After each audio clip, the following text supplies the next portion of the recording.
Woman, Her Sex and Love Life. Chapter 1. The Paramount Need of Sex Knowledge for Girls and Women. Why sex knowledge is of paramount importance to girls and women. Reasons why a misstep in a girl has more serious consequences than a misstep in a boy. The place love occupies in woman's life. Woman's physical disabilities.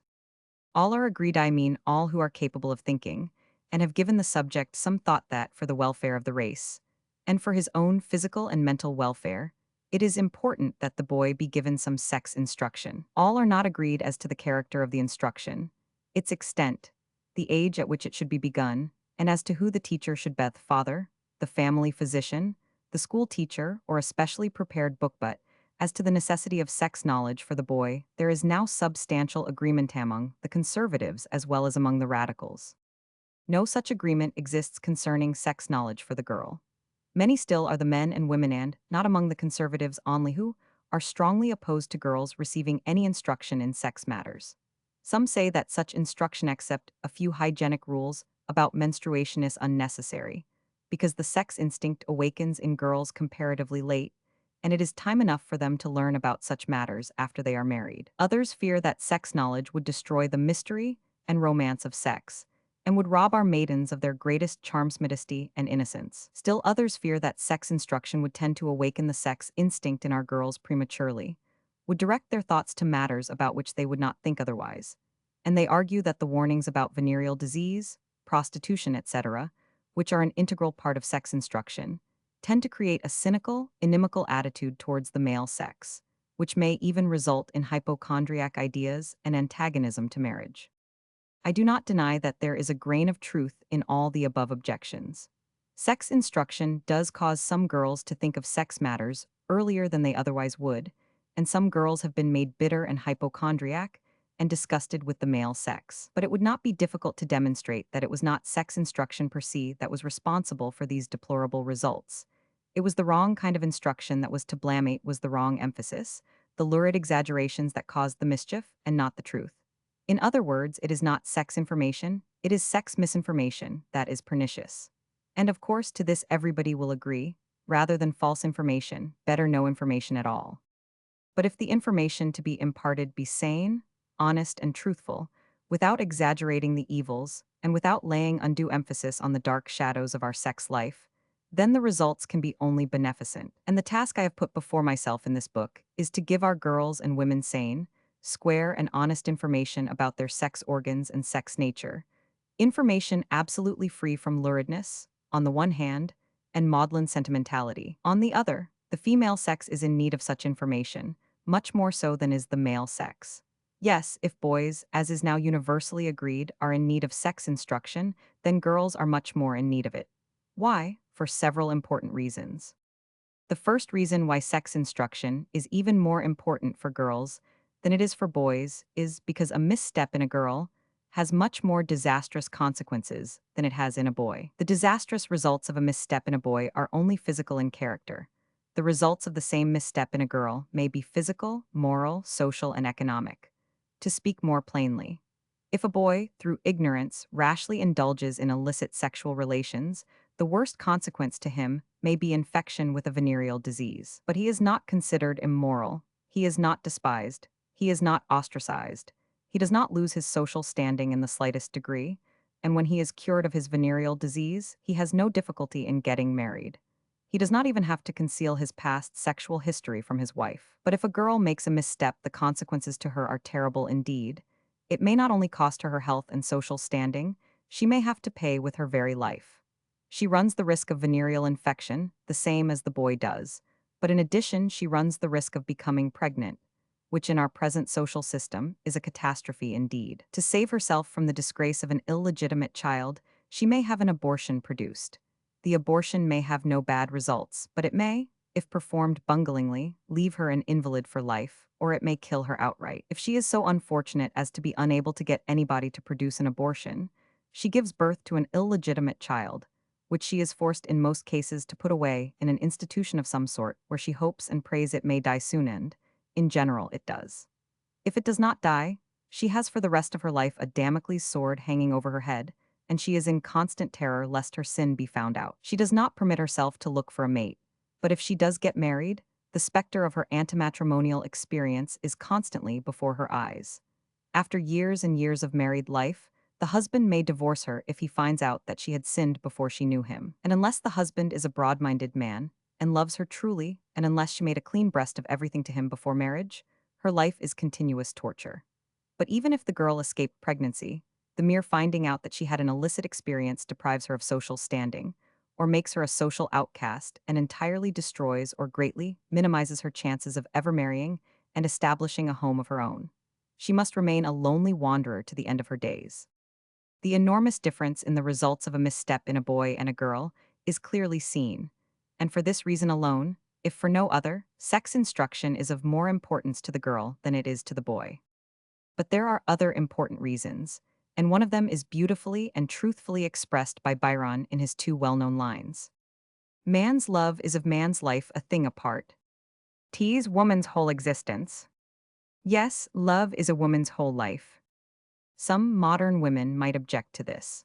They might say that this was true of the woman of the past, who was excluded from all other avenues of human activity. The woman of the present day has other interests besides those of love. But I claim that this is true of only a small percentage of women. And in even this small minority of women, social, scientific, and artistic activities cannot take the place of love. No matter how busy and successful these women may be, they will tell you if you enjoy their confidence that they are unhappy, if their love life is unsatisfactory. Nothing can fill the void made by the lack of love. The various activities may help to cover up the void, to protect it from strange eyes, they cannot fill it. For essentially woman is made for love. Not exclusively, but essentially, and a woman who has had no love in her life has been a failure. The few exceptions that may be mentioned only emphasize the rule. But not only psychically is a woman's love and sex life more important than a man's, physically she is also much more cognizant of her sex, and much more hampered by the manifestation of her sex nature than man is. To take but one function, menstruation, from the age 13 or 14 to the age of 4 to 5 or 50, it is a monthly reminder to woman that she is a woman, that she is a creature of sex. And, while to many women this periodically recurring function is only a source of some annoyance or discomfort, to a great number it is a cause of pain, headache, suffering, or complete disability. Man has no such phenomenon to annoy him practically his whole life. But more important are the results of love union, of sex relations. A man after a sexual relation is just as free as he was before. A woman, if the relation has resulted in a pregnancy, which is generally the case, unless special pains are taken it should not so result, has 9 troublesome months before her, months of discomfort if not of actual suffering. She then has an extremely trying and painful ordeal, that of childbirth, and then there is another trying period, the period of lactation or of nursing and of bringing up the baby. The penalty seems almost too great. And when the woman is on the point of ceasing to menstruate, she does not do so smoothly and comfortably. She has to go through a period called the menopause, which may last 1 or 2 years, and which may bring discomforts and dangers of its own. Man does not have to go through such a distinct period of demarcation, separating his sexual from his non-sexual life. Altogether, it cannot be denied that woman is much more a slave of her sex nature than man is of his. Yes, nature has handicapped woman much more heavily than she has man. In short, both in view of the fact that sexual ignorance with its possible missteps has much more disastrous consequences for the girl than it has for the boy, and in view of the fact that the sex instinct and its physical and psychic manifestations occupy a much more important part in woman's life than they do in the life of man, we consider the necessity of sex instruction much greater in the case of woman than in the case of man. I do not wish to be misunderstood as underestimating the need of sex instruction for the male only. I consider the need even greater in the case of the female. Chapter 2. The female sex organs, their anatomy. The internal sex organs, the ovaries, the fallopian tubes, the uterus, the divisions of the uterus, anteversion, anteflexion, retroversion, retroflexion, of the uterus, endometritis, the vagina, the hymen, imperforate hymen, the external genitals, the vulva, labia majora, labia minora, the mons veneris, the clitoris, the urethra, the breasts, the pelvis, the difference between the male and female pelvis. The organs which primarily distinguish one sex from the other are the sex organs.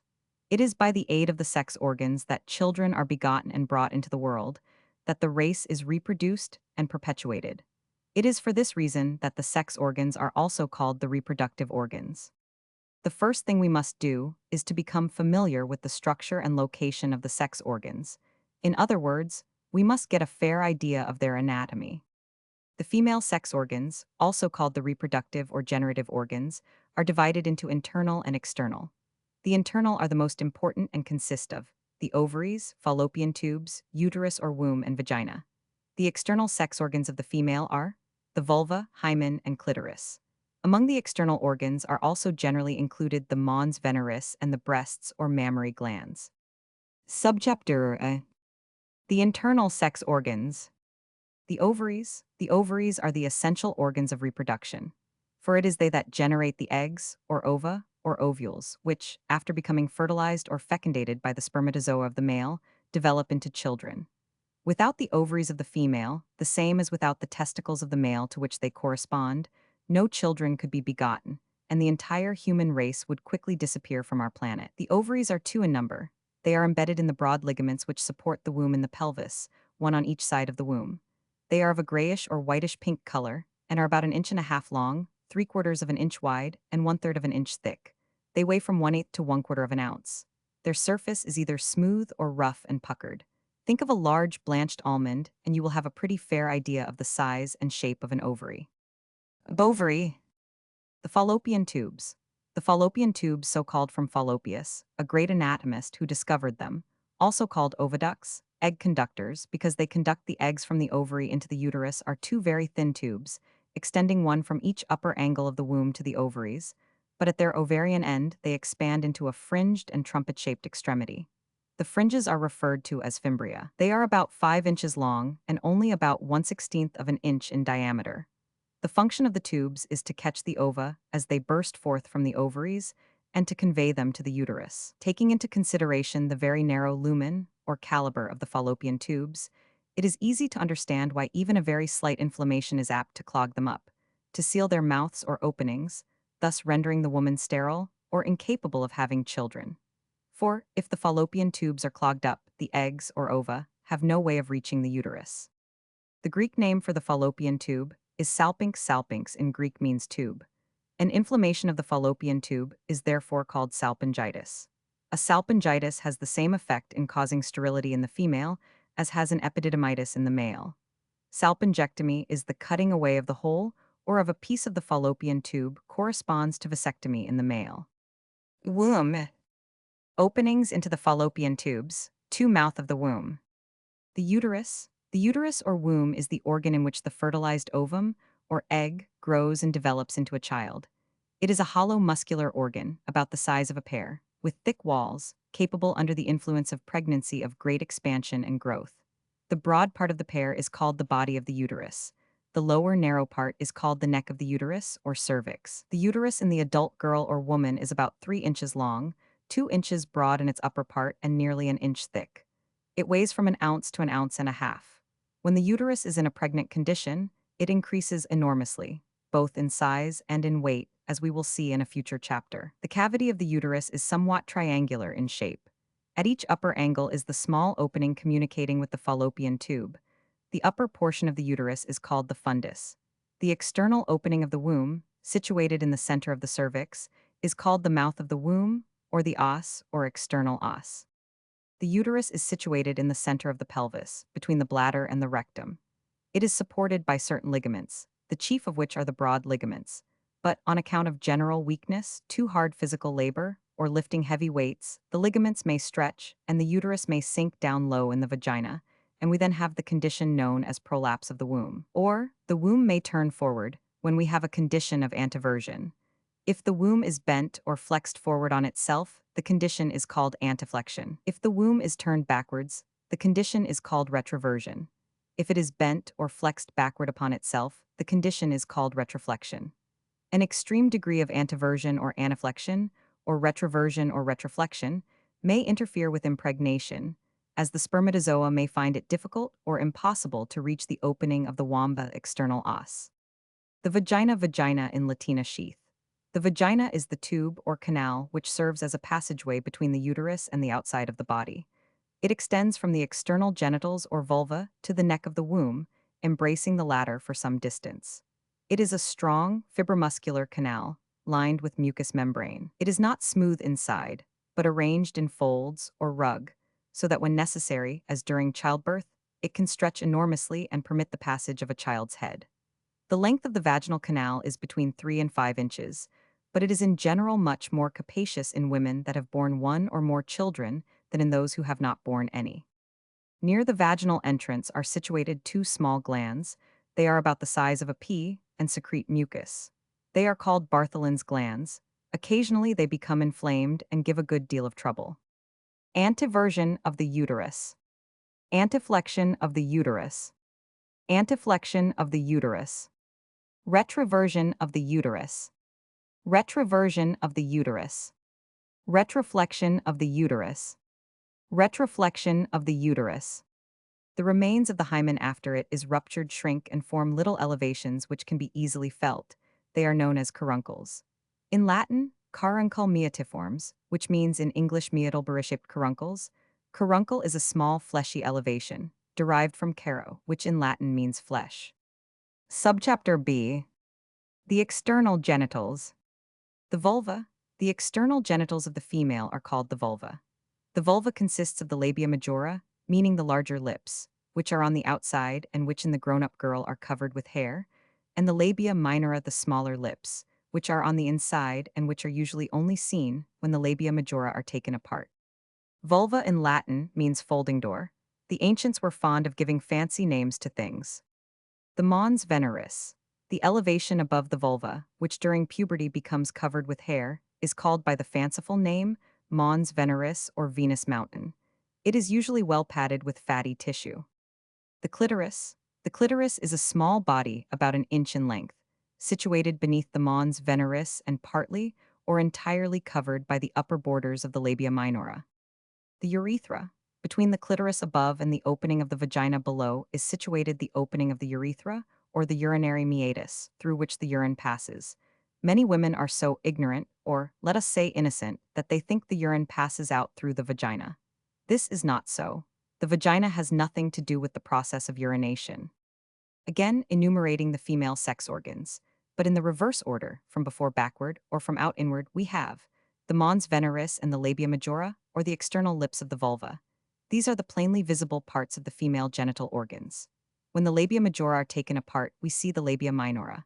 When the labia majora and minora are taken apart, we can see or feel the clitoris and the hymen, or the remains of the hymen. We then have the vagina, a large, stretchable musculomembranous canal, in the upper portion of which the neck of the womb, or the cervix, can be seen when a speculum is used or felt by the finger. Only the cervix or neck of the womb can be seen, but the rest of the womb, the broader portion, can be easily felt and examined by one hand in the vagina and the other hand over the abdomen.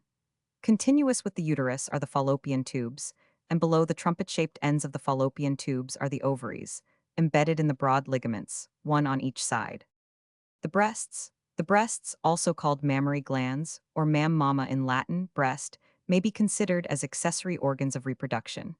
They are of no importance in the male, in whom they are usually rudimentary, but they are of great importance in the female. They manufacture milk, which is necessary for the proper nutrition of the infant, and they add a great deal to the beauty and attractiveness of the woman. They are thus a help to the woman in getting a mate or a husband. The projecting elevation of the breast, which the child takes in his mouth when nursing, is called the nipple. The darker colored area surrounding the nipple is called the areola. The pelvis of the male. The pelvis of the female. Subchapter C. The pelvis. The internal sex organs are situated in the lower part of the abdominal cavity, the part that is called the pelvis or pelvic cavity. The meaning of the word pelvis in Latin is basin. The pelvis, also referred to as the pelvic girdle or pelvic arch, forms a bony basin and is composed of three powerful bones. The sacrum, consisting of 5 vertebrae fused together and constituting the solid part of the spine, or vertebral column, in the back, and the 2 hip bones, one on each side. The 2 hip bones meet in front, forming the pubic arch. The hip bones are called in Latin the ossa innominata, nameless bones, and each hip bone is composed of 3 bones, the ilium, the ischium, and the os pubis. The thighs are attached to the hip bones, and to the hip bones are also attached the large gluteal muscles, which form the buttocks or the seat. The pelvis of the female differs considerably from the pelvis of the male. The female pelvis is shallower and wider, less massive. The margins of the bones are more widely separated, thus giving greater prominence to the hips. The sacrum is shorter and less curved, and the pubic arch is wider and more rounded. All this is necessary in order to permit the child's head to pass through. If the female pelvis were exactly like the male pelvis, a full-term living child could never pass through it. The two illustrations show the differences between the male and female pelvis very clearly. Note particularly the differences in the pubic arches. In the male pelvis, it is really more of an angle than an arch. Also note how much longer and more solid the sacrum with its attached bone, called the coccyx, is in the male pelvis. The differences in the pelves, the plural of pelvis, is pelves of the male and female, become fully marked at puberty, but they are present as early as the 4th month of intrauterine life. Chapter 3. The physiology of the female sex organs. Function of the ovaries. Internal secretion of the ovaries. Function of the internal secretion. Number of ova in the ovaries. The Graafian follicles. Ovulation. Corpora lutea. Function of the fallopian tubes. Function of the vagina. Functions of the vulva. Clitoris and mons veneris. Function of the breasts. Besides secreting milk, breast has sexual function. The orgasm. Pollutions in women. Secondary sex characters. Differences between woman and man. The importance of an organ depends upon its function, upon what it does, and not so much upon what it is. It is important to know the size, structure, and location of an organ, but it is still more important to know its function. In other words, for our purpose, it is more important to know the physiology than the anatomy of the sex organs. Subchapter Function of the ovaries. Like the testicles in man, so the ovaries in woman are the essential sexual organs. They are the fundamental organs without which the other sexual organs are useless. Also, like the testicles in man, the ovaries have two distinct functions, manufacturing two distinct substances. One function is to manufacture eggs. This, called the eugenetic or egg-producing function, is its racial function. Without it, the race could not perpetuate itself. But the ovary has also an individual function. Besides the ova, the ovary manufactures what we call an internal secretion, which is absorbed by the blood, and which is of the greatest importance to the woman herself. While the manufacture of ova begins only at puberty, with menstruation, and closes at the menopause, the manufacture of the internal secretion lasts throughout the woman's entire life. This secretion, which consists of various chemical substances, has a tremendous influence not only on the development of the woman's body, but also on her feelings. First of all, it is necessary for the development of the woman's special characteristics, or secondary sexual characters. Without that internal secretion of the ovaries, a woman would look more or less like a man. She would not develop her beautiful rounded form, her pretty long hair, her breasts, her broad pelvis, her feminine voice, etc. Second, the secretion is necessary to the proper development of her other sexual organs. If the ovaries are cut out, then the uterus and the vagina, and even the vulva shrivel up. Third, it is that internal secretion that excites in woman's sexual desire and makes her enjoy relations with the male sex. If the ovaries are cut away, particularly if it is done early in life, the woman has no sexual desire and no enjoyment. Fourth, it contributes to the general health, well-being, energy, and mental alertness of the woman. You see the importance of the internal ovarian secretion, and you will readily understand why, when the ovaries are removed by operation, the woman, particularly if she is young, undergoes such marked changes. It is because we recognize now the great importance of the ovaries that we always, when operating on diseased ovaries, leave at least a small piece of ovary, if at all possible. Number of ova. When the female infant is born, her ovaries contain as many ova or eggs as they ever will contain. In fact, they contain more than they will at puberty. For it is estimated that at birth each ovary contains about 100,000 ova. The majority of these, however, disappear so that at the age of puberty, each ovary contains only about 30,000 ova, as only one ovum ripens each month from the time of puberty to the time of the menopause one. About 300 to 400 ova at the utmost during a lifetime, and as only a dozen or two ova would be necessary for the propagation of the race, it seems a superabundance of ova, an unnecessary lavishness. But nature is lavish where the propagation of the species is concerned. A portion of an ovary, or of both ovaries, might become diseased, and thousands of ova might become unfit for fertilization. Nature therefore puts in an extra reserve supply. We see a still more striking example of this extreme extravagant lavishness in man. Only one spermatozoon is necessary to impregnate the ovum, and only one spermatozoon can penetrate the ovum. Nevertheless, each normal ejaculation of semen contains between a quarter and half a million spermatozoa. The Graafian follicles. Each primitive or primordial ovum is embedded in a little vesicle or follicle, which is generally known as Graafian follicle, and there are as many Graafian follicles as there are ova. The Graafian follicles were first described about 250 years ago in 1672 by a Delft physician named de Graaf, hence the name. Until puberty, that is the commencement of menstruation, the Graafian follicles with the oocytes or primitive ova are in a more or less dormant condition. But with the onset of puberty, there commences a period of intense activity in the ovaries. This period of activity is repeated regularly once a month, and it constitutes the process of ovulation and menstruation. The two processes are closely, though not causally, connected. Ovulation consists in the monthly maturation and extrusion of a ripe ovum. Menstruation, which will be further discussed in a separate chapter, consists in the monthly discharge of blood, mixed with mucus from the inside lining of the uterus. Every 28 days, from the time of puberty to the time of the menopause, a Graafian follicle bursts and an ovum is extruded from the ovary. Before the follicle bursts, it swells and enlarges and reaches the surface of the ovary. The whole follicle is congested with blood, but at one point near the surface of the ovary it is pale and thin, and here the rupture takes place. Section of ovary. Graafian follicle in the earliest stage. 2, 3, 4, follicles in more advanced stages. 5, 7, almost mature follicle. Follicle from which the ovum has escaped. Corpus luteum. Corpora lutea, after the Graafian follicle has burst and the ovum has been pushed out, the cavity that is left does not remain empty and functionless. There is a further process going on there. There is a growth of cells, of a yellowish color, and the follicle becomes filled with a yellowish body, which on account of its color is called the corpus luteum, plural corpora lutea, luteum in Latin yellow, corpus body. This corpus luteum grows in size until it sometimes occupies as much as one-third of the ovary. But there is considerable difference between the corpora lutea of non-pregnant and pregnant women. Up to the end of about a month, the corpora lutea are the same. But after that, the corpus luteum of the non-pregnant woman begins to get smaller, to shrink, so that at the end of 2 or 3 months it is reduced to a small scar and later cannot be noticed at all.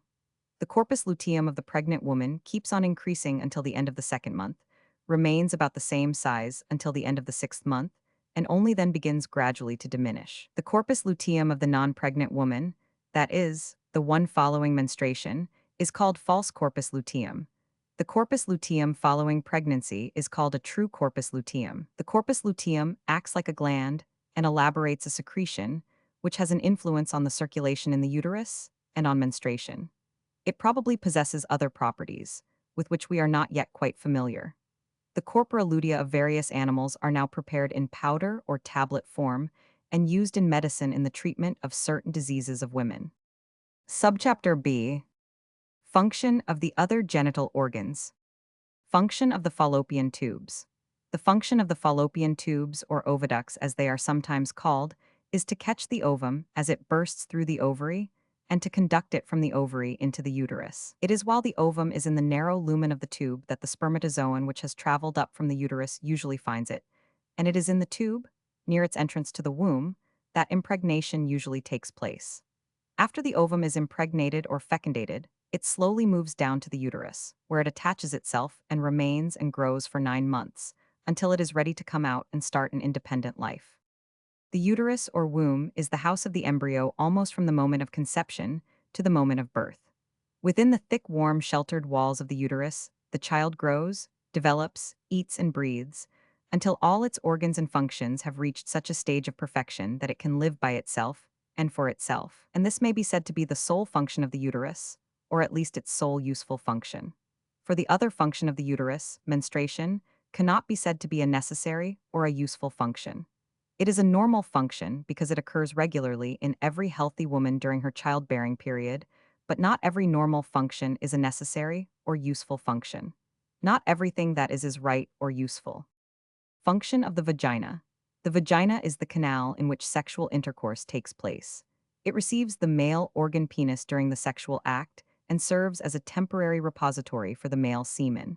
After the spermatozoa have reached the uterus, the vagina has no further function to perform. Functions of the vulva, clitoris, and mons veneris. The vulva and the clitoris have no special functions to perform, but in them, in the clitoris particularly, but also in the labia minora, resides the feeling of voluptuousness, the pleasurable sensation experienced during the sexual act. Another seat of voluptuousness in the woman is located in the cervix of the uterus. The mons veneris has no special physiological function to perform, but it as well as the vulva serve as strong points of attraction for the male sex. While the entire female body is attractive to the male, and vice versa, there are certain zones which are especially attractive or exciting. Such zones or areas are called erogenous zones. The word erogenous means love generating. The vulva and the mons veneris are the strongest erogenous zones. Other erogenous zones are the lips, the breasts, etc. Function of the breasts. The function of the breasts is to nurse or suckle the young on the mother's milk until they are able to live on other food. The other name for breasts is mammary gland in Latin, mamma breast, and all animals who suckle their young are called mammals or mammalia. Besides its milk-secreting function, the breasts constitute a strong erogenous zone. They are a point of strong attraction for the male sex, many men being more attracted by well-developed breasts than by a pretty face. There is a good biological reason for this. Well-developed breasts indicate that the other sexual organs are well-developed, and that the woman will make a satisfactory wife and satisfactory mother. Considering then the importance of the breasts in attracting a husband and their function in nursing the young, also their erogenous properties, it is perfectly proper to class them among the reproductive organs. Subchapter C. The orgasm. The culmination of the act of sexual intercourse is called the orgasm. It is the moment at which the pleasurable sensation is at its highest point, the body experiences a thrill, there is a spasmodic contraction in the genital organs, and there is a secretion of fluid from the genital glands and mucous membranes. This fluid in women is not a vital fluid like the semen in man.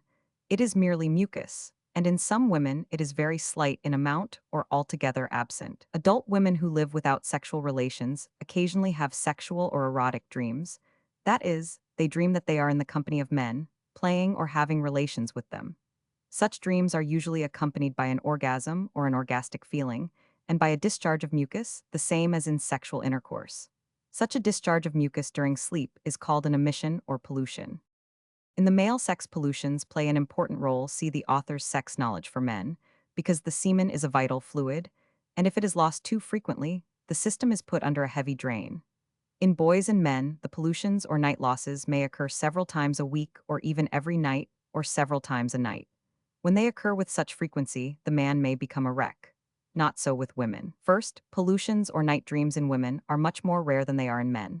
And second, as just mentioned, the fluid secreted by woman during intercourse or during an erotic dream is not of a vital character, as the semen is in man. It is mucus, and the secretion of a mucus fluid, even if somewhat excessive, does not constitute a drain on the system. For this reason, women can stand frequently repeated sex relations and emissions or pollutions much better than men can. Subchapter D. The secondary sex characters. The sex organs constitute the primary sex characters. It is they that distinguish primarily one sex from another, but there are numerous other sex characters or sex differences, which while not so important serve to differentiate the sexes, at the same time forming points of attraction between one sex and another. For instance, the beard and mustache are a distinct male characteristic and constitute one of the secondary male sex characters. The secondary sex characters are very numerous. One might say that each one of the billions of cells in the body bears the impress of the sex to which it belongs. First, the skeleton. The entire female skeleton differs from the male skeleton.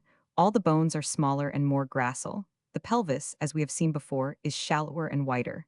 Then the muscles are smaller and more rounded. The entire contour of the body is rounded rather than angular as in man. The skin is finer, softer, more delicate. The hair on the head is longer and of a finer texture, while over the body the hair is also finer and less abundant.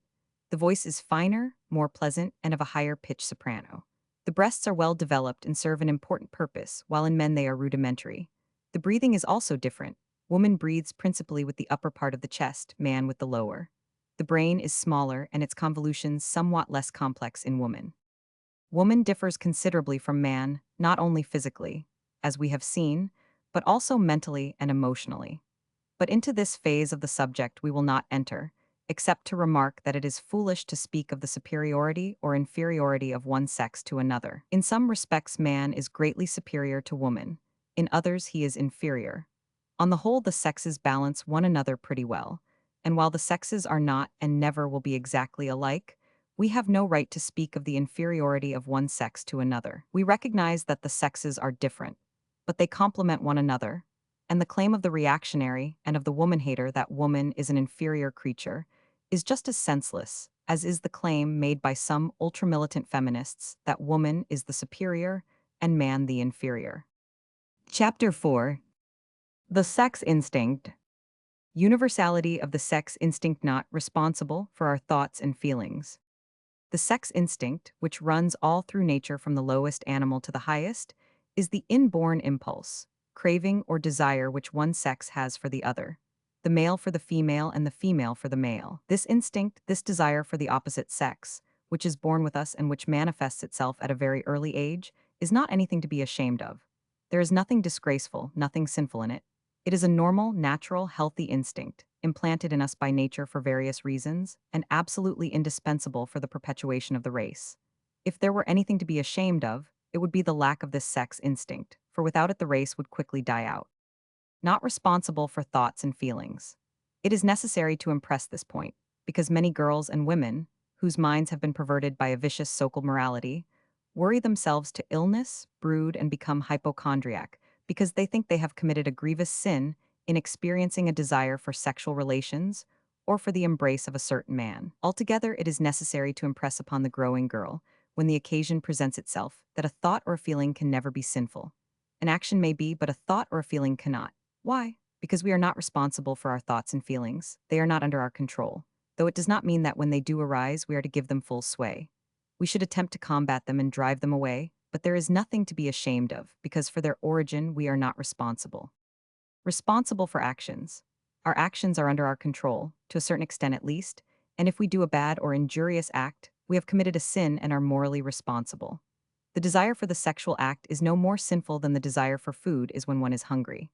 But the performance of the act may, under certain circumstances, be as sinful as the eating of food which the hungry man obtained by robbing another fellow being, just as poor as himself. I am not preaching to you, but I am not an extremist nor a hypocrite. I am advocating neither asceticism nor licentiousness. One is as bad, or almost as bad, as the other. For I believe that wrong, perverted views of the physiology and hygiene of the sex act and of sex morality, that is, the proper relationship of the sexes, are responsible for untold misery, for incalculable suffering. Both sexes suffer, but the female sex suffers more. The woman always pays more. This is due to her natural disabilities, menstruation, pregnancy, lactation, to her age-long repression, to the fact that she must be sought but never seek, and to her economic dependence. For the above reasons, sex instruction is a matter of double importance to woman. This fact has been emphasized in the first chapter. But woman's disabilities impose upon us another duty. Because she carries the heaviest burden, because she always pays more dearly than the man, it becomes incumbent upon man to treat her with special consideration, with genuine kindness and chivalry. Chapter 5. Puberty. Physical changes in puberty. Physical changes in the genital organs and in the rest of the body. Psychic changes. Puberty and adolescence. Nubility. Puberty is the most wonderful, the most significant period in a girl's life. Important as it is in a boy's life and development, it is still more so in a girl's. At this period, there are often laid the foundations which either make or mar the girl's future life. The meaning of the word puberty is maturity. It is the period at which the girl and the boy reach sexual maturity. In other words, the period at which the sex glands of the boy begin to generate spermatozoa, and the sex glands of the girl begin to mature and expel eggs or ova. With the girl, puberty is marked by an additional phenomenon, which has no analog in the boy, namely, menstruation. Physical changes. The word puberty is derived from the word puber, which in Latin means mature, ripe. But the word puber is itself derived from the word pubis, which in Latin means fine hair or down. For at this period of maturity, all mammals, that is, animals which have breasts and nurse their young, begin to develop a growth of hair. You know that our entire body, with the exception of the palms of the hands and the soles of the feet, is covered with innumerable hair follicles, and from our birth our entire body, with the exception named, is covered with fine hair. The hair may be too delicate to be seen, but it is there, and with a magnifying glass you can see it without any trouble. But at puberty, the hair increases in thickness and in quantity, and becomes abundant in places where it was hardly noticeable before at the upper lip and face in boys, and the armpits and lower part of the abdomen in both boys and girls.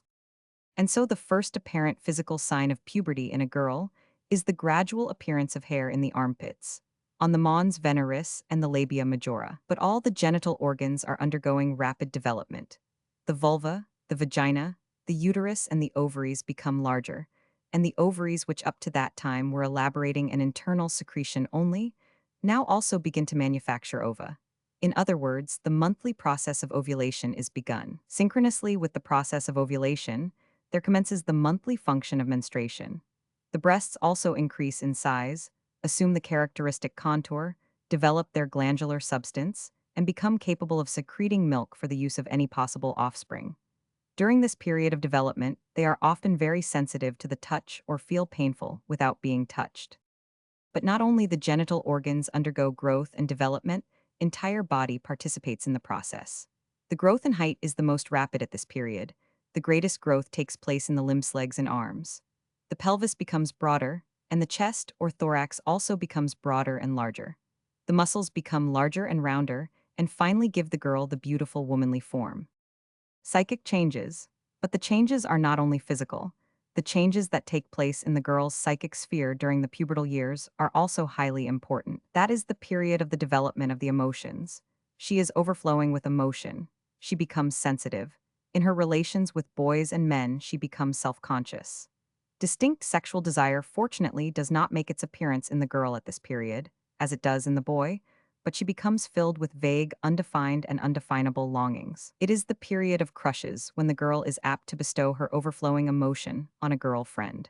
There is nothing reprehensible in these crushes. The act, as a safety, valving only in rare cases, are they apt to lead to abnormal development. This is also the period of daydreaming and of romancing. The girl likes to read love stories and novels in which she identifies herself with the heroine. And it makes quite some difference as to what the girl reads during this period, for literature has a strong influence on the young in the most plastic period of their lives, and it is important that older persons see to it that those in their care spend their time on books of noble ideals and high artistic value.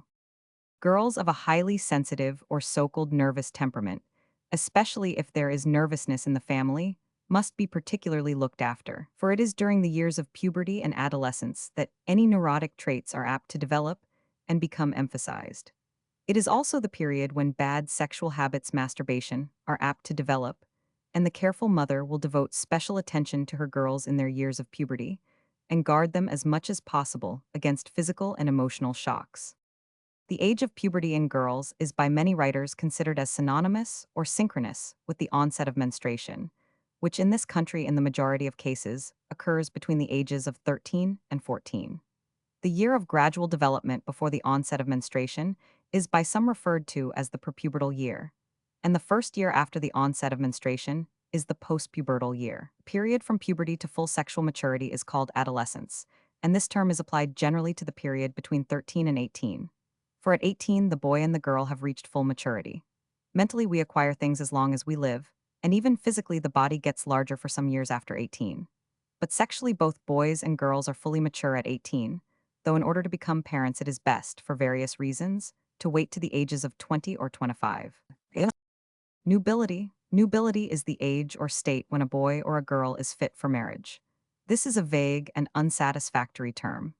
At the age of 13 to 15, boys and girls are physically fit for marriage.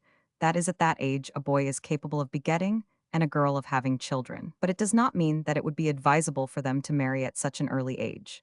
Neither their bodies nor their minds are fully developed, and children begotten of such young parents are apt to be weaklings, both mentally and physically.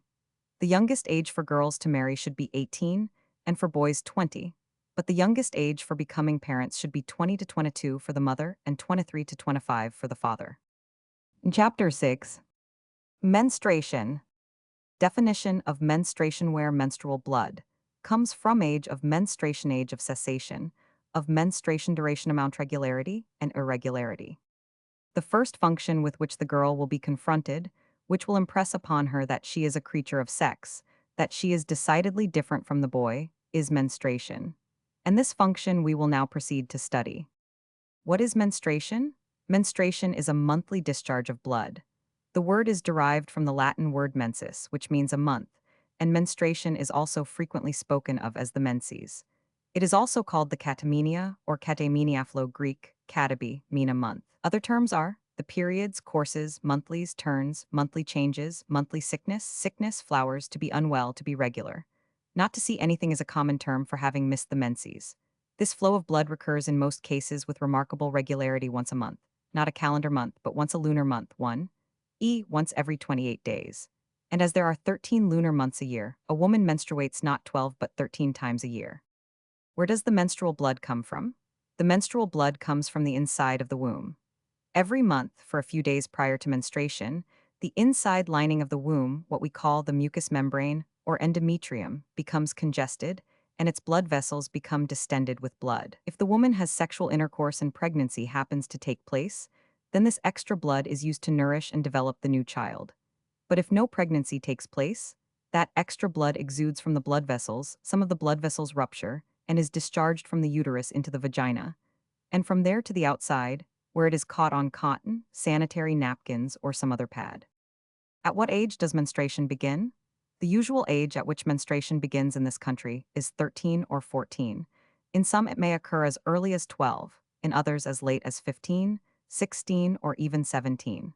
For menstruation to begin earlier than 12 or later than 17 is in this country a rare exception. But in cold northern climates, the age of 18 is not rare, and in the hot southern climates, menstruation often starts at the ages of 10 or 11. Change of climate or of country will often have an influence on the menses. In the early years of his medical practice, the author had many Finnish girls as patients. It was a very common occurrence for them to stop menstruating for the first few months or even for the first year of their residence in this country. At what age does menstruation cease? The age at which menstruation ceases is called the menopause or climacteric. It usually takes place at the age of 48 or 50. In some cases, it does not take place until the age of 52. In others, it takes place as early as 4 to 5 or 4 to 4. In general, it may be said that the woman's menstruating period, during which she is able to have children, lasts about 3 to 5 years. And if no restraint be taken, and if no precautions be taken against conception, a woman could have 20 or 30 children during her childbearing period. How many days does a woman menstruate? The usual number of days is from 3 to 5. In some cases, menstruation lasts only 2 days, in others as long as 7.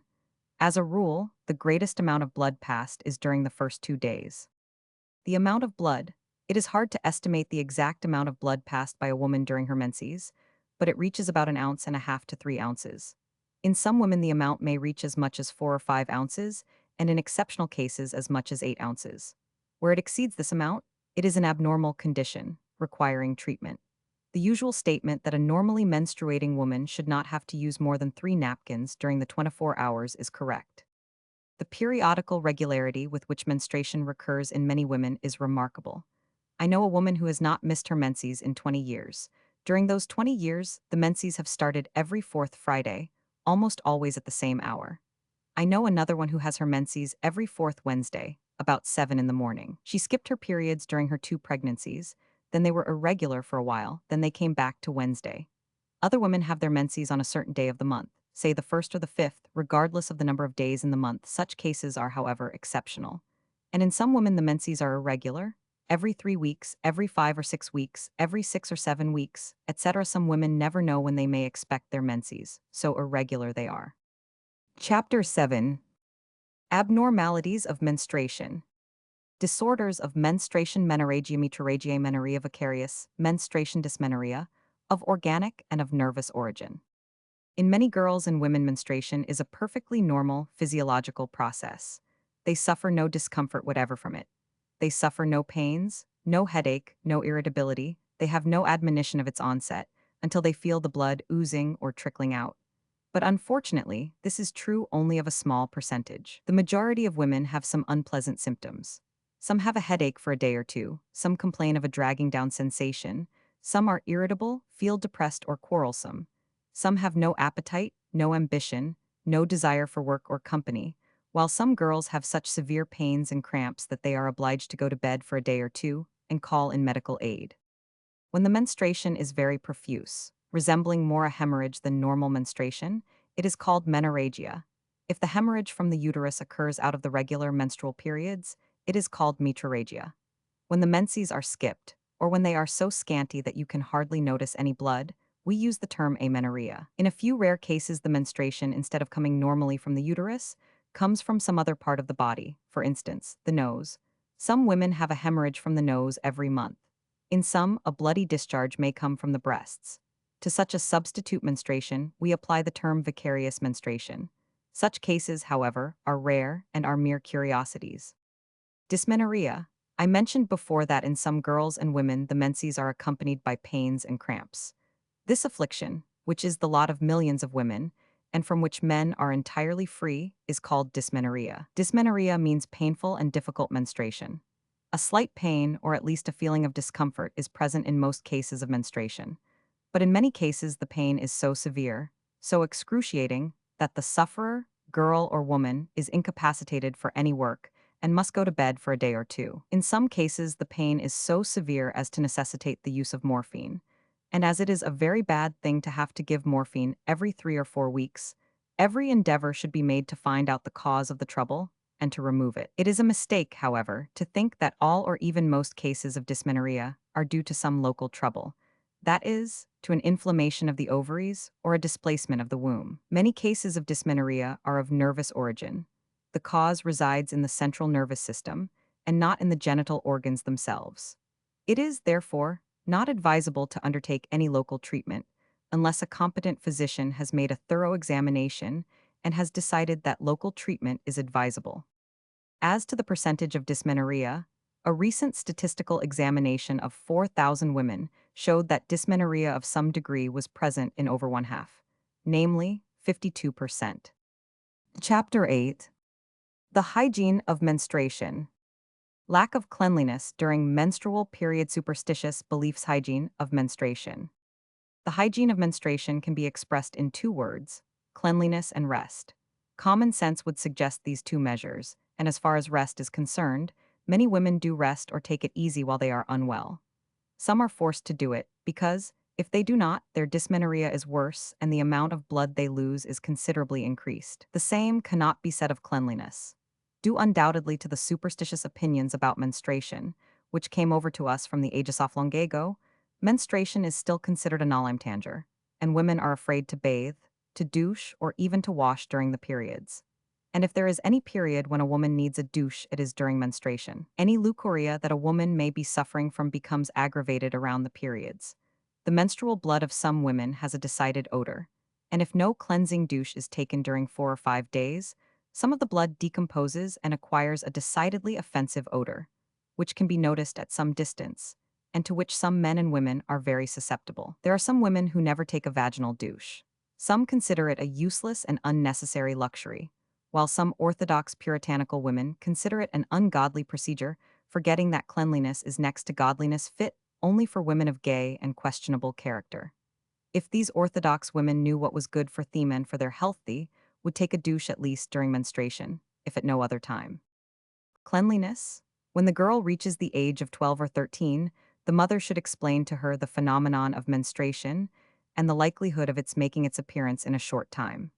Of course, she should be told that there is nothing shameful in it, that, when it makes its appearance, she should at once tell her mother, who will instruct her what to do. She should be shown the use of sanitary napkins. Rags, unless recently washed and kept wrapped up and protected from dust, should not be used. Unclean rags may lead to infection. I have no doubt that many cases of leukorrhea date back their origin to unwashed rags. Every morning and every evening the girl should wash the external genitals with warm water or plain soap and water. Married women should also take a douche. Once a day, the douche may consist of 2 quarts of water in which has been dissolved a teaspoonful of common table salt or a tablespoonful of borax or boric acid. Such things like alum, potassium permanganate, carbolic acid, lactic acid, or tincture of iodine should only be used when there is leukorrhea present and generally only under a physician's directions. Bathing is permissible, but it is safe to use only a lukewarm bath. Cold tub baths, cold shower baths, as well as ocean and river bathing are best avoided during the period, at least during the first 2 days. I do not give this as an absolute rule. I know women who bathe and swim in the ocean during their menstrual periods without any injury to themselves, but they are exceptionally robust women. Advice in books is for the average person, and it is always best to be on the safe side. Rest is just as important during menstruation as cleanliness, if not more so. Some women, as mentioned before, feel during their menses just as well as they do at other times and do not need any special hygiene. But these are in the minority. Most girls and women do feel somewhat below par during that period, and it is very important that they take it easy, particularly during the first 2 days. It is an outrage that many delicate, weak girls and women must stay on their feet all day or work on a machine when they should be at home in bed or lying down on a couch. The womb is congested during the period, is larger and heavier than normal, and it is then that there is often laid the foundation for some future uterine disease, the well-known womb trouble, or female disease.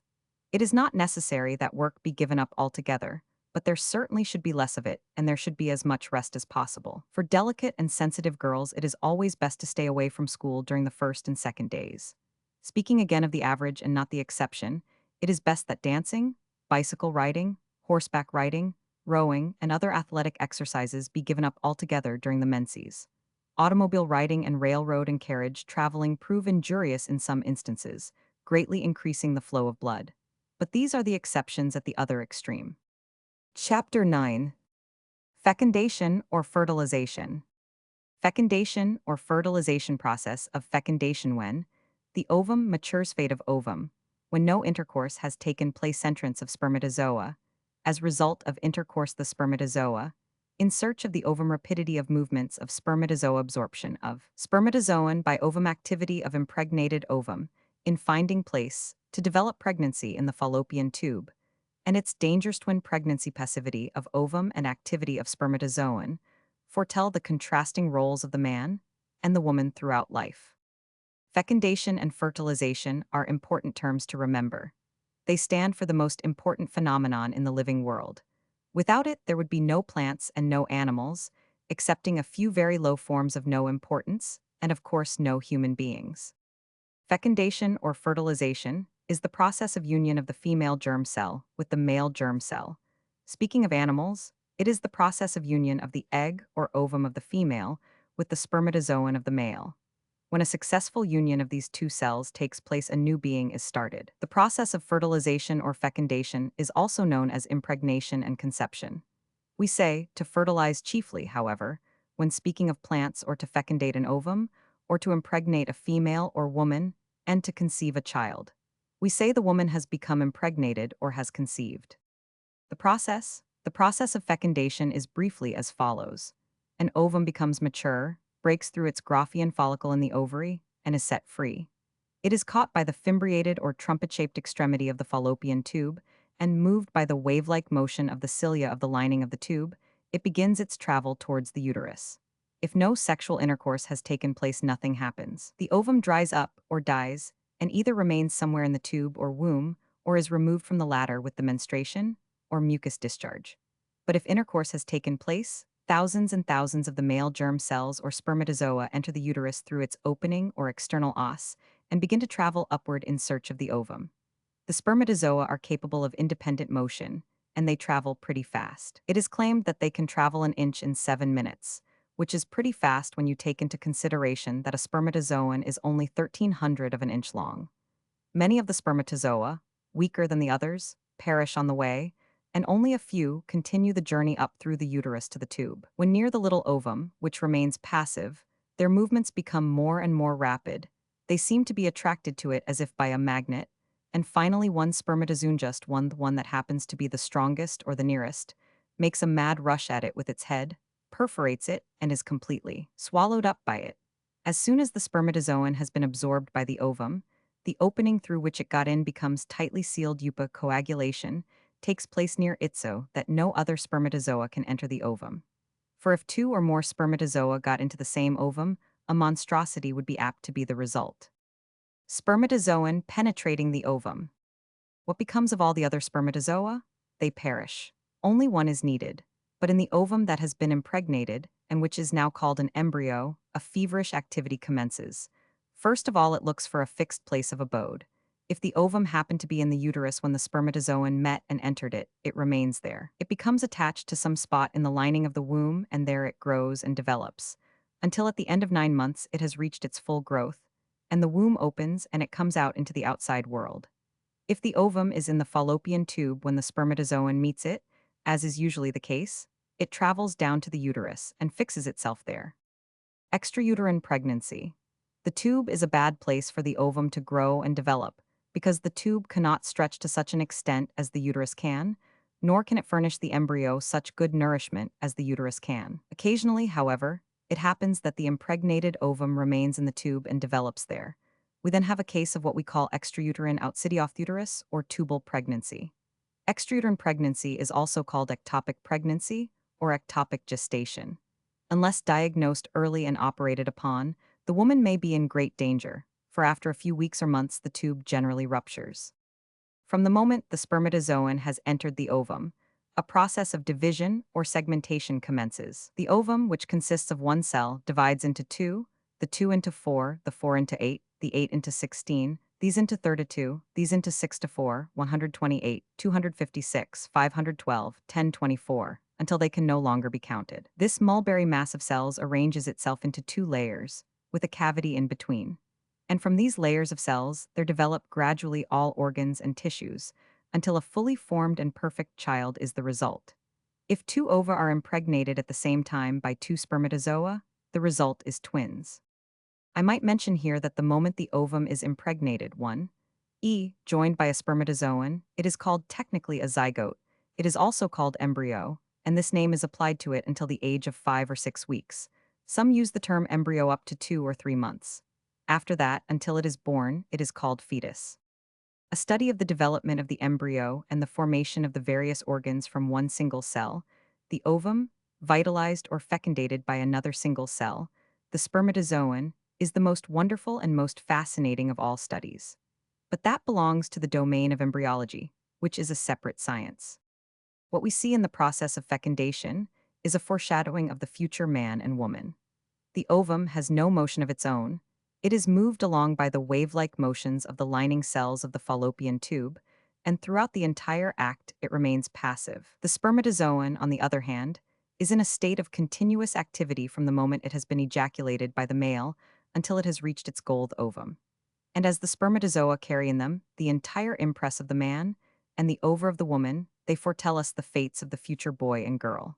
The woman's role throughout life is a passive, and the man's an active one. And in choosing a mate, the man will always be the active factor or pursuer. So biology seems to tell us. Whether education, using the word in its broadest sense, will affect a radical change in the relation of man and woman remains to be seen. A change putting the man and the woman on a footing of equality would be desirable.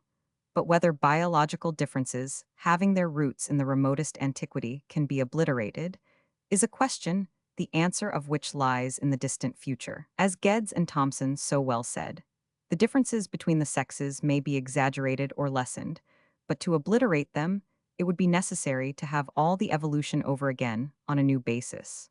What was decided among the prehistoric protozoa cannot be annulled by Act of Parliament. Chapter 10. Pregnancy. Period of pregnancy in human female physiologic process of pregnancy growth of embryo from moment of conception pregnant woman provides nourishment for two her excreting organs must work for two. From the moment the ovum has been fertilized or fecundated by the spermatozoon, the woman is said to be pregnant or in French enceinte. This term was used very frequently and is still used by prudes, who seem to consider the word pregnant vulgar and disgraceful. Pregnancy, or the period of gestation, lasts from the moment of conception to the moment that the fetus or child is expelled from the uterus. The period of pregnancy differs very widely in different animals, but in the human female, it lasts 9 calendar months, or 10 lunar months from, about 274 to 280 days. We usually count 280 days from the first day of the last menstruation. A pregnant woman generally wants to know the day of the expected confinement. For this purpose, a table is appended to this chapter. If you know the first day of your last menstruation, you will see at a glance when the confinement may be expected. There may be a difference of a few days either before or after the expected date, but for practical approximate purposes, the tables serve very well. A simple way is to count back 3 months and add 7 days. For instance, a woman's last menstruation occurred on April 4th. Counting back 3 months gives you January 4th. Add 7 days and you get January 11th, the probable date of delivery. The first day of the last menstruation was December 30th. Counting back 3 months gives you September 30th. Add 7 days and you get October 6th, the probable date of delivery. The presence of a short month like February may be disregarded, as the calculation is not absolutely, but only approximately correct.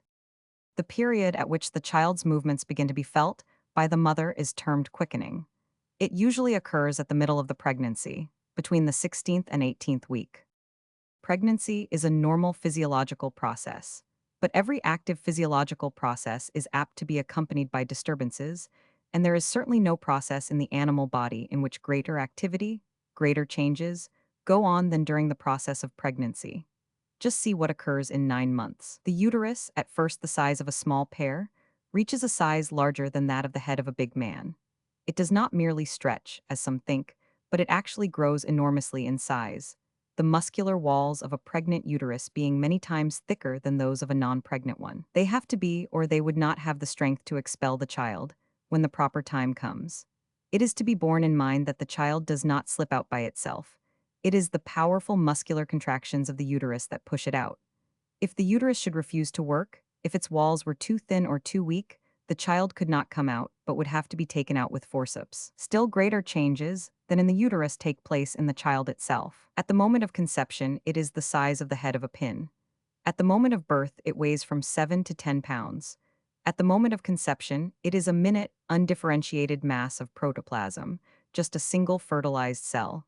At the moment of birth, it consists of millions and millions of cells, which have become differentiated into numerous harmoniously working organs, and different tissues, such as brain and nerve tissue, muscular tissue, connective tissue, bone, cartilage, etc., etc. A truly wonderful process. And in the meantime, this child, which is biologically a parasite, though it is not a nice name to call it, draws its sustenance from the mother's blood, and the mother has to provide nourishment for two. And besides providing nourishment, her excreting organs, her kidneys, must work for two, because her system has also to get rid of the child's excretions. No wonder that the pregnant woman, particularly under an artificial unhealthy mode of living, is subject to many troubles and disturbances. Dr. Ely's table for calculating the date of confinement.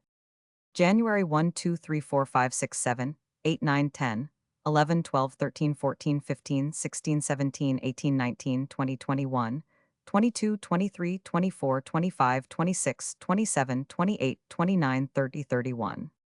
October 8, 9, 10, 11, 12, 13, 14, 15, 16, 17, 18, 19, 20, 21, 22, 23, 24, 25, 26, 27, 28, 29, 30, 31, 1, 2, 3, 4, 5, 6, 7, Nov. February 1, 2, 3, 4, 5, 6, 7, 8, 9, 10, 11, 12, 13, 14, 15, 16, 17, 18, 19, 20, 21, 22, 23, 24, 25, 26, 27, 28. November 8, 9, 10, 11, 12, 13, 14, 15, 16, 17, 18, 19, 20, 21, 22, 23, 24, 25, 26, 27, 28, 29, 30, 1, 2, 3, 4, 5, Dec. March 1, 2, 3, 4, 5, 6, 7, 8, 9, 10, 11, 12, 13, 14, 15, 16, 17, 18, 19, 20, 21, 22, 23, 24, 25, 26, 27, 28, 29, 30, 31.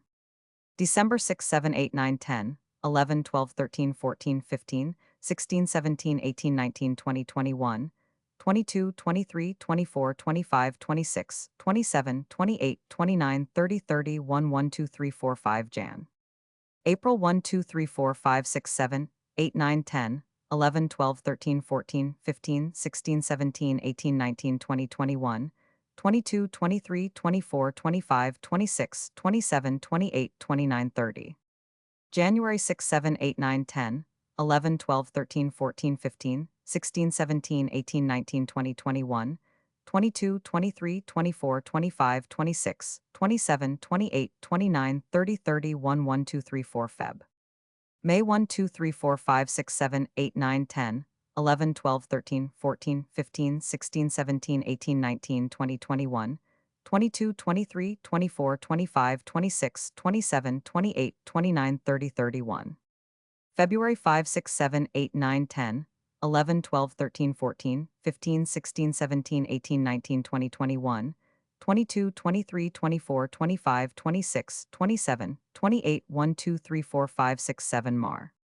June 1, 2, 3, 4, 5, 6, 7, 8, 9, 10, 11, 12, 13, 14, 15, 16, 17, 18, 19, 20, 21, 22, 23, 24, 25, 26, 27, 28, 29, 30. March 8, 9, 10, 11, 12, 13, 14, 15, 16, 17, 18, 19, 20, 21, 22, 23, 24, 25, 26, 27, 28, 29, 30, 31, 1, 2, 3, 4, 5, 6 April. July 1, 2, 3, 4, 5, 6, 7, 8, 9, 10, 11, 12, 13, 14, 15, 16, 17, 18, 19, 20, 21, 22, 23, 24, 25, 26, 27, 28, 29, 30, 31. April 7, 8, 9, 10, 11, 12, 13, 14, 15, 16, 17, 18, 19, 20, 21, 22, 23, 24, 25, 26, 27, 28, 29, 30, 1, 2, 3, 4, 5, 6, 7 May.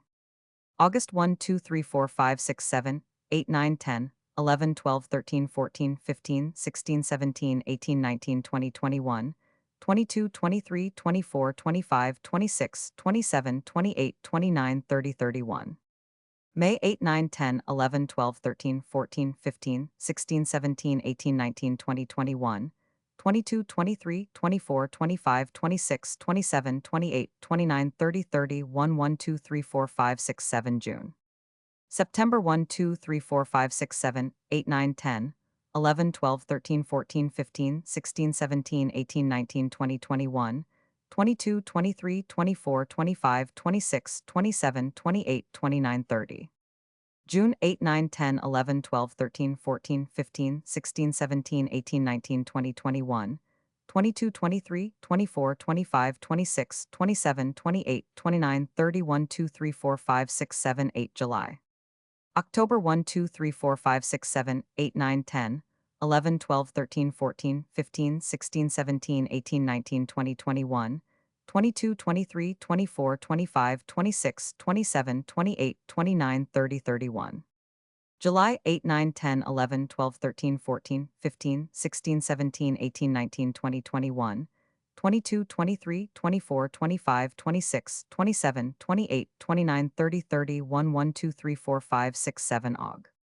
November 1, 2, 3, 4, 5, 6, 7, 8, 9, 10, 11, 12, 13, 14, 15, 16, 17, 18, 19, 20, 21, 22, 23, 24, 25, 26, 27, 28, 29, 30. August 8, 9, 10, 11, 12, 13, 14, 15, 16, 17, 18, 19, 20, 21, 22, 23, 24, 25, 26, 27, 28, 29, 30, 31, 1, 2, 3, 4, 5, 6, sept. December 1, 2, 3, 4, 5, 6, 7, 8, 9, 10, 11, 12, 13, 14, 15, 16, 17, 18, 19, 20, 21, 22, 23, 24, 25, 26, 27, 28, 29, 30, 31.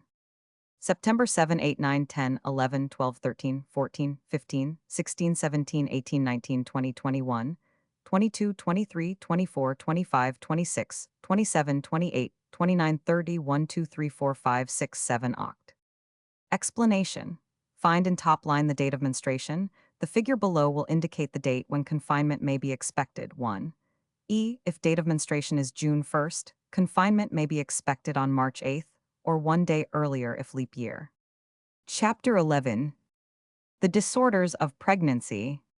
Smooth course of pregnancy in some women. Pregnancy and parturition may be made normal processes through education in true hygiene. Morning sickness and its treatment necessity for medical advice in pernicious vomiting, anorexia, bulimia, aversion towards certain foods, peculiar cravings, tendency to constipation aggravated by pregnancy, dietary measures and constipation, rectal injections in constipation, laxatives, cause of frequent desire to urinate during first 2 or 3 and last months of pregnancy, treatment of frequent urination, cause of piles during pregnancy, and their treatment, cause of itching of external genitals during pregnancy, and treatment cause of varicose veins and treatment liver spots. We saw that in some women menstruation runs a perfectly smooth course, free from any disagreeable symptoms. The same is true of pregnancy. It is remarkable how smooth and easy the entire course is with some women. Many women know that they are pregnant only because of the non-appearance of the monthly periods, and even in the later months they feel no discomfort, attending to all their work and pleasures as usual, and even childbirth is a trifling matter with them. Unfortunately, the number of such women is not very large, and because of our confined, unnatural, often exhausting way of living, is becoming smaller and smaller. There is no question that the civilized, refined woman has a harder ordeal in pregnancy and childbirth than has her primitive sister. We confidently hope that this will not be so in the future. We expect the time to come when true hygiene will be an integral part of the education and the life of every girl, and then pregnancy and parturition may become even easier processes than they are in the primitive races. But the time is not yet, and in the meantime, our young women have a good deal to go through. Morning sickness. One of the commonest disorders of pregnancy is the so-called morning sickness. This consists in a feeling of nausea and vomiting, which comes on soon after getting up. The morning sickness makes its first appearance in the third, fourth, or fifth week of pregnancy and lasts usually until the end of the third or fourth month. In some women, however, the morning sickness comes on in a few days after impregnation has taken place, and those women diagnose their condition unmistakably by the feeling of slight nausea, which they experience on getting up. Medicines are as a rule of little use in treating morning sickness. The disease can be relieved but not cured. The patient should stay in bed later than usual, should have her breakfast in bed, and then not get up for about half an hour afterward. If the patient is anemic, a good iron preparation may prove useful. Pernicious vomiting. The vomiting of pregnancy sometimes becomes so severe and uncontrollable that it has been given the name pernicious. The patient is unable to retain any kind of food, not even liquids, vomits almost incessantly, and may become very much run down and exhausted. The vomited matter may contain blood. For this condition, a competent physician must be consulted, for in some cases the patient's life may be in danger and an abortion has to be performed. Capricious appetite. A capricious appetite is very common in pregnancy. The capriciousness may express itself in 4 different directions. The patient may lose her appetite almost altogether, partaking only of very little food, and that with effort. This condition of loss of appetite is called anorexia. The patient may develop an enormous appetite, what we call bulimia, eating several times as much as she does ordinarily. She may develop an aversion towards certain articles of food. Thus many women develop an aversion towards meat, the mere sight of or talk about meat causing in them a sensation of nausea. She may show a craving for the most peculiar articles of food, and for articles which are not food at all. The craving for sour pickles or sour cabbage is well known, but some women will eat chalk, sand, and even more peculiar things. For the chalk, there may be a reason. The system needs an extra amount of lime, and chalk is carbonate of lime. Constipation. Constipation is very common among women in the non-pregnant condition, but in the pregnant it is much more common and much more aggravated. Constipation must be guarded against, but the measures must be of a mild nature. If we can relieve the constipation by dietary measures alone, so much the better. The dietary measures should consist in eating plenty of fruit, prunes, apples, figs, dates, etc., and coarse bread and bran. Constipating articles, such as cheese or coffee, should be eliminated. Where dietary measures alone are insufficient, the patient should take an enema rectal injection once or 3 times a week. The enema should consist of about 8 ounces, half a pint of cold or lukewarm water containing a pinch of salt, and should be retained about 10 minutes. Instead of water, we may advise an occasional enema of 2 to 4 drams of glycerin. Or instead of a glycerin enema, a glycerin suppository may be used. Internal laxatives are to be used. Only the mildest and non-griping preparations should be employed. The best are a good mineral oilon or 2 tablespoonfuls on going to bed, or fluid extract of Cascara sagrada, 1/2 to 1 teaspoonful on going to bed. It is very important, whatever we use, not to use the same thing for a long time. If the same drug or measure is used without any change, the bowels get used to it and cease to respond, and we have to use larger and larger doses.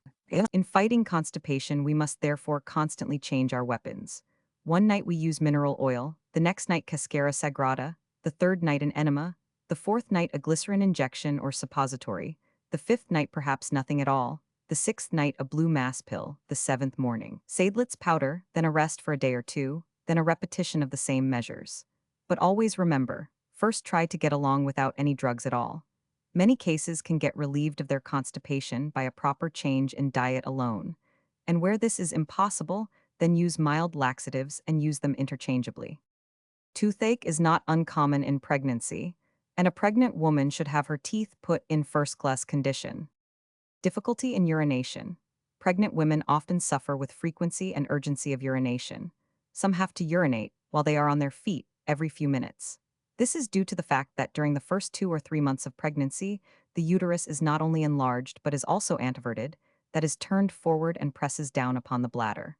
When the woman is lying down, the pressure on the bladder is relieved, and she does not have to urinate frequently. This pressure lasts only the first 2 or 3 months, because after that the growing womb lifts itself out of the pelvis, rising into the abdominal cavity. It is no longer anteverted, and the pressure on the bladder is relieved.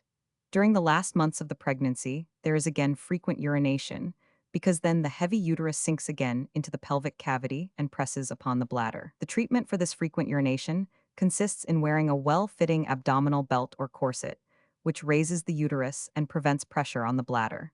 Sometimes a pessary which prevents the anteversion is efficient. In all cases, lying down and resting is useful. In short, keeping off one's feet is the most efficient remedy for the treatment of frequent urination in pregnant women. Hemorrhoids, piles. On account of the pressure of the womb on the rectum, and also on account of the constipation which is so frequent during pregnancy, hemorrhoids or piles are quite frequent among pregnant women. The treatment of hemorrhoids consists in removing the cause, wearing a well-fitting abdominal belt, and relieving the constipation. Injecting into the rectum about half a pint of cold water 3 times a day is very useful. For the intolerable itching sometimes present in hemorrhoids, the following ointment will be found very grateful. Menthol, 5 grains, calomel, 10 grains, bismuth subnitrate, 30 grains, resorcin, 10 grains, oil of cade, 15 grains, cold cream, 1 ounce. The piles, the hemorrhoids, are to be well cleansed with hot water, and this ointment is to be well smeared over. A little is pushed into the rectum, and a piece of cotton is put over the anus. This protects the clothes from soiling and keeps the medicine in place for a longer time.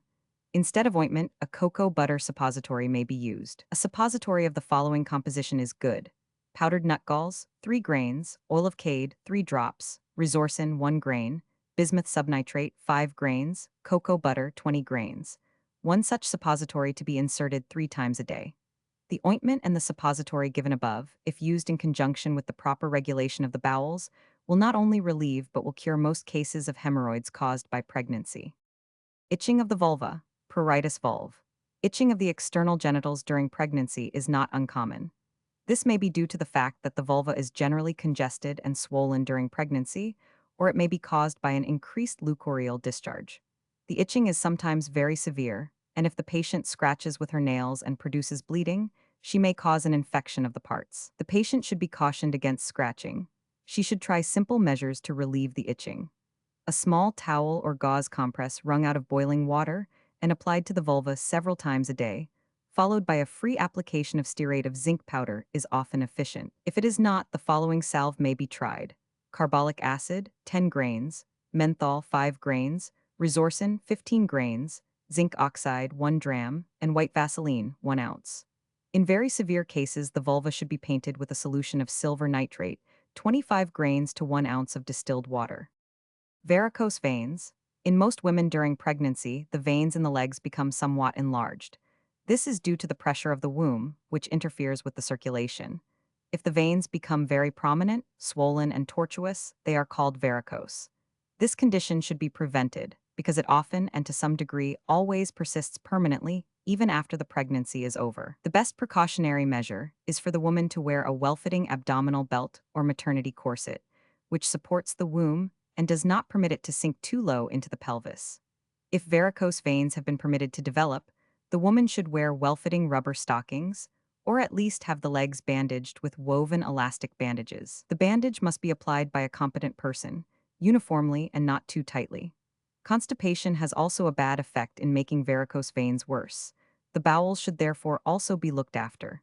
In some severe cases, all measures are of little value unless the patient at the same time stays in bed or on a couch for a few days, with the legs elevated. Swelling of the feet should be at once attended to. It may be a trifling matter due only to pressure of the womb. Then again, it may be due to some kidney trouble. The physician will determine the true cause and prescribe the appropriate treatment. Liver spots, cloasma.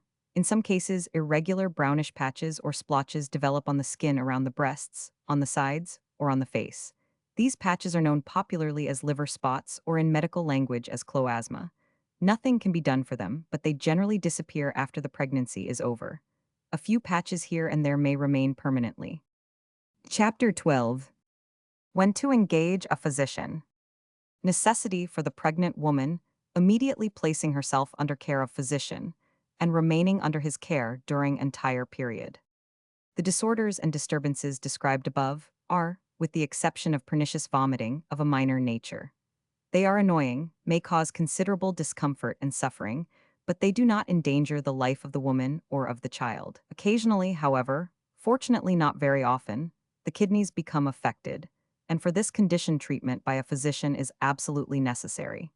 In fact, the correct and safe thing for a woman to do is to consult a physician as soon as she knows she is pregnant and have him take care of her during the entire pregnancy. Some women engage a physician during the 8th or 9th month, and this is decidedly wrong, because it may then be too late to correct certain troubles, which if taken at the outset could have been easily cured, while many troubles in the hands of a competent physician can be prevented altogether. I must therefore reiterate, every woman should engage a physician from the beginning of her pregnancy, or at least during the 3rd or 4th, and certainly not later than the 5th month.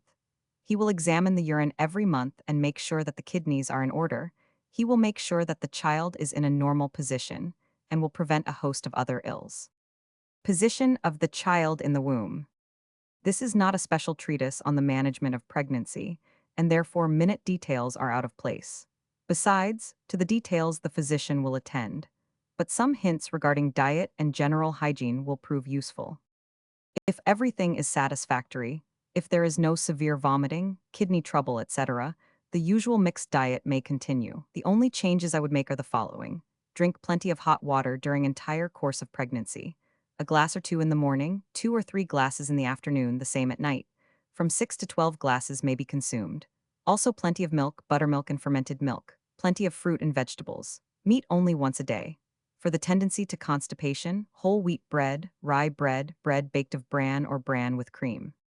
Bathing may be kept up to the day of delivery, but warm baths, particularly during the last 2 or 3 months, are preferable to cold baths. Chapter 13. The size of the fetus. Approximately correct measurements and weight of fetus at end of each month of pregnancy. Men and women are always interested to know how large the fetus is and how far it is developed during the various months of pregnancy. Absolutely exact measurements cannot be given, but the following approximate measurements are correct. Embryo growth. Embryo between 1 and 2 weeks old. Embryo about 4 weeks old. Embryo about 6 weeks old. At the end of the first month lunar, it is about the size of a hazelnut, weighs about 15 grains. At the end of the second month, it is the size of a small hen's egg. The internal organs are partially formed, it begins to assume a human shape, but the sex cannot yet be differentiated. Up to the 5th or 6th week, it does not differ much in appearance from the embryos of other animals. At the end of the 3rd month, it is the size of a large goose egg. It is about 2 to 3.5 inches long, weighs about 1 ounce. At the end of the 4th month, the fetus is between 6 and 7 inches long and weighs about 5 ounces. At the end of the 5th month, the fetus is between 7 and 11 inches long and weighs 8 to 10 ounces. At the end of the 6th month, it is 11 to 13 inches long and weighs 1.5 to 2 pounds. If born, is capable of living a few minutes, and it is reported that some 6 months children have been incubated. At the end of the 7th month, the fetus is from 13 to 15 or 16 inches long and weighs about 3 pounds. Is capable of independent life, but must be brought up with great care, usually in an incubator. At the end of the 8th month, the length is from 15 to 17 inches, and weight from 3 to 5 pounds. At the end of the 9th month, the length of the fetus is from 16 to 17.5 inches, and weight from 5 to 7 pounds. At the end of the 10th lunar month, at birth, the length of the child is from 17 to 19 inches, and the weight from 6 to 12 pounds. The average is 7.25, but there are full-term children weighing less than 6 pounds and more than 12. but these are exceptions. Chapter 14. The Afterbirth Placenta and Cord. How the afterbirth develops bag of water's umbilical cord, the navel fetus, nourished by absorption fetus breathes, by aid of placentano-nervous connection between mother and child. Whatever part of the womb the ovum attaches itself to is stimulated to intense activity, to growth. Numerous blood vessels begin to grow, and that part of the lining membrane with its numerous blood vessels constitute the placenta, or as it is commonly called afterbirth, because it comes out after the birth of the child. From the placenta there is also reflected a membrane over the ovum, so as to give it additional protection. That membrane forms a complete bag over the fetus. This bag becomes filled with liquid, so that the fetus floats freely in a bag of waters. This bag bursts only during childbirth. The fetus is not attached close to the placenta, but is, so to say, suspended from it by a cord, which is called the umbilical cord. When the child is born, the umbilical cord is cut, and the scar or depression in the abdomen, where the umbilical cord was attached, constitutes the navel or umbilicus in slang language ebbet or belly button. The umbilical cord consists of two arteries and one vein embedded in a gelatin-like substance and enveloped by a membrane, and it is through the umbilical cord that the blood from the placenta is brought to and carried from the fetus. The blood of the fetus and the blood of the mother do not mix.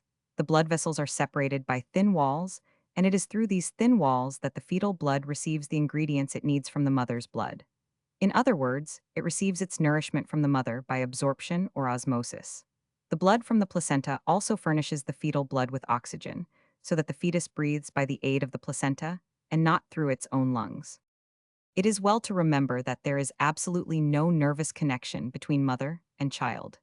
There are no nerves whatever in the umbilical cord, so that the nervous systems of the fetus and of the mother are entirely distinct and separate. And this will explain why certain nervous impressions and shocks received by the mother are not readily transmitted to the child.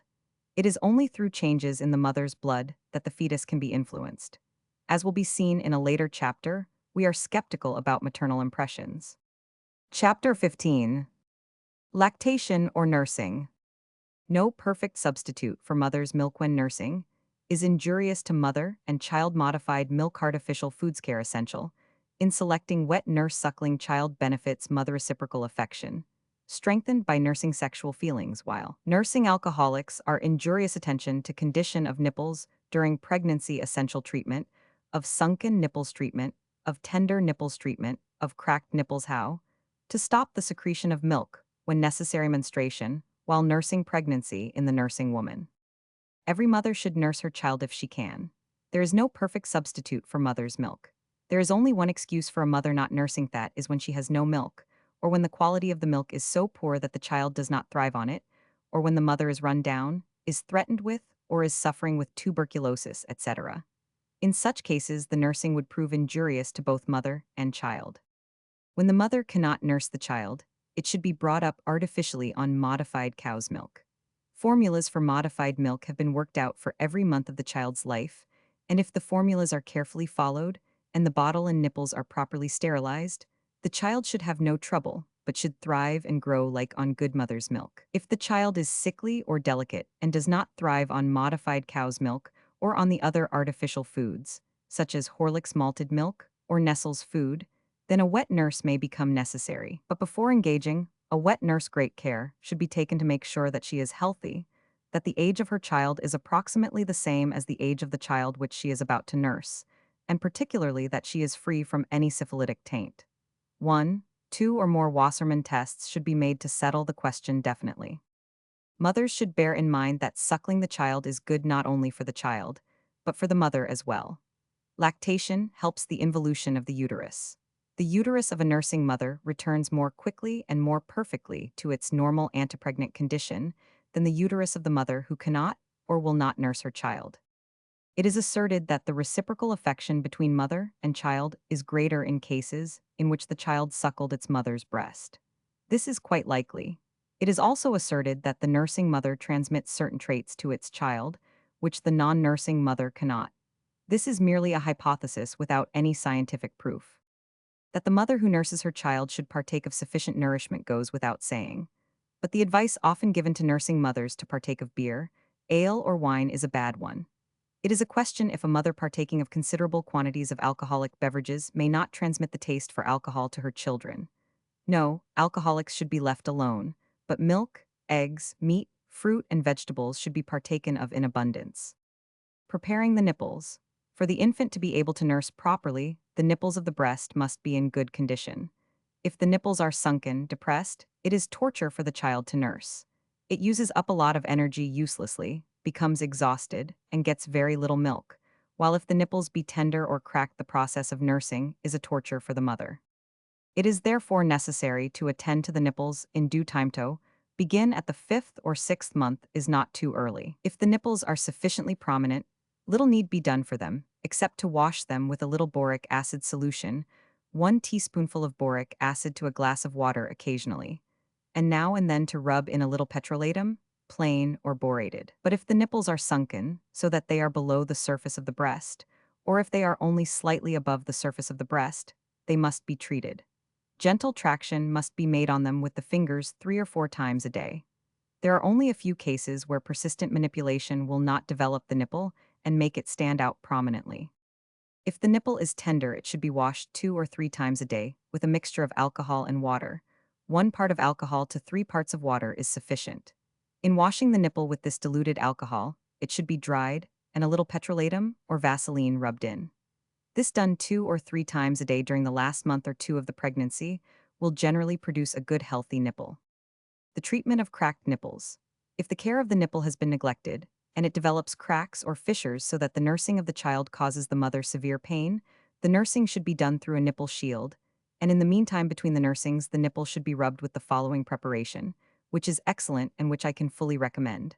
Thymol iodide, 12 dram, olive oil, 12 ounce. This should be applied every hour to the nipple and covered with a little cotton. Before each nursing, however, it must be well washed off with warm water or warm boric acid solution.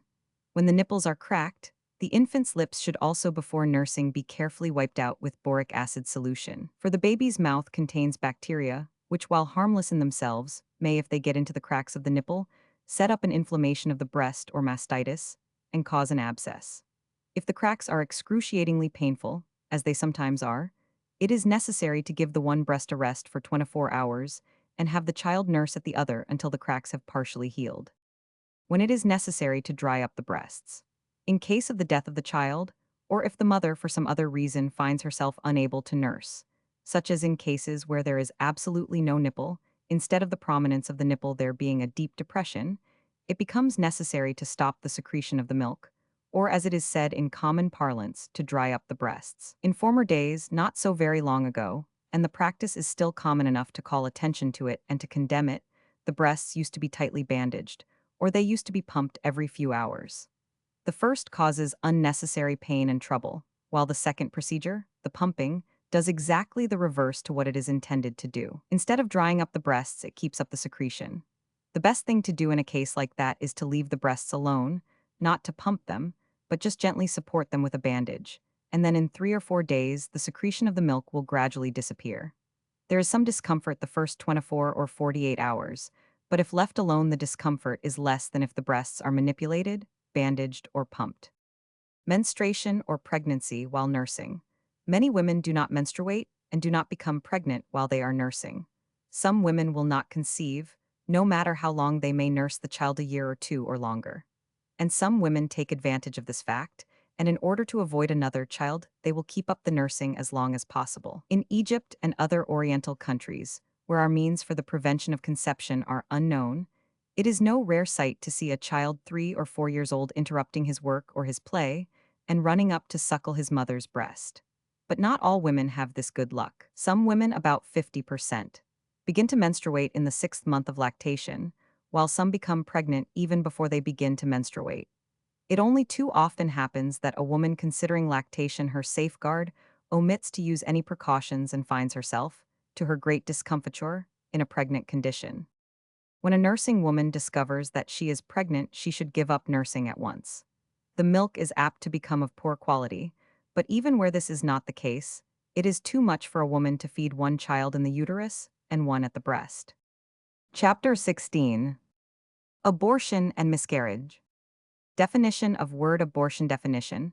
of word miscarriage spontaneous, abortion induced, abortion therapeutic, abortion criminal, abortion missed, abortion habitual, abortion syphilis, as cause of abortion and miscarriage dangers of abortion, abortion and evil.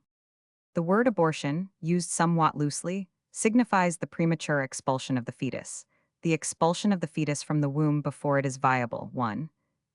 Before it is capable of living independently. Used in a stricter sense, the word abortion is applied to the expulsion of the fetus up to the end of the 16th week. To the expulsion of the fetus between the 16th and the 28th week, the term miscarriage is applied. And when the expulsion of the fetus takes place after the 28th week, but before full term, we use the term premature labor. The laity does not like the term abortion, as it is under the impression that the term always signifies criminal abortion. It therefore prefers to use the term miscarriage regardless of the time at which the expulsion of the fetus takes place. When the fetus for some reason dies in its mother's womb, it is generally expelled within a few hours or days. Sometimes this is not the case, and the dead fetus is retained for several weeks or months or even years. To such a phenomenon, we apply the term missed abortion. Some women suffer from what might be called the abortion habit. They can hardly ever carry a child to full term, but lose it in the same month or even in the same week of gestation during each pregnancy. We call this habitual abortion. And this habitual abortion may be independent of disease, such, for instance, as syphilis. The terms threatened, imminent, and inevitable abortion require no further explanation. The causes of abortion. Outside of the abortion habit, which may be due partly to heredity or be caused by a diseased condition of the lining membrane of the uterus, the principal cause of abortion and miscarriage is syphilis. And when a woman has had 2 or 3 or 4 or more miscarriages in succession, we generally assume the cause to be syphilis, and in most cases the assumption will be correct. When an abortion is performed by an experienced physician, with the observance of the utmost cleanliness, asepsis, and antisepsis, then the abortion is accompanied with very little or no danger.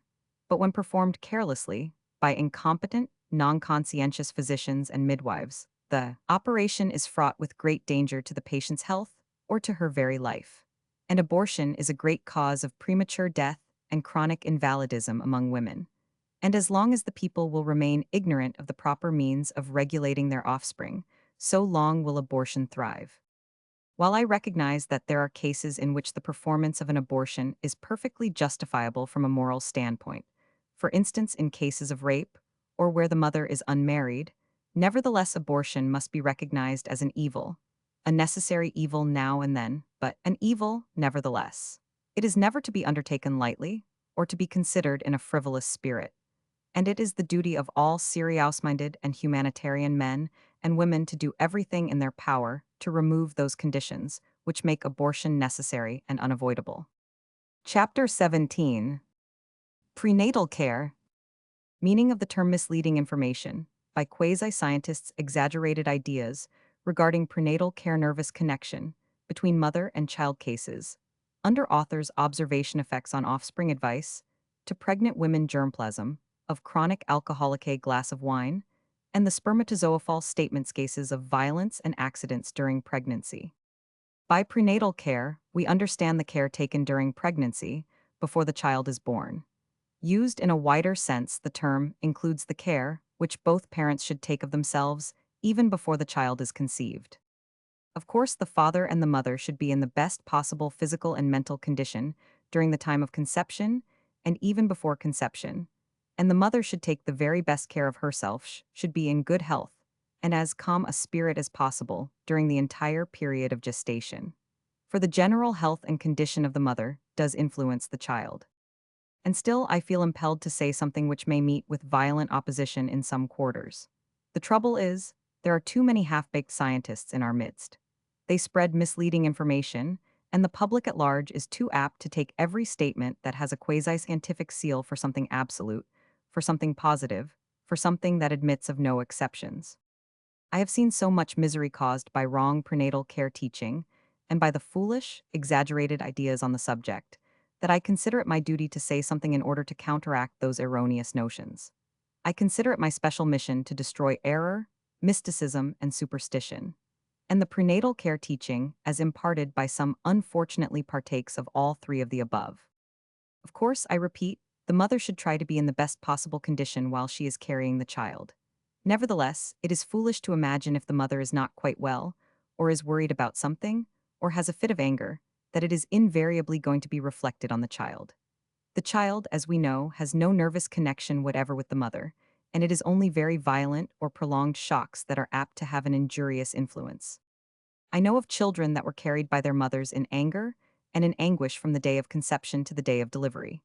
And still they were born perfectly normal. I know of a child whose mother was suffering the most hellish tortures of jealousy during the entire period of pregnancy, and still the child was born perfectly healthy, perfectly normal, and is now a splendid specimen of manhood. I know children whose mothers went through severe attacks of pneumonia, typhoid fever, etc., and still they were born perfectly healthy and perfectly normal. I know children whose mothers were using every means to abort them, took all kinds of internal medicines until they were deathly sick, and still they were born perfectly healthy and normal. I know children whose mothers tried to abort them by mechanical means, who went to abortionists who made one or more attempts to induce the abortion. I know even cases where the mothers bled as a result of such attempts, and nevertheless, the children were born perfectly healthy, developed normally physically and mentally.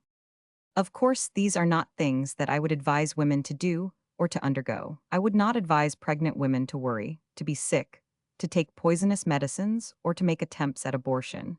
But I merely bring up these points to emphasize to my readers not to take the necessity of prenatal care in too absolute a sense, and not to worry themselves unnecessarily if the conditions during their pregnancy are not all that could be desired.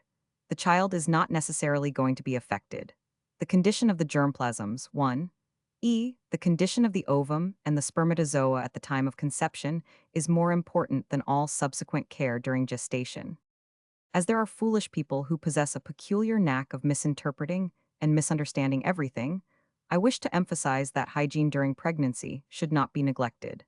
Everything possible should be done to put the mother in the best possible physical and mental condition. All I want to say is that it is bad to be insane on the subject, that it is bad to take things in an absolute sense, and that it is bad to exaggerate. You will often hear it said that a child that was conceived when the father was in an exhilarated condition is apt to be epileptic, or nervous, or insane, and what not. This is also to be taken with a grain of salt. A chronic alcoholic has a defective germplasm, and his children are apt to be defective.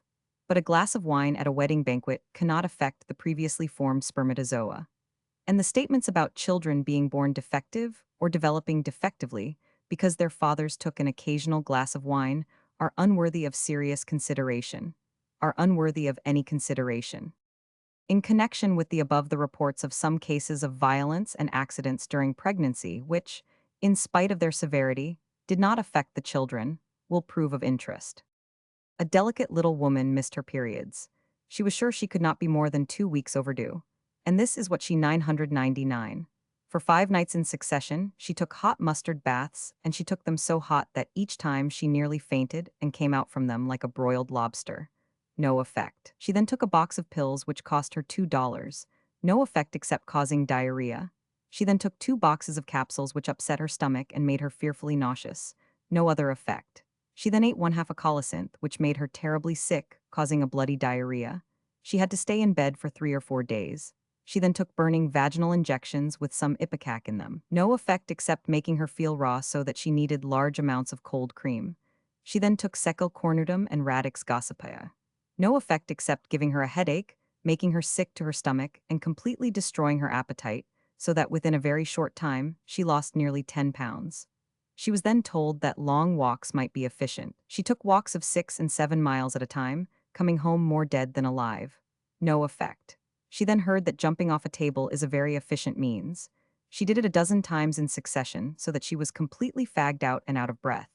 8.5 months later, she gave birth to a perfectly healthy, well-formed boy weighing 8 pounds.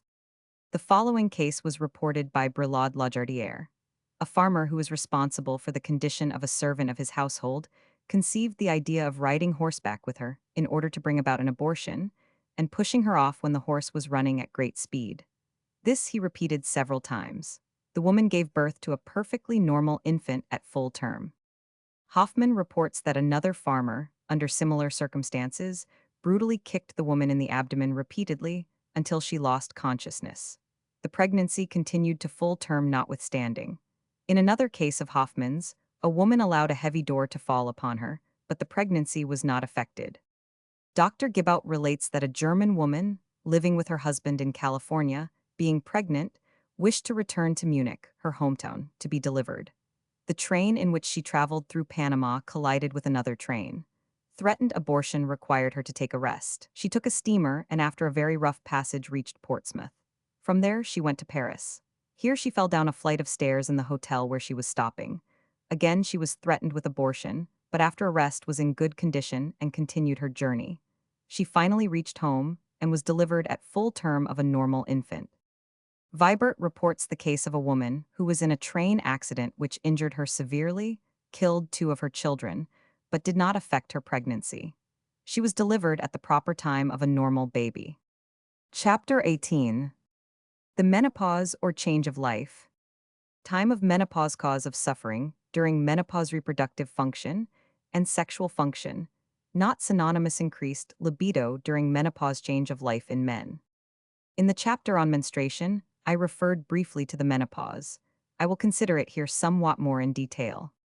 The menopause, also called the climacteric, and in common language change of life, is the period at which woman ceases to menstruate. The average age at which this occurs is about 48. But while some women continue to menstruate up to the age of 50, 52, and even 55, others cease to menstruate at the age of 45 or even 42. Between 44 and 52 are the normal limits. Anything before or beyond that is exceptional.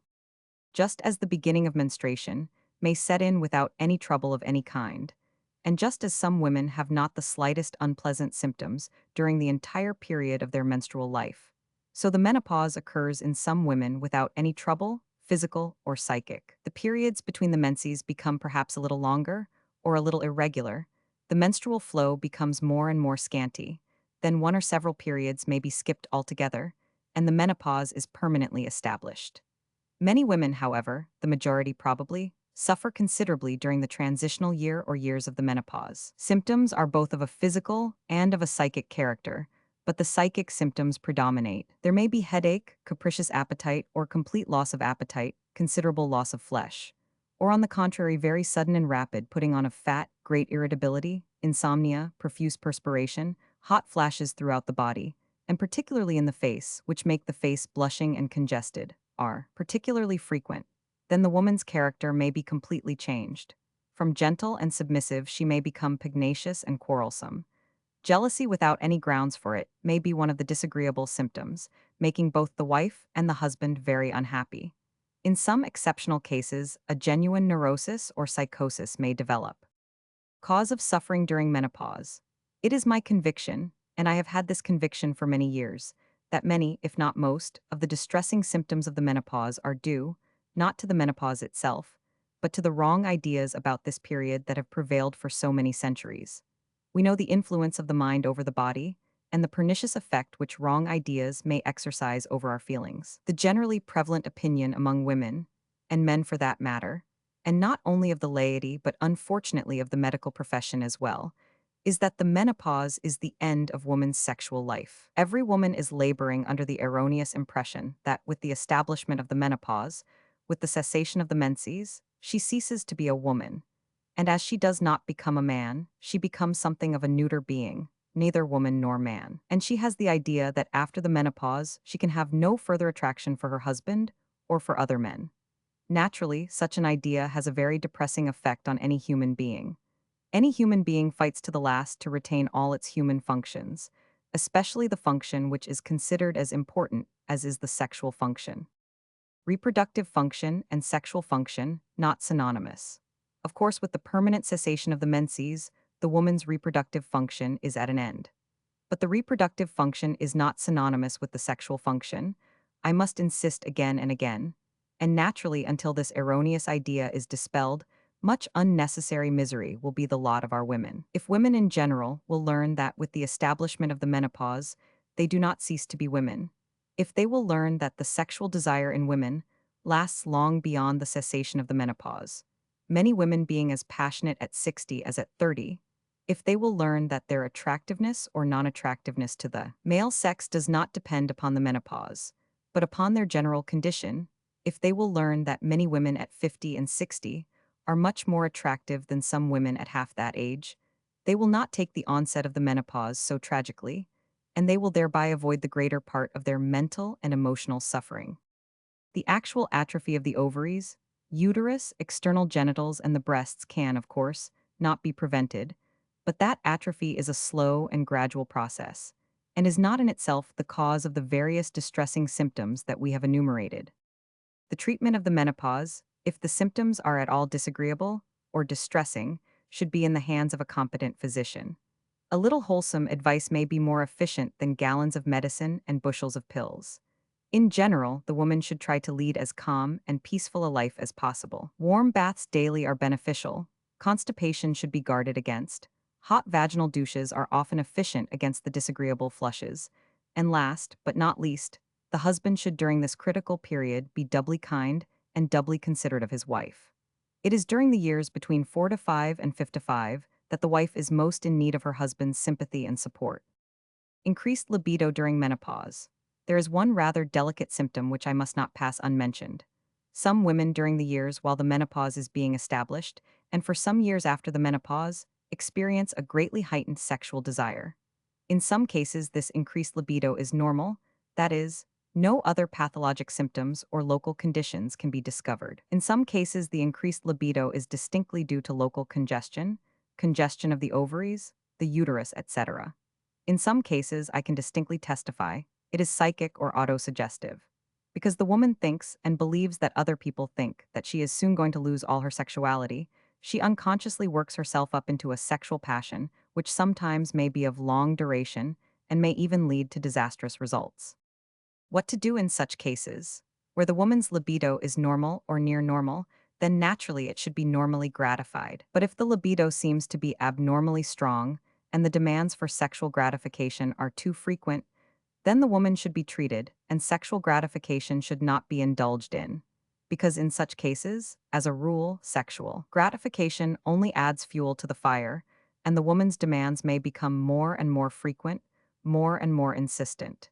In exceptional cases, it may even reach the intensity of nymphomania. In such cases, the aid of a tactful physician is indispensable. Change of life in men. To people not familiar with the subject, it sounds rather strange to speak of change of life in men. Man, possessing no menstrual function, cannot have any menopause, but still sexologists and psychologists who have studied the subject carefully are convinced that between the ages of 4 to 5 and 5 to 5 men also undergo a certain change which may be spoken of as the change of life or the male climacteric. They become irritable, capricious, very susceptible to feminine charms, are apt to fall in love, and in many the sexual instinct is greatly increased. As in women, this increase of the sexual desire is sometimes due to pathologic causes, such as an inflamed prostate gland. In other cases, it is of psychic origin. Just as a man should be particularly kind and considerate to his wife during her menopause, so the wife, understanding that her husband is going through a critical period, will also increase her tact, patience, and consideration. Chapter 19. The habit of masturbation. Definition of masturbation: its injurious effects in girls, as compared with boys' married life of the girl masturbator. Necessity for change in injurious attitude of parents, who discover the habit. Common sense treatment of the habit. How to prevent formation of habit. Parents, advice to children. Hot baths, as factor in masturbation. Other physical factors. Mental masturbation and its effects. Masturbation or self-abuse is a term applied to a bad habit, which consists in handling and rubbing the genitals. It is a bad habit because it is apt to injure the health and future development of the girl. The more frequently it is practiced, the more injurious it is. It is more injurious than when practiced by boys, because the effects are usually more permanent. Girls who indulge in the habit of masturbation to excess not only weaken themselves, become anemic and get a dingy, pimply complexion, but they lose their desire for normal sexual relations when they grow up, and are unable to derive any pleasure from the sexual act when they get married. In fact, many girls who masturbated excessively get a strong aversion to the normal sexual act, and their married life is an unhappy one. Their husbands often have to ask for a divorce. Fortunately, the habit is much less widespread among girls than it is among boys, while about 90% Of all boys, 9 out of every 10 masturbate more or less, only about 10, or at most 20%, of girls are addicted to this habit. But whatever the percentage may be, the habit is an injurious one, and if you value your health, your beauty, and proper growth and mental development, you should not indulge in it. If you are already indulging, if you are used to handling your genitals, if a bad companion has initiated you into the habit, you should give it up. And mothers should watch their children, guard them against developing the habit, and do everything possible to cure them of it if prevention comes too late. But while, as you see, I do not deny the evil effects of masturbation, it is necessary to state that a great change has taken place in our opinions on the subject. And it is but right that parents should know of this change of opinion among the medical profession, particularly among those who specialize in sexology. Wrong behavior of parents. When parents make the awful discovery that their child is fondling its genitals or is indulging in masturbation, they feel as if a great calamity had befallen them. They could not feel worse if they learned that the child was a thief or a pyromaniac. Imbued with the medieval idea of the sinfulness of the habit, as well as its injuriousness, they begin to scold the child, to frighten it, to make it believe that it is doing something terrible, that it has disgraced them and itself. And they try to persuade it that, unless it stops immediately, the most direful consequences are awaiting it. The results of this mode of procedure are disastrous, much more so than is the masturbation itself. Often the scolding and the exposure of the child are done in the presence of others. This implants in the poor girl a sullen resentment that only makes it more difficult for it to break the habit. When the child is brought to the physician, you can see by its behavior, by its downcast looks, by its sulkiness, by its attempt to refrain from tears, and other signs, that it regards the physician in exactly the same light as a youthful criminal regards the judge before whom he has been brought for trial. It is time, high time, that this silly and injurious attitude toward a practice, which is very common, be radically changed. It is time that parents and physicians learn that the injuriousness of the habit has been greatly, grossly exaggerated. It is time that they know that the vast majority of boys and girls get over the habit without being much, or any, the worse for it. The knowledge of this fact will not only save them and the children much needless anguish and suffering, but will make it much easier to deal with the latter, make it much easier to get them divorced from the habit. If we look at the matter in a sensible, common sense way, and do not tell the child caught in the practice that it has done something disgracefully vicious and criminal, but speak to it kindly, and tell it that it is doing something that may injure it greatly, that may interfere with its future mental and physical health and development, then we shall have far greater success in our endeavors to break the boy or the girl of the habit of masturbation. As I have said in another place, in my opinion, stigmatizing even the most moderate indulgence in masturbation as a vice has a deleterious effect upon the people who so indulge and makes it harder for them to break off the habit. Every thinking physician and sexologist can tell you that picturing the masturbatory habit in too lurid colors and stigmatizing it with too strong epithets has, as a rule, the contrary effect to the one expected. The victims of the habit consider themselves degraded, irretrievably lost. They lose their self-respect, and it is, on account of that, harder for them to break themselves of the habit. We shall accomplish a good deal more with our youthful and older patients if we leave alone, altogether, the moral side of the question, if there be any moral side to it, and emphasize the physical injuriousness of the habit. We do not want to diminish the self-respect of our boys and girls, we want to increase it. And we cannot do this if we make them believe that a masturbator is a vicious criminal. Inspire your patients with confidence. Tell them that indulgence in the habit jeopardizes their future growth, both physical and mental, their health and happiness, and you will find them easier to control. I am not trying to minimize the danger of masturbation, for, if indulged in from an early age and to great excess, the results may be disastrous. But even if I were to minimize the evil consequences, that would be less of a sin than to exaggerate them the way it has been done for so many years, by so many people in the profession and out of it. The evil results of exaggerating the influence of masturbation have been so great in the past that, if now the pendulum were to swing to the other extreme, I am sure it would not be a bad thing at all. Prevention of the habit of masturbation. The keynote of preventing the habit is carefully to watch the child from its earliest infancy. We know that not infrequently stupid or vicious nursemaids, wet nurses, and even governesses ignorantly or deliberately induce the habit in children under their charge. This, of course, must be prevented. Even children of the age of 9, 10, 11 years should not be left alone, but always be under supervision. Too close friendship between boys or girls, particularly of different ages, should be looked upon with suspicion. A number of girls never should sleep in the same room without supervision by an older person. The sleeping together of two in the same bed, whether it be two children or a grown person and a child, should not be permitted under any circumstances. I admit of no exceptions to this demand. It makes no difference whether the other person is a mother, a father, a brother, or a sister. Leaving out of the question any deliberate element, the thing is dangerous, for very often, unintentionally, unwittingly, masturbation is initiated by this intimate contact. The child boy or girl should sleep alone on a rather hard mattress. The covering should be light. A coverlet may be put over the feet. The child always should sleep with the arms out upon the cover or blanket, never under the same. If this is done from childhood on, it is very easy to get used to this way of sleeping, and many a case of masturbation will thus be obviated. The child should not be permitted to loll in bed. It must be taught to get up as soon as it awakes in the morning. The general bringing up must be of a strengthening, hardening character, and this applies both to the body and the will. When the children reach the age of 9, 10, 11, 12, or 13 years, we must use discrimination and judgment. For some children of 9 are as developed as are others of 13. We must tell them that it is bad and injurious to handle one's genitals, and we must warn them to shun any companions who wish to initiate them into any manipulations of these parts, or who show an inclination to talk about the sexual organs and sex matters. Hot baths are very injurious for young children in their influence in this direction. There is no question that a hot bath has a very decided stimulating effect upon the sexual desire of adults as well as of children, both male and female. In fact, I have had several patients of either sex tell me that their first masturbatory act was committed while they were in a hot bath. Of course, the sensation having been pleasurable, they kept on repeating the experience. Every factor liable to give rise to the habit should be removed.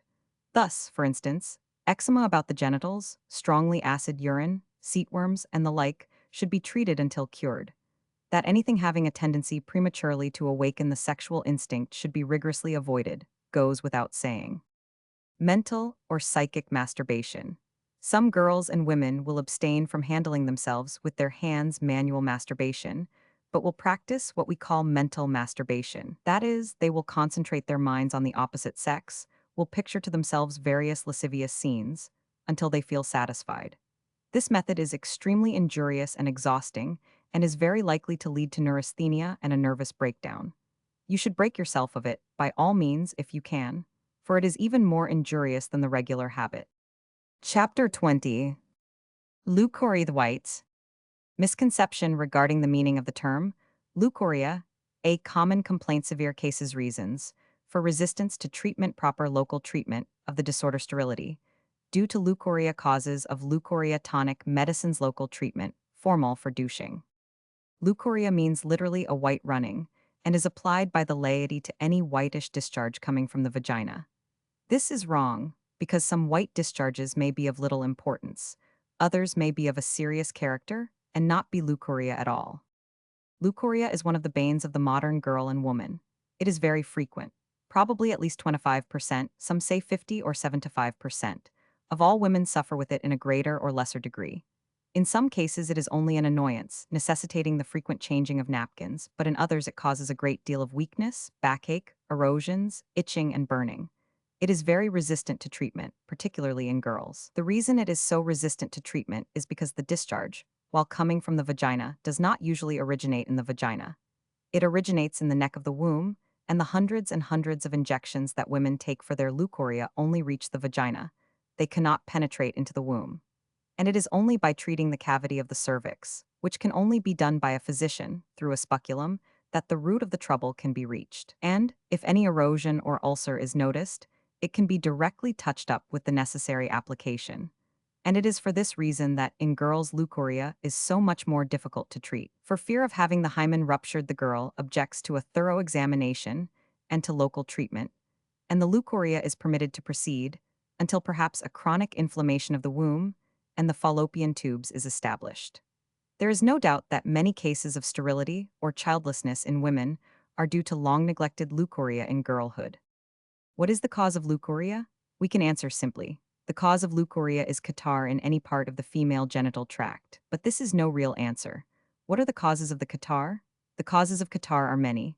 The most common cause is a cold. Wetting the feet and getting chilled, particularly during the menses, may set up a catarrh in the cervix. Long standing on one's feet, lifting and carrying heavy bundles, dancing in overheated rooms, and then going out scantily clad in the chill night air. Prolonged ungratified sexual excitement. Lack of cleanliness in the external genital saw, these are factors in setting up a catarrh of the cervix with a resultant leukorrhea. A general rundown condition, worry, overwork, too hard study, lack of fresh air, and a general scrofulous condition also favor the development of catarrh of the womb and leukorrhea. It will therefore be seen that the treatment of leukorrhea to be successful must be general and local. General treatment. The general treatment consists in general hygienic measures and in common sense. The patient should not be on her feet more than she can help, and she should not walk until exhausted or fatigued. It is better to take several short walks than one long one. The corset she wears, if she wears any at all, should be of the modern kind. Not one that presses the womb and the other abdominal organs down, but one that supports the abdominal walls and rather raises the abdominal organs up. The lacing or buttoning must be from below up and not from above down. That it should not in any way interfere with the freedom of respiration goes without saying. Constipation, if any, to be treated, must be treated intelligently. By mild measures, see constipation in the chapter on pregnancy, and care must be taken that the bowels move at regular hours. Where the leukorrhea is due to or is aggravated by anemia and general weakness, a good iron preparation, such as 1 Blod's 5-grain pill 3 times a day, or a tonic of iron, quinine and strychnine will do good. A daily cold bath or cold sponge, followed by a brisk dry rubbing with a rough towel, is also useful. Local treatment. Local measures consist of painting or swabbing the vagina and cervix with various solutions, of tampons, suppositories, and douches. Local application to the vagina and uterus can be done satisfactorily by the physician or nurse only. The insertion of a suppository or douching can be easily done by the patient herself. While it is always best and safest to consult a physician, and while self-medication is generally inadvisable, there are occasions when a physician is not available. In some small places, a woman may, for various reasons, have a strong objection to gynecological examination and treatment, and some women may be too poor to pay the doctor. In such circumstances, self-treatment is justified, and there can be no objection to it if the remedies are harmless and are sure to do some good. That is, to improve the condition where they do not affect a complete cure. Chapter 21. The Venereal Diseases.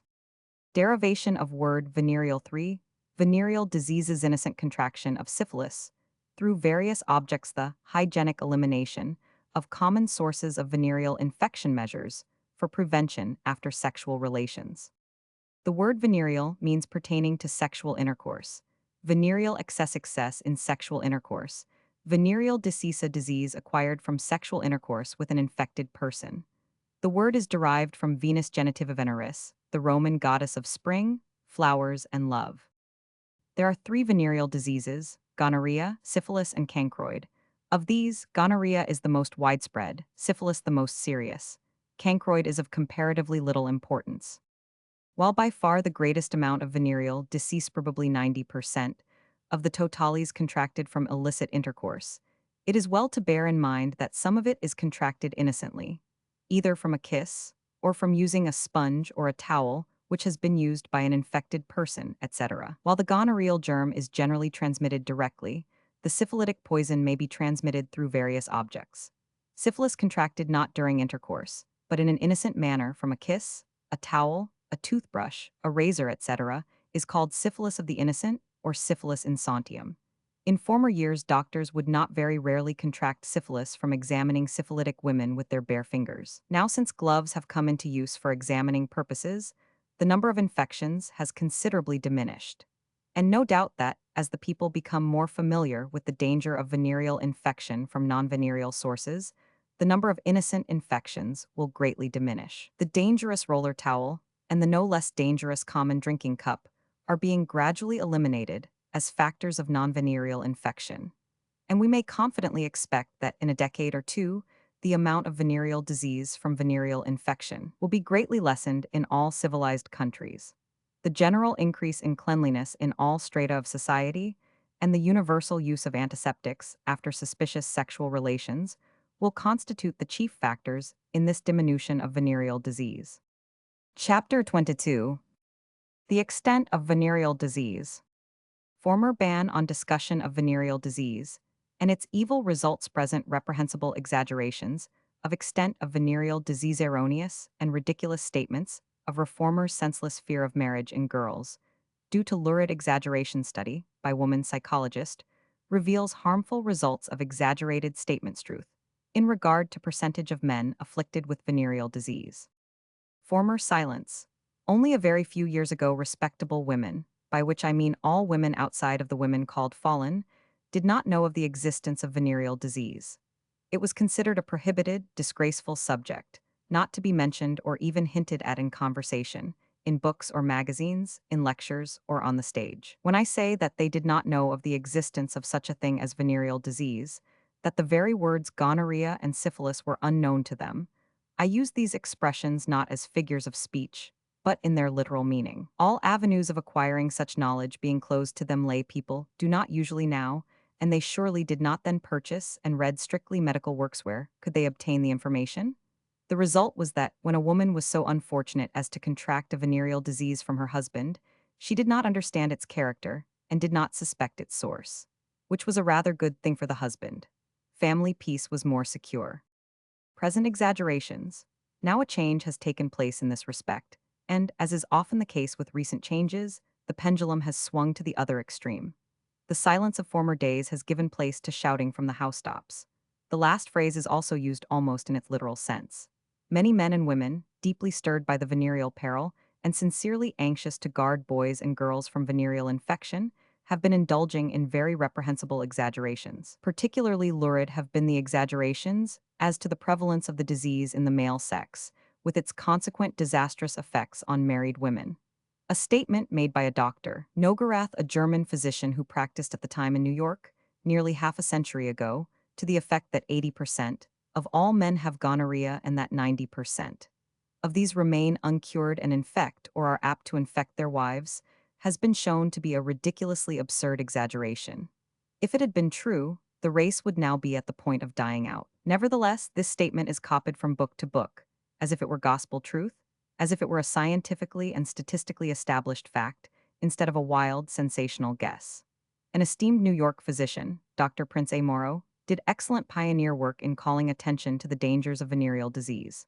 But as is the case with so many reformers, he permitted his zeal to run away with him occasionally, and he made statements which caused and are still causing the judicious to grieve. The statement, for instance, that there is more venereal disease among innocent, virtuous wives than among prostitutes, is one to cause the real honest investigator to weep over the human tendency to exaggeration, or to burst out in uproarious laughter. The ridiculousness of this statement becomes especially evident when we recollect that the same gentleman made the statement that every prostitute, without exception, was diseased at one time or another.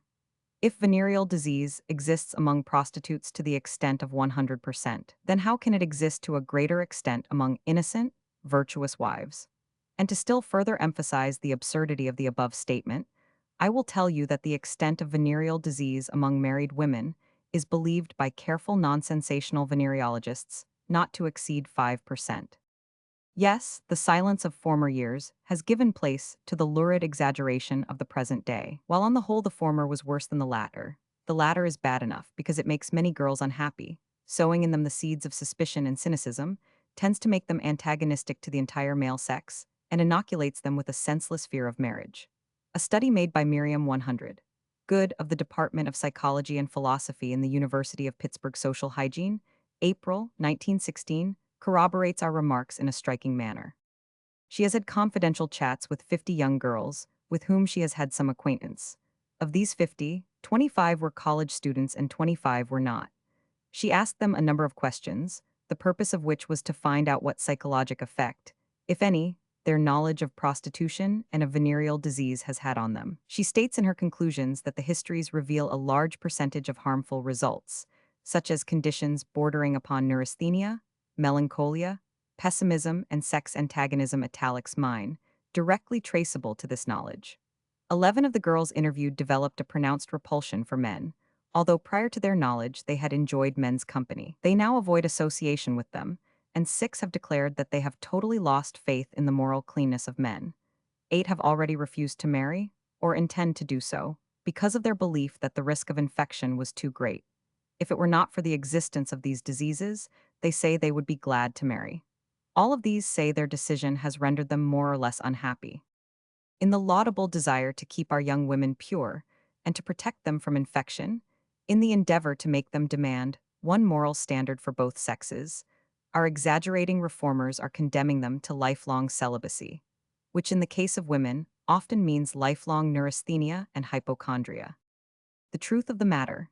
Here is the truth about venereal deceased truth as I know it, without concealment on the one hand and without exaggeration on the other. Exact figures are, of course, unobtainable anywhere, but results obtained from unbiased investigations of different classes of society, from hospital reports, from questionnaires among students, etc., tell us that probably about 20% of the adult male population are the victims of gonorrhea at one time or another, that probably 8 or 10% are not entirely cured when they enter matrimony, and 4 or 5%, some would say 2%, of wives become infected with gonorrhea. This, I say, is terrible enough and makes the greatest care and caution imperative. For, if you should be one of the victims of the 2 or 5%, it would be little consolation to you that the other 98 or 95% of wives have escaped. Of course, the percentage of venereal disease among young men, and afterwards among their wives, will vary greatly with the stratum of society. Among the lower strata, you may find 50% of infection, with a very large percentage of those uncured, not because they are of a lower morality than the higher classes, but because the cheap class of prostitutes that they are obliged to patronize are frequently diseased, and because they cannot afford expert treatment, or any treatment at all. Among these classes, you will naturally find a much larger percentage of diseased wives. But then to counteract this, we must bear in mind that there are large classes of men in whom gonorrhea exists only to the extent of 5 or 10%. And we have large classes of wives among whom the victims of gonorrhea will come up only to a fraction of 1%. The above figures, you see, differ materially from the statements found in so many sex books that percent of all married men in New York have gonorrhea, and that at least 3 out of every 5, 60%, married women in New York have gonorrhea. Whenever you read or hear such a statement, treat it with a simile or with contempt, as all false statements should be treated. As to syphilis, the extent of the prevalence may be given as between 2 and 5%, which percentage differs considerable from the 75, 50, or 25%, given us by some sex lecturers, but which is terrible enough as it is, without any exaggerations. Chapter 23. Gonorrhea. Source of gonorrhea: mucous membrane of genital organs, and of principal seats of disease symptoms in men, and in women vagina seldom, attacked in adult snowbody, inherits gonorrhea ophthalmia neonatorum differences of course of disease in men, and women gonorrhea less painful in women symptoms not suspected by woman necessity for the woman consulting a physician self-treatment, when woman cannot consult physician formal for injections. The subject of gonorrhea and syphilis is treated pretty fully, from a layman's point of view, in the author's Sex Knowledge for Men. I do not intend to devote much space to a discussion of the details of these two diseases here, because the subject is not of such direct interest to women. Respectable girls and women do not indulge in illicit relations, the same as respectable men and boys do, and their danger of contracting a venereal disease is insignificant as compared with men's liability. I will, therefore, touch upon only a few points, particularly insofar as the diseases differ in their course from the course pursued in men. Those, however, who are interested may read the chapters on the subject in the author's Sex Knowledge for Men, and if they want still fuller details, they may study the author's treatment of gonorrhea and its complications in men and women. Gonorrheal germs. Gonorrheal germs. Gonorrhea is an inflammation caused by a germ called the gonococcus, discovered by Dr. A. Neisser, of Breslau, Germany, in 1879. Any mucous membrane may be the seat of gonorrhea, but it attacks by preference the mucous membrane of the genital organs and of one other organ, the eye. Its principal symptoms are inflammation, pain, burning, and discharge. In men, it attacks the urethra. In women, it attacks the cervix, neck of the womb, the urethra, and the vulva. The vagina is seldom attacked in adult women because the mucous membrane of the adult vagina is rather tough and does not offer a good soil for the development of the gonococcus germ. The discharge that a woman has when she has gonorrhea comes principally or exclusively from the neck of the womb.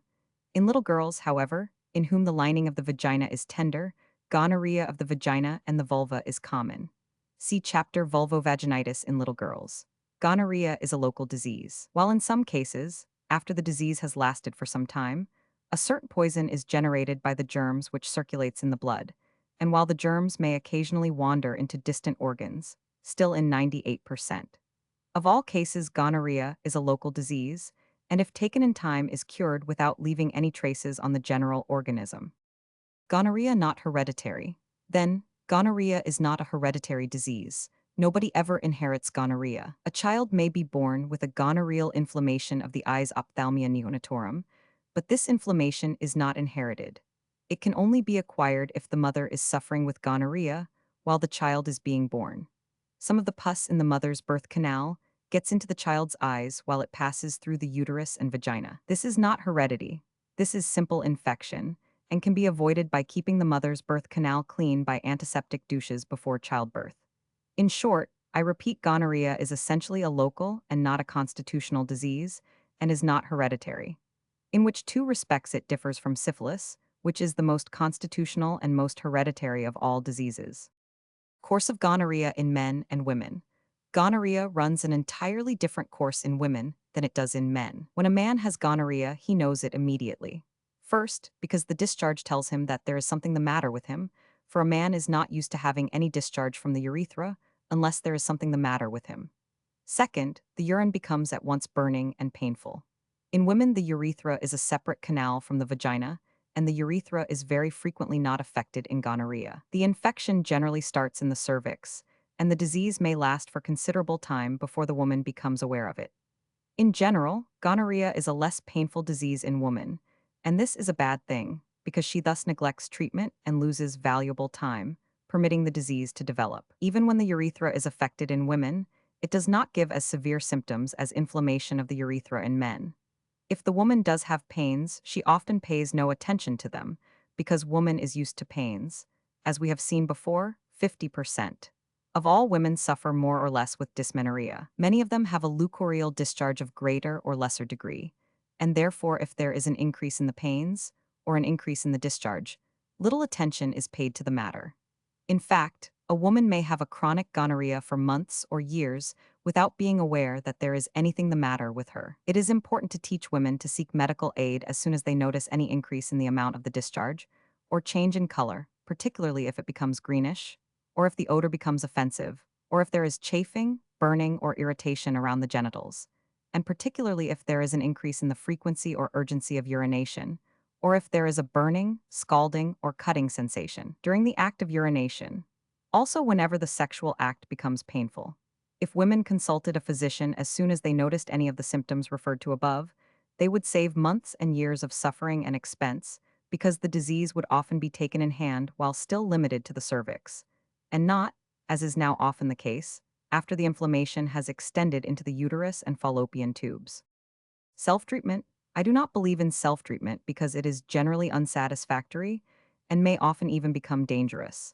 And I decidedly advise every woman who suspects that she has contracted gonorrhea to apply at once to a competent physician.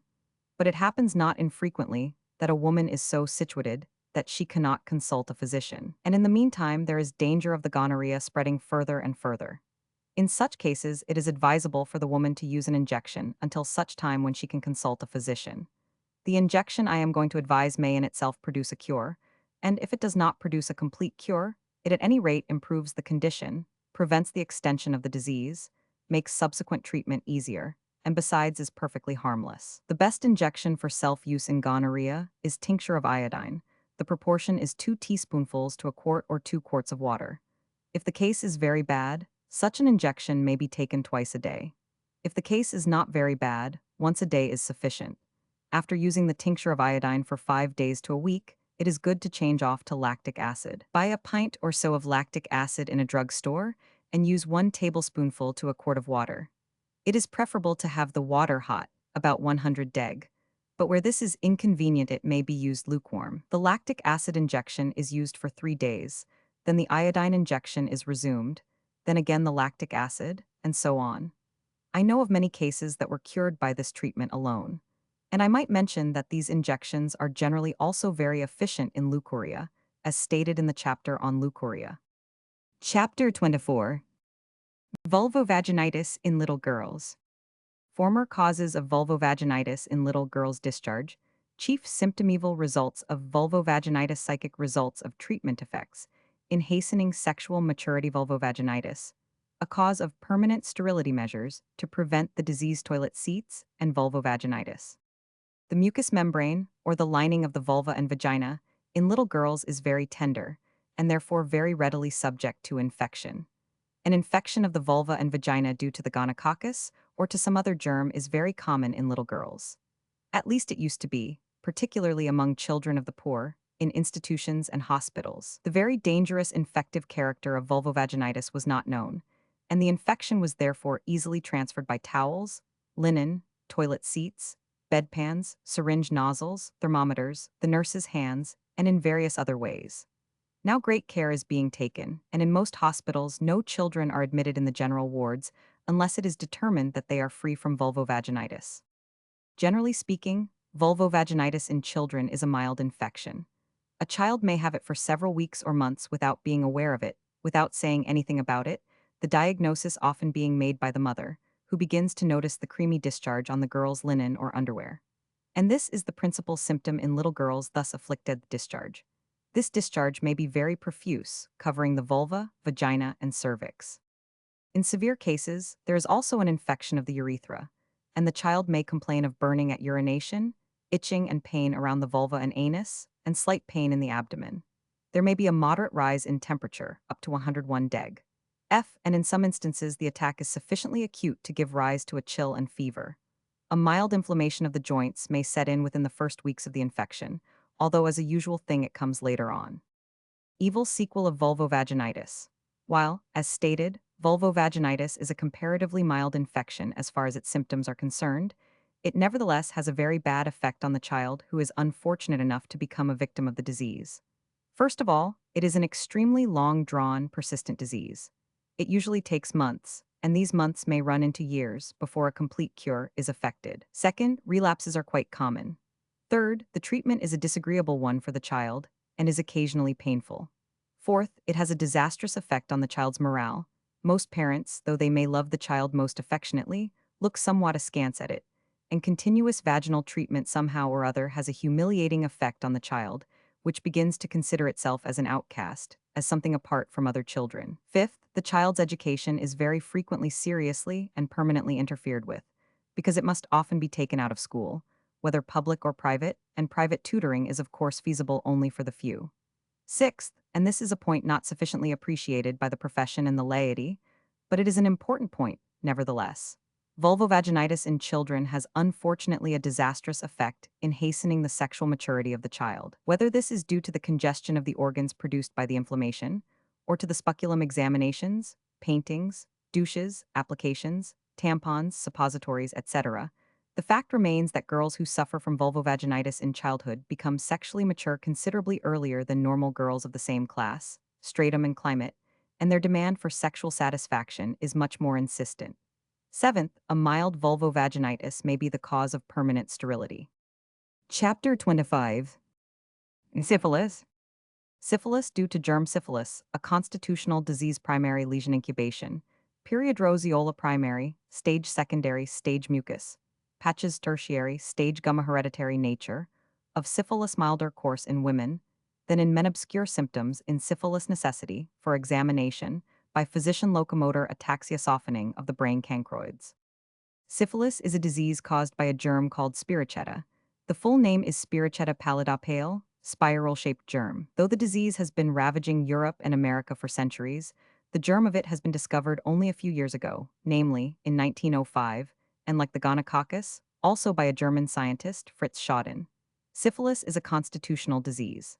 In 10 days to 3 weeks after a person has contracted syphilis, he or she develops a sore at the spot where the germs got in.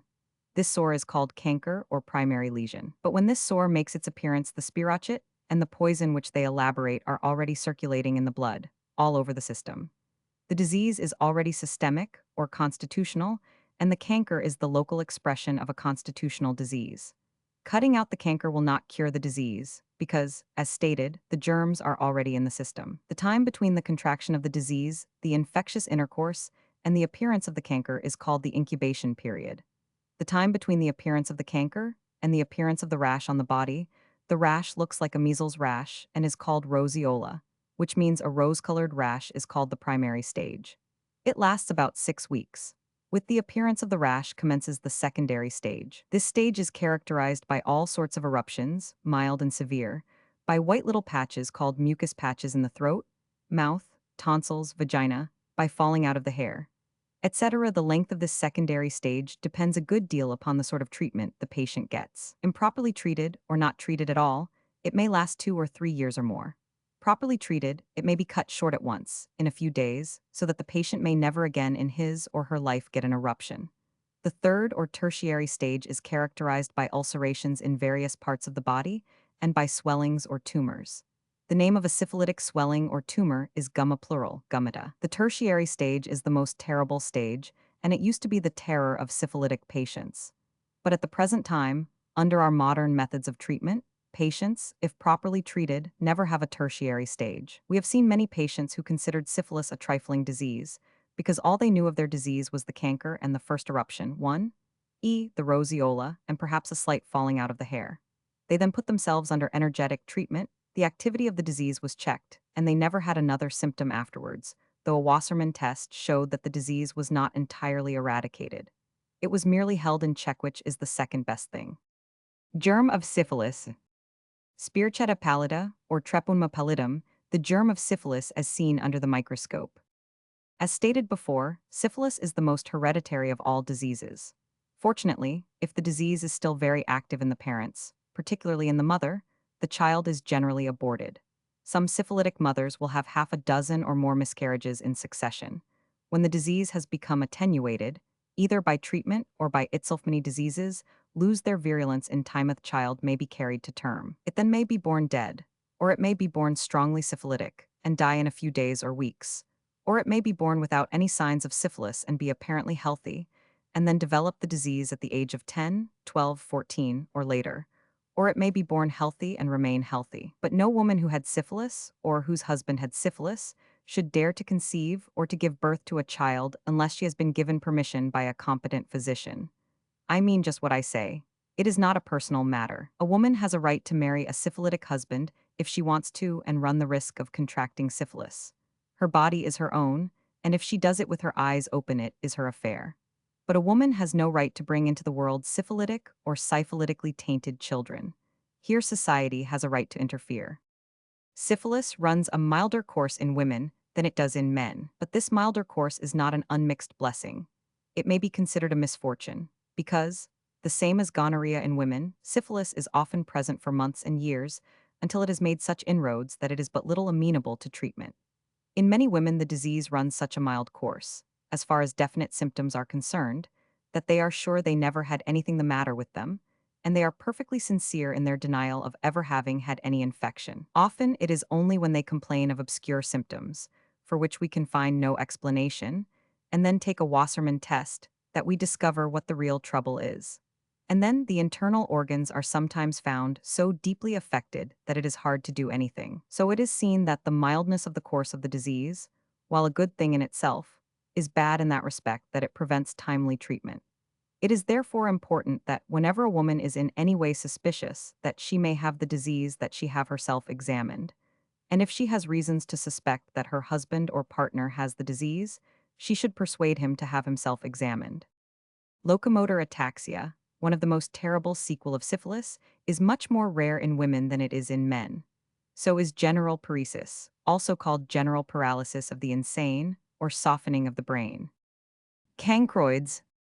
There is one other minor disease belonging to the venereal diseases, that is cancroids. Cancroids are little ulcers on the genitals. They are purely local and do not affect the system. They are due largely to uncleanliness, and are found only among the poorer classes of prostitutes, and therefore among the poorer classes of men. One sees them now and then in public dispensaries, but in private practice they are now quite rare. They used to be quite common, which shows that the general level of cleanliness has been raised considerably among all classes of people. At any rate, cancroids are of little significance, as compared with syphilis and gonorrhea, and when speaking of the venereal peril, these are the two diseases we have in mind. Chapter 26. The curability of venereal disease. Gonorrhea may be practically cured in every case in man extensive gonorrheal infection, in woman difficult to cure positive cure, in syphilis impossible to guarantee. Just as the usual statements in regard to the extent of venereal disease have been found untrue or greatly exaggerated, so do the statements regarding the curability, or rather incurability of venereal disease, need careful revision. The picture usually painted of the hopelessness of gonorrhea and syphilis is too somber, too black, and, contrary to the assertions made by laymen and laywomen and physicians who do not specialize in the treatment of venereal disease, I wish to make the statement that every case of gonorrhea in man, without any exception, if properly treated, can be perfectly cured, as far as practical purposes are concerned. I add the last phrase because the cure may not be perfect in the scientific sense of the word. That is, the man may not be brought back into the condition in which he was before he got the disease. But for all practical purposes, as far as he himself is concerned, as far as his wife is concerned, and as far as the future children are concerned, every case may be cured without any doubt. And I say this, basing myself upon a varied professional experience extending over nearly a quarter of a century. As to gonorrhea in women, that depends to a great extent upon the virulence of the disease and the promptness with which treatment is instituted. If the gonorrhea is limited only to the cervix, the vulva, and the urethra, then prompt treatment will usually bring about a cure in a comparatively short time. But if the gonorrheal inflammation has extended to the body of the uterus, or still worse, to the tubes, then the treatment may become a very tedious one, and some cases may not be curable without an operation. With syphilis, the matter is different. Since the introduction by Ehrlich of the various arsenic preparations, we have much better success in the treatment of syphilis, and we can positively render every case non-infectious to the partner. But as to guaranteeing a positive cure, that is, guaranteeing that the patient will never have an outbreak or relapse of his disease in the future, and that the children will be perfectly free from any taint, this we can do no more now than we could before the modern treatment of syphilis was introduced. The decision, therefore, as to whether we may or may not permit a once syphilitic patient to marry, will depend a great deal upon whether or no the husband or the wife or both desire to have children. If this is the case, we must often withhold our permission. But if the man and woman agree to get married and to get along without children, we will grant permission to the marriage in the vast majority of cases. The subject of venereal disease in marriage will be further discussed in separate chapters. Venereal disease, I have to repeat, is terrible enough in itself, without any exaggeration, without picturing it in too black colors. And it is necessary that people should not have too black an idea of it. It is necessary that they know that there are thousands and tens of thousands of patients who suffered with gonorrhea or syphilis, and who were perfectly cured, who married, and whose wives remained perfectly well, and who gave birth to perfectly healthy, untainted children. Chapter 27. Venereal prophylaxis. Necessity for douching before and after suspicious intercourse. Formal, for douches precautions against non-venereal sources of infection. Syphilis transmitted by dentists, instruments, manicurists, and syphilis promiscuous, kissing a source of syphilitic infection. In his book, Sex Knowledge for Men, the author treated the subject of prevention of venereal disease very thoroughly. Men need this knowledge. As men will indulge in illicit relations, we must teach them to guard themselves against venereal infection. We must do it not only for their own sake, but for the sake of their wives and children. For, infection in the man may mean infection in his wife and children. But as women readers of this book are not likely to indulge in promiscuous relations with strangers, a detailed discussion of the subject would be out of place.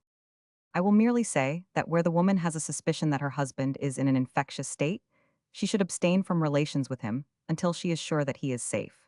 But where for some reason a suspicion's intercourse is indulged in, the woman should use an antiseptic douche before and after intercourse. Where it is inconvenient to use a douche both before and after, a douche after will have to suffice, but it is much safer and surer to use the douche both before and after. When you use a douche, there is always some of the solution left in the vagina, and that destroys wholly, or in part, the infective germs. The following makes an effective douche.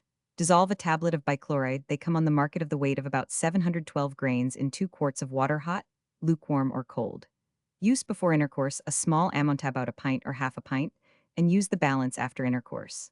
Instead of the bichloride, you may use a tablespoonful of carbolic acid, or 2 tablets of chinosol, or a tablespoonful of lysol, or 2 tablespoonfuls of boric acid. Instead of the douche, an antiseptic jelly in a collapsible tin tube with a long nozzle may be used. But besides the venereal sources of infection, the woman must guard against the non-venereal sources. Do not ever, if you can avoid it, use a public toilet. If you are forced to use it, protect yourself by putting some paper over the seat. Do not use a public drinking cup. If you have to use one, keep your lips away from the rim. One can learn to drink without touching the rim of the glass or cup with the lips. Do not, under any circumstances, use a public towel.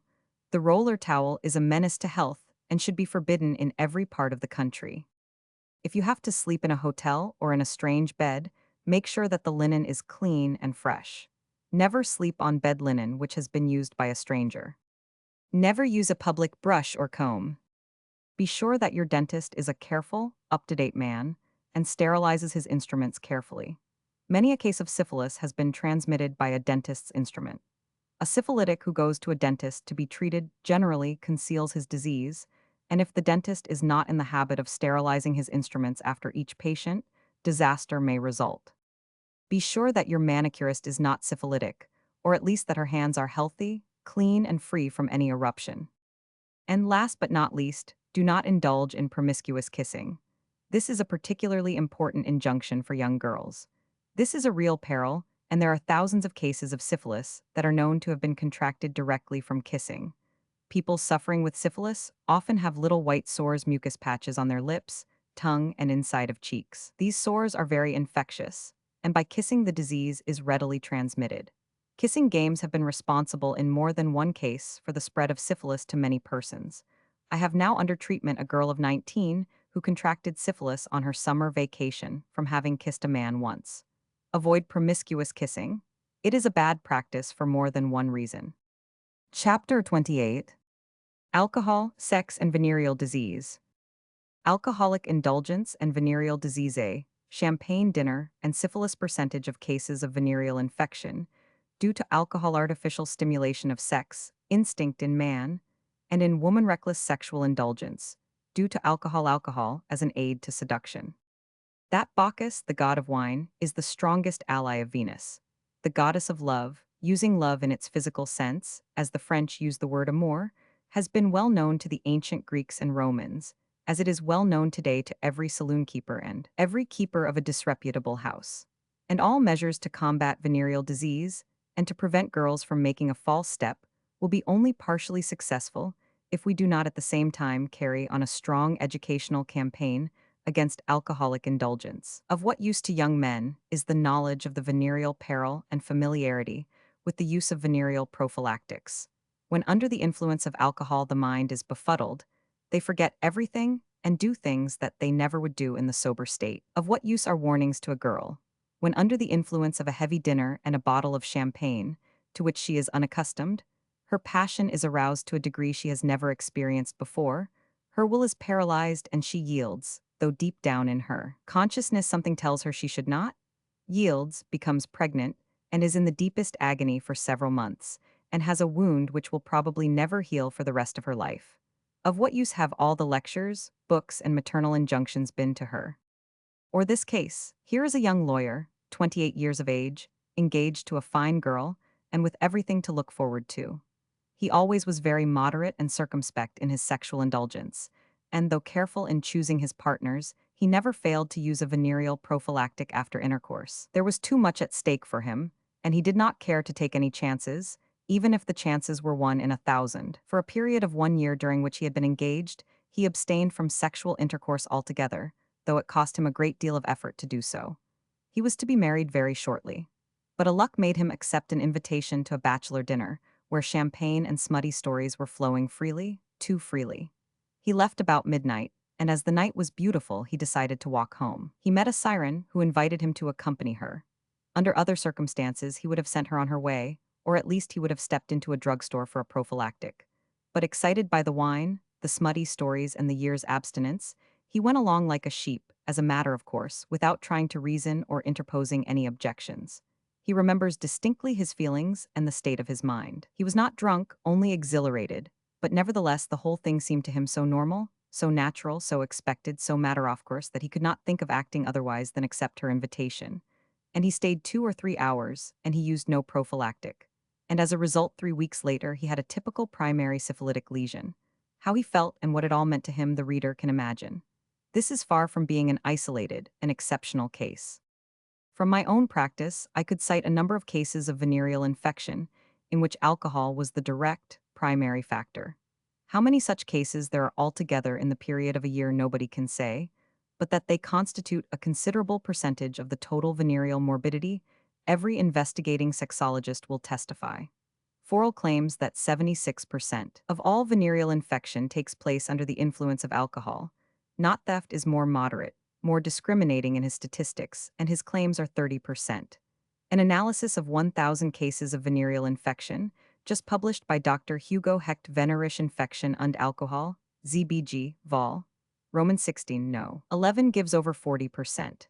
And the saddest part of it is that among the infected were 75 married men. The author thinks there were more, but only 75 confessed to being married, and of these, 45, equivalent to 60%, were under the influence of alcohol when they contracted their venereal disease extramatrimonially, of course. Alcoholic indulgence contributes to the spread of venereal disease directly and indirectly. First and foremost, it increases enormously the amount of intercourse indulged in.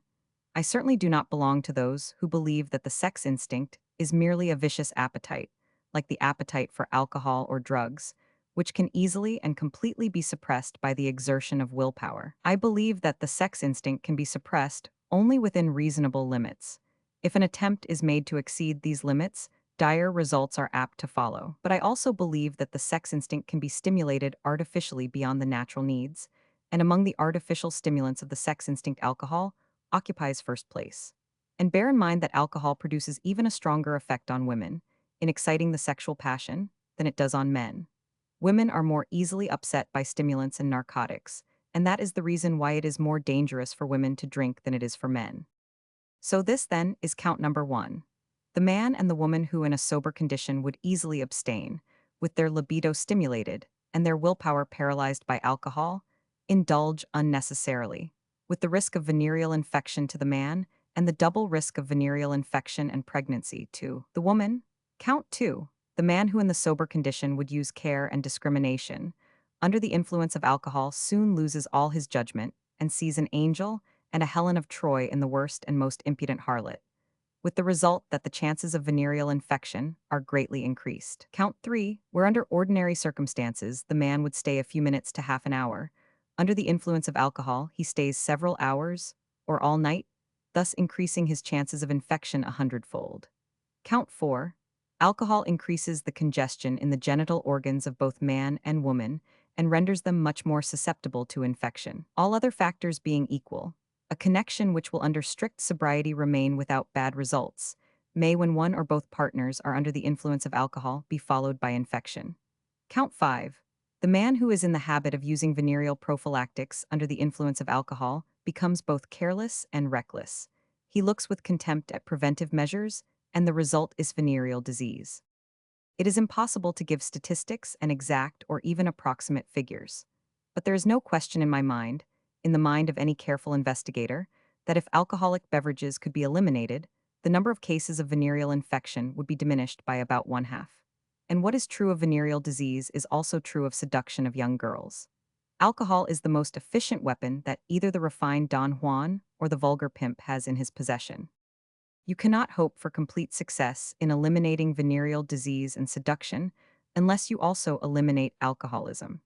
For Bacchus is the ally not only of Venus Aphrodite, but also of Venus Vulgavaga. Chapter 29. Marriage and Gonorrhea. Decision of physician regarding marriage of patients infected with gonorrhea or syphilis. Advisability of certificate of freedom from transmissible disease. Premarital examination. As a universal custom, when a man who had gonorrhea may be allowed to marry when a woman who had gonorrhea may be allowed to marry. Antisepsis before coitus. Question of sterility in the man who has had gonorrhea easily answered impossibility of determining whether the woman is fertile or not.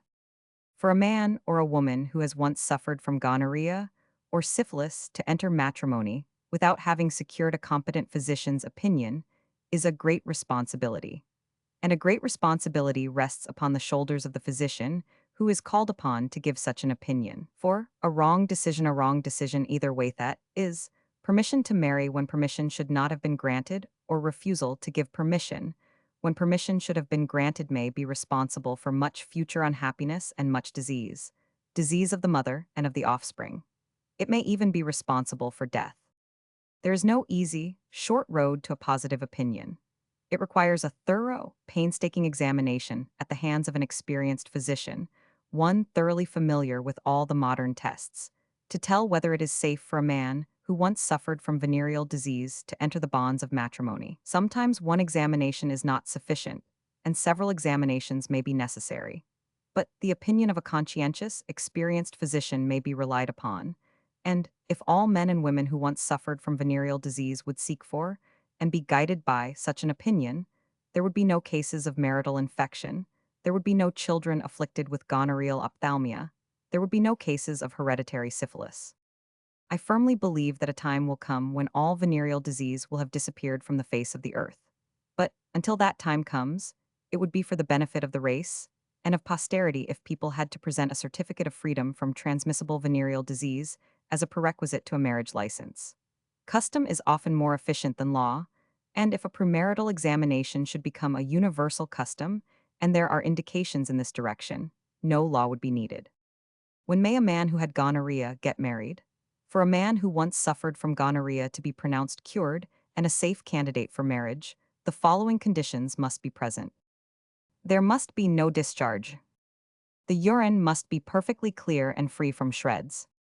The secretion from the prostate gland, as obtained by prostatic massage, and from the seminal vesicles, as obtained by milking or stripping, the vesicles must be free from pus and gonococci.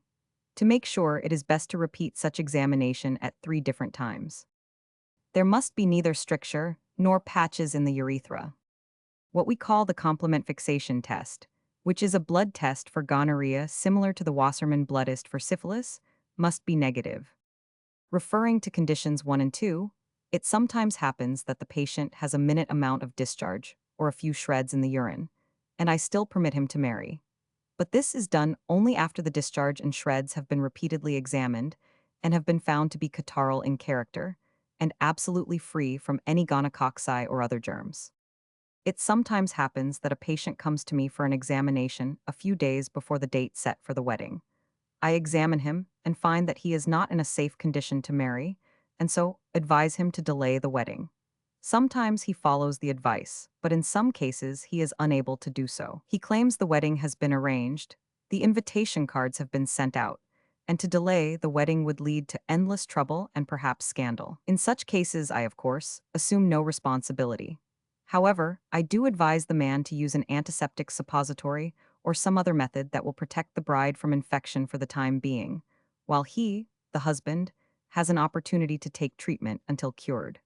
Of the many cases in which I advised this method, I do not know of one in which infection has taken place. When may a woman who once had gonorrhea be permitted to marry? In the case of a woman, the decision may be harder to reach than in that of a man. Of course, the urine must be clear and the urethra must be normal. However, we cannot insist that there must be no discharge. This because practically every woman has some slight discharge, even if not all the time, then at least immediately prior and subsequent to menstruation. Of course, the discharge must be free from gonococci and pus. Also, the complement fixation tests must be negative. But even so, we cannot be absolutely sure, because gonococci may be hidden in the uterus or in the fallopian tubes. Here, we have to go a good deal by the history given us. If the woman, during the course of the gonorrhea, had salpingitis, that is, an inflammation of the fallopian tubes, then we can never say positively that she is cured. All we can say at best is, presumably cured. And further, if she has no pains in the uterine appendages, either spontaneous or on examination, and if several examinations made within a day or 2 following menstruation are negative, then we may assume that she is cured. It is important, though, that this examination be made on the last day of menstruation, or on the first or second day following. For there are many cases in which no pus and no gonococci will show in the intermenstrual period, but will appear on those particular days, because, if the gonococci are hidden high up, they are likely to come down with the menstrual blood and portions of mucous membrane that are shed during menstruation. At best, it is a delicate problem, so that whenever there has been the least suspicion that the woman may harbor gonococci, I have always advised, as is my custom, to be on the safe side and directed the woman to use either an antiseptic suppository or an antiseptic douche before coitus. With these precautions adopted, I have never had an accident happen. The question of probable sterility. Thus far, I have considered the problem of marriage from the standpoint of infectivity. But we know that, besides the effect on the individual, gonorrhea has also a far-reaching influence on the race. In other words, that it is prone to make the subjects, both men and women, sterile. And a candidate for marriage may, and often does, want to know whether, besides being non-infective, he or she is capable of begetting or having children. In the case of man, the problem is, fortunately, a very simple one. We can easily obtain a specimen of the man's semen and determine, by means of the microscope, whether it contains spermatozoa or not. If it does contain a normal number of lively, rapidly moving spermatozoa, the man is fertile, regardless of whether he ever had epididymitis or not. If the semen contains no spermatozoa, or only a few deformed or lazily moving ones, then he is sterile. In the case of woman, it is absolutely impossible to determine whether the gonorrhea has made her sterile or not, because there is no way of expressing an ovum from the ovary. The woman may not have had any pain or inflammation in the fallopian tubes, and yet there may have been sufficient inflammation to close up the orifices of the tubes. On the other hand, she may have had a severe salpingitis on both sides and still be fertile. Nor is there any way of telling whether the ovaries were so involved in the process as to become incapable of generating healthy ova, or any ova at all. In short, there is absolutely no way of telling whether a woman is sterile or fertile. Who can only surmise. And our surmise in this respect is liable to be wrong just as often as right. The only way the question can be decided is by experience. If the prospective husband is willing to take a chance, well and good. While just as many girls marry as do young men, still, in practice, we always shall have to examine an incomparably larger number of male than of female candidates. This is due not only to the fact that an incomparably larger number of men suffer from venereal disease, but also because very few women will confess to their fiancés that they ever entertained antimatrimonial relations and, what is still worse, you are infected with venereal disease. This, of course, is owing to our double standard of morality, which looks upon as a trivial or no offense in the man what it condemns as a heinous crime in the woman. I have known hundreds of men who confessed freely to their fiancés that they had gonorrhea, but I have known only 2 girls who made a confession of the fact to their future husbands. They got married, however, and lived happily with their husbands ever after. Chapter 30. Marriage and Syphilis. Rules for permitting a syphilitic patient to marry. Rules more severe in cases where children are desired, where both partners are syphilitic. Danger of paresis in some syphilitic patients. A case in the author's practice. The problem of the syphilitic differs from the problem of the ex-gonorrheal patient. When a gonorrheal patient is cured, so far as infectivity is concerned, and is not sterile, there is no apprehension as to the offspring. Gonorrhea is not hereditary, and the child of a gonorrheal patient does not differ from the child of a non-gonorrheal person. In the case of syphilis, it is different. The patient may be safe so far as infecting the partner is concerned, but yet there may be danger for the offspring. The rules for permitting a man or a woman who once had syphilis to marry, therefore, are different from those applied to the gonorrheal patient. Here are the rules. I would make it an invariable rule that no syphilitic patient should marry, or should be permitted to marry, before 5 years have elapsed from the day of infection. But the period of time alone is not sufficient. Other conditions must be met before we may give a syphilitic patient permission to marry. The man or the woman must have received thorough systematic treatment for at least 3 years, either constantly or off and on, according to the physician's judgment. For at least 1 year before the intended marriage, the person must have been absolutely free from any manifestations of syphilis. That is, from any eruptions on the skin, from any mucus patches, swelling in the bones, ulcerations, and so on. 4 Wassermann tests, taken at intervals of 3 months, and at a time when the patient was receiving no specific treatment, must be absolutely negative. If these 4 conditions are fully met, then the patient may be permitted to marry.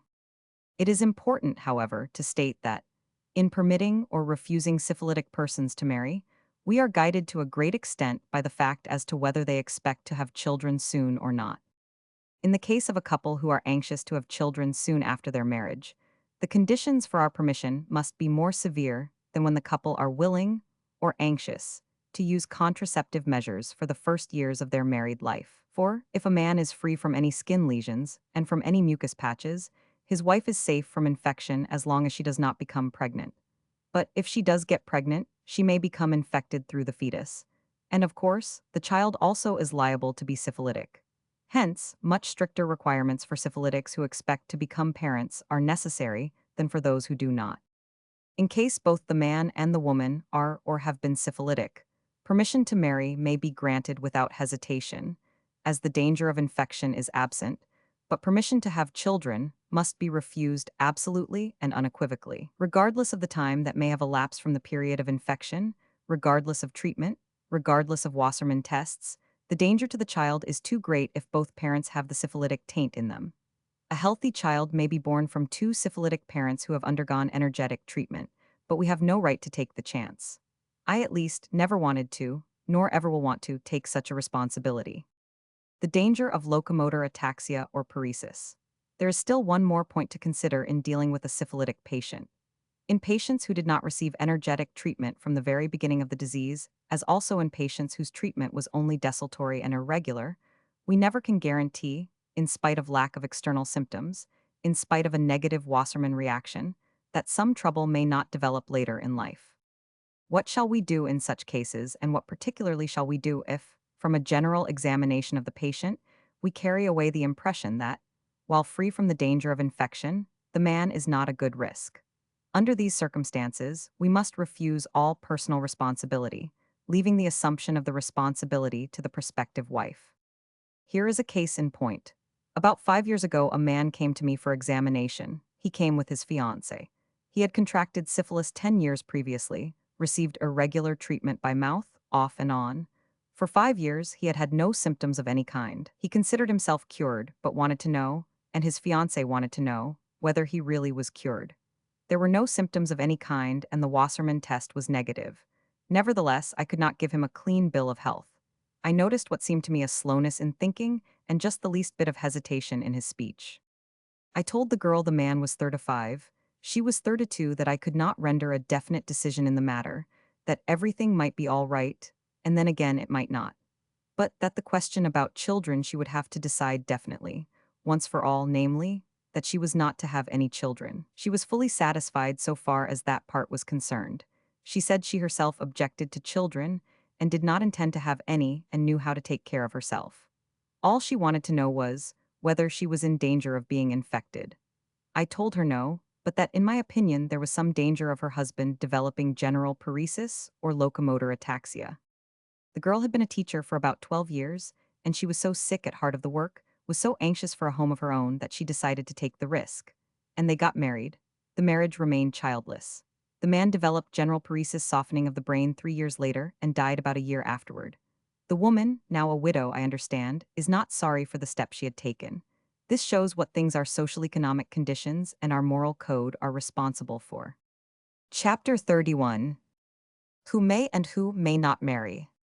The physician often consulted as to advisability of marriage, venereal disease, the most common question, tuberculosis, sexual appetite, of tubercular patients' effect, of pregnancy, contraceptive knowledge, for tubercular wife, heart disease, serious bar, to marriage, influence of sexual intercourse, cancer fear, of hereditary transmission, exophthalmic goiter, most frequent in women, simple goiter, exceptions, to rule, obesity, family history, obesity and stoutness not synonymous, arteriosclerosis, danger in sexual act, gout, real causes of gout, mumps, parotid glands and sex organs, mumps, and sterility, ophoritis, due to mumps, hemophilia, hemophilic sons, may marry hemophilic daughters, may not marry, anemia, chlorosis, epilepsy, hysteria, symptoms of hysteria, marriage of hysterical women, alcoholism, effect on offspring, alcoholics and impotence, feeble-mindedness, evil effects on offspring, sterilization, of feeble-minded, only preventive insanity, functional insanity, organic insanity, hereditary transmissibility of insanity, fear, resulting in insanity, environment versus heredity,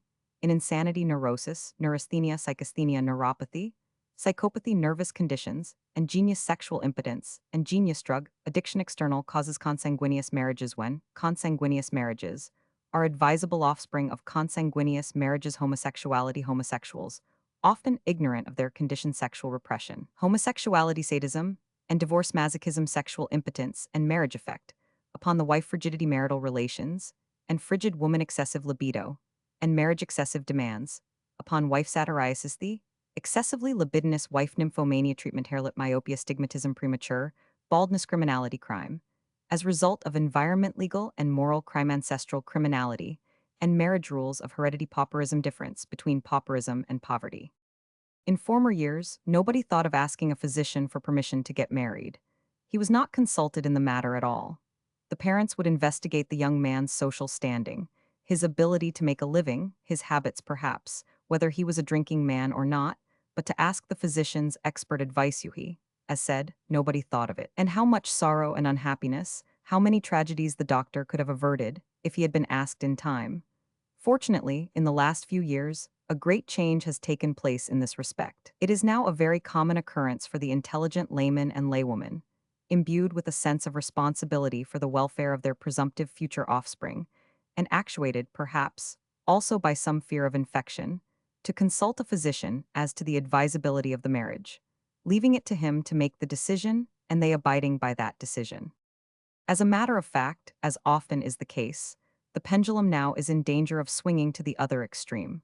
For a little knowledge is a dangerous thing, and the tendency of the layman is to exaggerate matters and to take things in an absolute instead of in a relative manner. As a result, many laymen and laywomen nowadays insist upon a thorough examination of their own person and the person of their future partner, when there is nothing the matter with either. Still, this is a minor evil, and it is better to be too careful than not careful enough. I am frequently consulted as to the advisability or non-advisability of a certain marriage taking place. I therefore thought it desirable to discuss in a separate chapter the various factors, physical and mental, personal and ancestral, likely to exert an influence upon the marital partner and on the expected offspring, and to state as briefly as possible and so far as our present state of knowledge permits which factors may be considered eugenic or favorable to the offspring, and dysgenic or unfavorable to the offspring. The questions concerning the advisability of marriage, which the layman as well as the physician have most often to deal with, are questions concerning venereal disease. On account of the importance of the subject, these have been discussed rather in detail under the headings gonorrhea and marriage and syphilis and marriage. Other factors affecting marriage, either in the eugenic or dysgenic sense, will be discussed more briefly in the present chapter, and more or less in the order of their importance. Tuberculosis. Tuberculosis, which carries off such a large part of humanity every year, is caused by the well-known bacillus tuberculosis, discovered by Koch. The germ is generally inhaled through the respiratory tract and most frequently settles in the lungs, giving rise to what is known as pulmonary consumption. However, many other organs and tissues may be affected by tuberculosis. Tuberculosis used to be considered the hereditary disease par excellence. Entire families were carried off by it, and, seeing a tuberculous father or mother and then tuberculous children, it was assumed that the infection had been transmitted to the children by heredity. As a matter of fact, the disease was spread by infection. In former years, little care was exercised about destroying the sputum. The patients would spit indiscriminately on the floor, and the sputum, drying up, would be mixed with the dust and inhaled. Often the children crawling on the floor would introduce the infective material directly by putting their little fingers in their mouths. It is now known that tuberculosis is not a hereditary disease, that is, that the germs are not transmitted by heredity. The weak constitution, however, which favors the development of tuberculosis, is inherited. And children of tuberculous parents, therefore, must not only be guarded against infection, but must be brought up with special care, so as to strengthen their resistance and overcome the weakened constitution which they inherited. That a person with an active tuberculous lesion should not get married goes without saying. But it is a good rule to follow for a tuberculous person not to marry for 2 or 3 years, until all tuberculous lesions have been declared healed by a competent physician. As a rule, a tuberculous patient is a poor provider, and that also counts in the advice against marriage. Then sexual intercourse has, as a rule, a strong influence on the development of the disease. Unfortunately, the sexual appetite of tuberculous patients is not diminished, but rather very frequently heightened, and frequent sexual relations weaken them and hasten the progress of the disease. As to pregnancy, that has an extremely pernicious effect on the course of tuberculosis, and no tuberculous woman should ever marry. If such a one does marry, or if the disease develops after her getting married, means should be given her to prevent her from having children. During the pregnancy, the disease may not seem to be making any progress occasionally. The patient may even seem to improve, but after childbirth, the disease makes very rapid strides, and the patient may quickly succumb. In the early days of my practice, I saw a number of such cases. If precautions are taken against pregnancy, then permission to indulge in sexual relations may be given, provided it is done rarely and moderately. If a patient who has tuberculosis conceals the fact from the future partner, a fraud is committed, and the marriage is morally annulable. It has been declared legally annulable by a recent decision of a New York judge. Heart disease. Heart disease also is no longer considered hereditary. Nevertheless, heart disease, if at all serious, is a contraindication to marriage. First, because the patient's life may be cut off at any time. Second, sexual intercourse is injurious for people having heart disease. It may aggravate the disease or even cause sudden death. It is more injurious even than it is in tuberculosis. Third, and this concerns the woman on the pregnancy, has a very detrimental effect upon a diseased heart. A heart that, with proper care, might be able to do its work for years, often is suddenly snapped by the extra work put upon it by pregnancy and childbirth. Sometimes a woman with a diseased heart will keep up to the last minute of the delivery of the child, and then suddenly will gasp and expire. In the first year of my practice, I saw such a case, and I never have wanted to see another. Women suffering from heart disease of any serious character should not, under any circumstance, be permitted to become pregnant. Cancer. No man will knowingly marry a woman, and no woman will marry a man afflicted with cancer. However, this question often comes up in cases where the matrimonial candidates are free from cancer, but where there has been cancer in the family.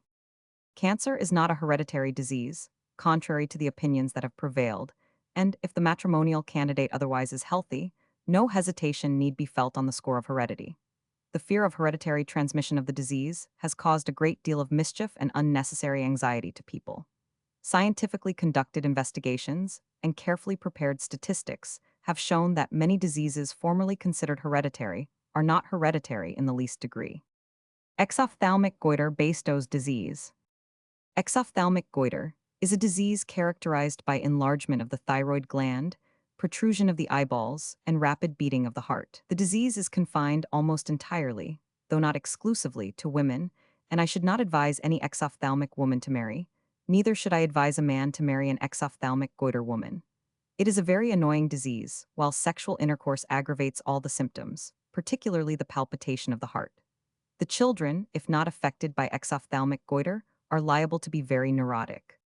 Simple goiter, that is, enlargement of the thyroid gland chiefly occurring in certain high mountainous localities, such as Switzerland, is not so strongly dysgenic as is exophthalmic goiter.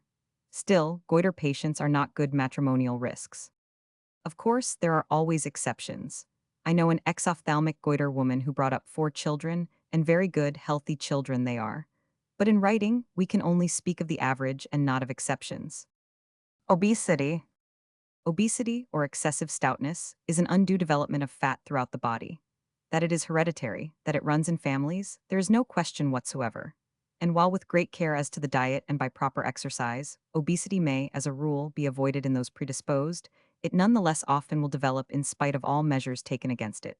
Some very obese people eat only 1/2 or less of what many thin people do, but in the former, everything seems to run to fat.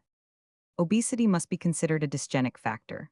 The obese are subject to heart disease, asthma, apoplexy, gallstones, gout, diabetes, constipation. They withstand pneumonia and acute infectious diseases poorly, and they are bad risks when they have to undergo major surgical operations. They also, as a rule, are readily fatigued by physical and mental work.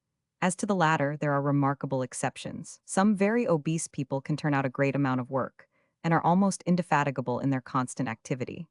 Each case should be considered individually, and with reference to the respective family history. If the obese person comes from a healthy, long-lived family and shows no circulatory disturbances, no strong objections can be raised to him or to her. But as a general proposition, it must be laid down that obesity is a dysgenic factor. But bear in mind that obesity and stoutness are not synonymous terms. Arteriosclerosis.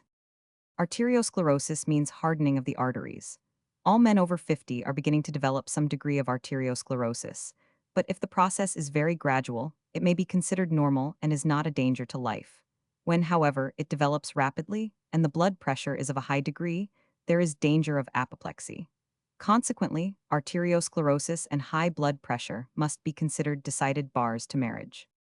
It must be borne in mind that the sexual act is, in itself, a danger to arteriosclerotics and people with high blood pressure, because it may bring about rupture of a blood vessel. There are many cases of sudden death from this cause of which the public naturally never learns. Married persons who find that they have arteriosclerosis or high blood pressure should abstain from sexual relations altogether or indulge only at rare intervals and moderately. A consideration of gout in connection with the question of heredity will show how nearsighted people can be, how they can go on believing a certain thing for centuries without analyzing, until somebody suddenly shows them the absurdity of the thing. Gout was always considered a typical hereditary disease, for it was seen in the grandfathers, fathers, children, grandchildren, and so on.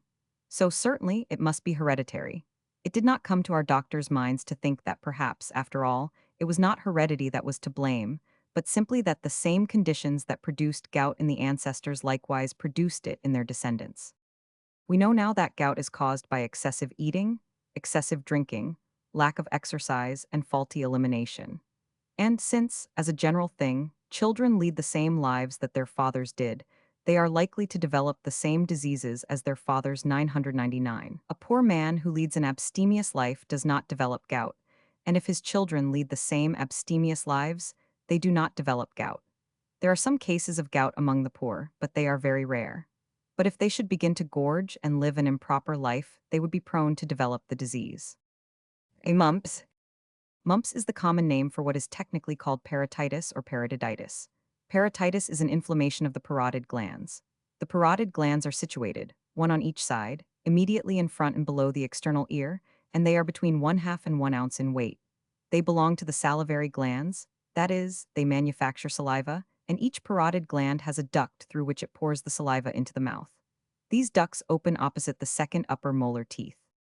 We might be surprised to be told that these parotid glands can have anything to do with the sex organs, but there is no other remote organ that has such a close, and rather mysterious relationship with the sex glands as have the parotids. When the parotid glands, either one or both, are inflamed, the testicles or ovaries are also liable to be attacked by inflammation. The inflammation of the testicles may be so severe as to cause them to shrivel and dry up. Or, even when no shriveling, no atrophy of the testicles occurs, they may be so affected as to become incapable of producing spermatozoa. Moreover, in cases where the testicles of a mumps patient seemingly were not attacked, that is, where the patient was not aware of any inflammation, having no pain and no other symptoms, testicles may have become incapable of generating spermatozoa. Besides the testicles, the prostate gland, the secretion of which is necessary to the fertility of the spermatozoa, may also become affected and atrophied. It is, therefore, a very common thing for men who had the mumps in their childhood to be found sterile. As to the sexual power of mumps patients, that differs. Some patients lose their virility entirely, others remain potent but become sterile. The same thing happens to girls attacked by mumps. They may have a severe inflammation of the ovaries, ovaritis or ophiritis, or the inflammation may be so mild as to escape notice. In either case, the girl when grown to womanhood may find herself sterile. A man who never had any venereal disease but who has had mumps should have himself examined for sterility before he gets married. As explained in the chapter Marriage and Gonorrhea, we can, in the case of a man, easily find out whether he is fertile or sterile. But in the case of a woman, we cannot. Time, necessarily, has to answer that question. In all cases, mumps reduces the chances of fertility, and no man or woman who once had mumps should get married without informing the respective partner of the fact. There should be no concealment before marriage. When the partners to the marriage contract know of the facts, they can then decide as to whether or not the marriage is desirable to them. Hemophilia or bleeder's disease. Hemophilia is a peculiar disease, consisting in frequent and often uncontrollable hemorrhages. The least cut or the pulling of a tooth may cause a severe or even dangerous hemorrhage. The slightest blow, squeeze, or hurt will cause ecchymoses or discolorations of the skin. The peculiarity of this hereditary disease is that it attacks almost exclusively the males, but is transmitted almost exclusively through the female members. For instance, Miss A, herself not a bleeder, comes from a bleeder family. She marries and has 3 boys and 3 girls. The 3 boys will be bleeders, the 3 girls will not. The 3 boys marry and have children. Their children will not be bleeders. The 3 girls marry, and their male children will be bleeders. What is the lesson? The lesson is that boys who are bleeders may marry, because they will most likely not transmit the disease. But girls who come from a hemophilic family, irrespective of whether they themselves are hemophilics or not, must not marry, because most likely they will transmit the disease. Anemia. Anemia is a poor condition of the blood. The blood may contain an insufficient number of red blood cells or an insufficient percentage of the coloring matter of the blood, that is, hemoglobin. A special kind of anemia affecting young girls is called chlorosis. Anemia and chlorosis cannot be considered contraindications to marriage, because they are usually amenable to treatment. In fact, some cases of anemia and chlorosis are due to the lack of normal sexual relations, and the subjects get well very soon after marriage. But it is best and safest to subject anemic patients to a course of treatment and to improve their condition before they marry. While epilepsy known commonly as fits or falling sicknesses, not as hereditary as it was one time thought to be, its hereditary character being ascertainable in only about 5%.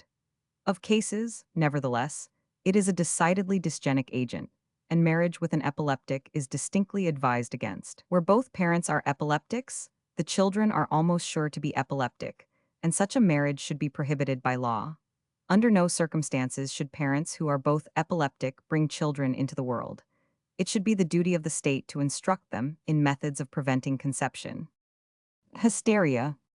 Hysteria is a disease the chief characteristics of which are a lack of control over one's emotions and acts, the imitation of the symptoms of various diseases, and an exaggerated self-consciousness. The patient may have extreme pain in the region of the head, ovaries, spine. In some parts of the skin there is extreme hypersensitiveness hyperesthesia, so that the least touch causes great pain. In others there is complete anesthesia, that is, absence of sensation, so that when you stick the patient with a needle she will not feel it. A very frequent symptom is a choking sensation, as if a ball came up the throat and stuck their globus hystericus. Then there may be spasms, convulsions, retention of urine, paralysis, aphonia, loss of voice, blindness, and a lot more. There is hardly a functional or organic nervous disorder that hysteria may not simulate.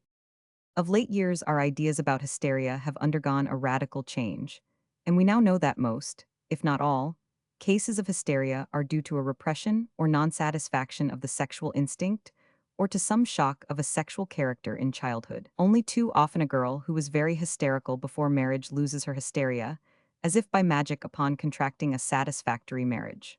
On the other hand, a healthy girl can become quickly hysterical if she marries a man who is sexually impotent or who is disagreeable to her and incapable of satisfying her sexually. While hysteria, in itself, is not hereditary, it nevertheless is a question whether a strongly hysterical woman would make a satisfactory mother. The entire family history should be investigated. If the hysteria is found to be an isolated instance in the given girl, it may be disregarded, if not extreme. But if the entire family or several members of it are neuropathic, the condition is a dysgenic one. Marriage may be contracted, provided no children are brought into the world until several years have elapsed and the mother's organization seems to have become more stable. In some cases, a child acts as a good medicine against hysteria. In short, every case must be examined individually on its merits, and the counsel of a good psychologist or psychoanalyst may prove very valuable. Alcoholism. A good deal depends upon what we understand by alcoholism. The fanatics consider a person an alcoholic who drinks a glass of beer or wine with his meals. This is nonsense. This is not alcoholism and cannot be considered a dysgenic factor. But where there is a distinct habit, so that the individual must have his alcohol daily, or if he goes on an occasional drunken spree, marriage must be advised against. And where the man or woman is what we call a real drunkard, marriage not only should be advised against, but most decidedly should be prohibited by law. Alcoholism, as a habit, is one of the worst dysgenic factors to reckon with. First, the offspring is liable to be affected, which is sufficient in itself to condemn marriage with an alcoholic. Second, the earning powers of an alcoholic are generally diminished, and are likely gradually to diminish more and more. Third, an alcoholic is irritable, quarrelsome, and is liable to do bodily injury to his wife. Fourth, an alcoholic often develops sexual weakness or complete sexual impotence. Fifth, alcoholics are likely to develop extreme jealousy, which may become pathological, even to the extent of a psychosis. If both the husband and wife are alcoholics, then marriage between them, which results in children, is not merely a sin, but a crime. We do not now come across cases so often as we used to of women marrying drunkards in the hope, or with the hope of reforming them. But such cases still happen. This is a very foolish procedure. Let the man reform first, let him stay reformed for 2 or 3 years, and then the woman may take the chance if she wants to. Feeble-mindedness. Feeble-mindedness, in all its gradations including idiocy, imbecility, morinism, and so on, is strongly hereditary and is one of the most dysgenic factors we have to deal with. It is the most dysgenic of all factors. It is more dysgenic than insanity. Marriage with a feeble-minded person not only should be advised against, but should be prohibited by law. A feeble-minded man has much fewer chances for marriage than has a feeble-minded woman. Feeble-minded girls, even to the extent of being morons, if pretty as they often are, have very good chances of getting married, not infrequently getting for husbands young men of good families, who themselves, of course, are not very strong mentally, but still are far from being considered feeble-minded. There are many cases of brilliant men more than the public has any idea of who married pretty, shy, demure, but withal feeble-minded, girls, and the result has been in the largest percentage of cases very disastrous. In many cases all the children are feeble-minded, or if not feeble-minded, so weak mentally that it is impossible to make them go through any college or school. All the private tutoring is often in vain, and the brilliant father's heart breaks. It must be borne in mind that feeble-mindedness or weak mentality is much more difficult to detect in a woman than it is in a man. Weak-mindedness in a woman often passes for cuteness, and as among the conservatives, a woman is not expected to be able to discuss current topics. Her intellectual caliber is often not discovered by the blinded husband until some weeks after the marriage ceremony. As any instruction in the use of contraceptives would be wasted on the feeble-minded, the only way to guard the race against pollution with feeble-minded stock is either to segregate or to sterilize them. Society could have no objection against the feeble-minded marrying or indulging in sexual relations, provided it could be assured that they will not bring any feeble-minded stock into the world. After the man and the woman have been sterilized, there is no objection to their getting married. Where a normal, able, or brilliant husband finds out too late that his wife's mentality is of rather a low order, he is certainly justified in using contraceptives, and if he is determined to have children, he will be obliged to divorce his wife. Of course, this applies also to the wife of a weak-minded husband. Insanity. Insanity may be briefly defined as a disease of the mind. We will not here go into a discussion as to what constitutes real insanity, as to what is understood by insanity in the legal sense of the term, and so on, except to note that we have two divisions. One is functional insanity. This may be temporary or periodical, and is due to some external cause, is curable, and is not hereditary. For instance, a person may get insane from a severe shock, from trouble, from anxiety, from a severe accident such as a shipwreck, from a sudden and total loss of his fortune, of his wife and children by fire, earthquake, shipwreck, or railroad accident. Such insanities are curable and are not transmissible. Another example is what is known as puerperal insanity. Some women during childbirth, due probably to some toxic infection, become insane. This insanity may be extreme and maniacal in character. Still, it often passes away in a few days without leaving any trace and may never return again, or if it does return, it may return only during another childbirth. This kind of insanity is not transmissible. The second division is what we call organic insanity. This expresses itself in mania and melancholy, so-called manic-depressive insanity. This is due to a degeneration of the brain and nerve tissue and is hereditary. But our entire conception as to the hereditary transmissibility of insanity has undergone a radical change. There is hardly another disease the fear of whose hereditary character is responsible for so much anguish and torture. In former years, when there was an insane uncle or aunt or grandparent, that fact weighed like a veritable incubus on the entire family.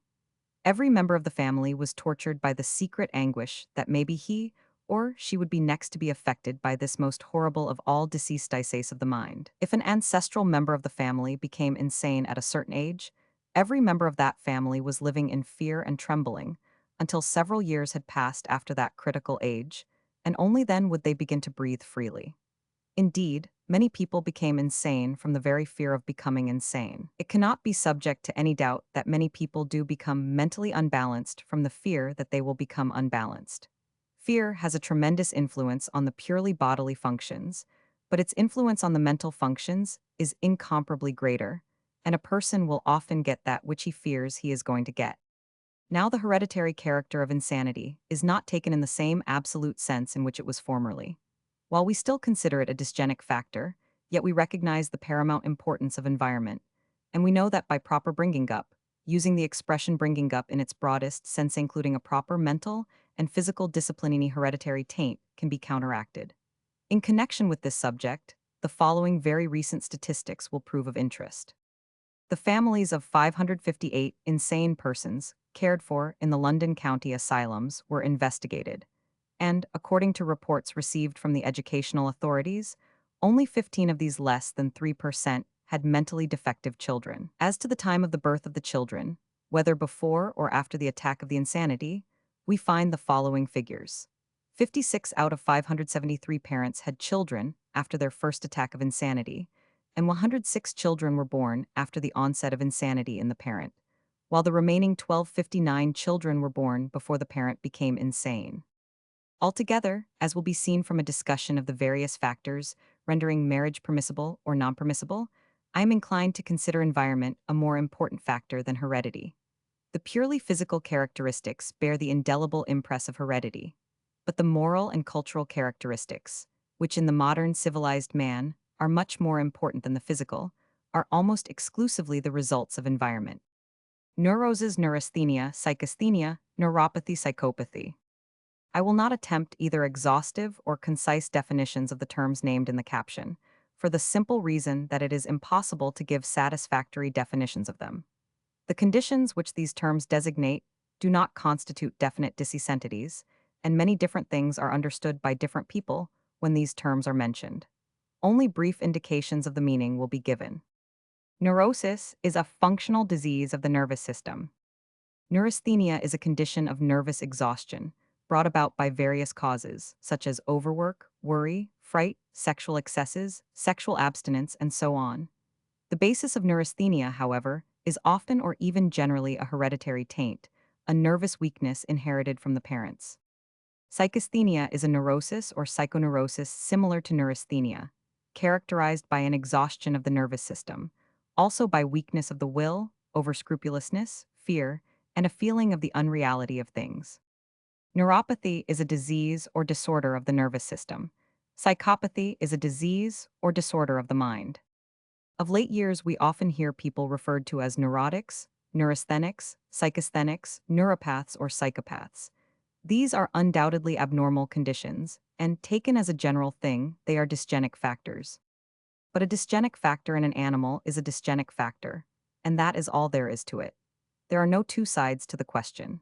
But if anything goes to show the difference between animals and human beings, and to demonstrate why principles of eugenics, as derived from a study of animals, can never be fully applicable to human beings, it is these considerations which we now have under discussion. To repeat, neuroses, neurasthenia, psychasthenia, and the various forms of neuropathy and psychopathy are dysgenic factors. But people suffering from these conditions often are among the world's greatest geniuses, have done some of the world's greatest work. And, if we prevented or discouraged marriage among people who are somewhat abnormal or queer, we should deprive the world of some of its greatest men and women. For insanity is allied to genius, and if we were to exterminate all mentally or nervously abnormal people, we should at the same time exterminate some of the men and women that have made life worth living. And what is true of mentally abnormal is also true of physically inferior people. An inferior horse or dog is inferior. There is no compensation for the inferiority. But a man may be physically inferior. He may be, for instance, a consumptive, but still, he may have given to the world some of the sweetest and most wonderful poems. A man may be lame, or deaf, or strabismic. He may be a hunchback or a cripple and altogether physically repulsive, and yet he may be one of the world's greatest philosophers or mathematicians. A man may be sexually impotent and absolutely useless for race purposes, yet may be one of the world's greatest singers or greatest discoverers. In short, the eugenic problem in the human is not, and never will be, as simple as it is in the animal and vegetable kingdoms. If we want to strive after healthy, normal mediocrity, then the principles of animal eugenics become applicable to the human race. If, on the other hand, we want talent, if we want genius, if we want benefactors of the human race, then we must go very slow with our eugenic applications. Drug addiction or narcotism. Addiction to drugs, whether it be opium, morphine, heroin, or cocaine, is a strongly dysgenic factor. The addiction to the drug is of itself not transmissible, but the weakened constitution or degeneracy which is generally responsible for the development of the drug addiction is inheritable. A few cases of drug addiction are external.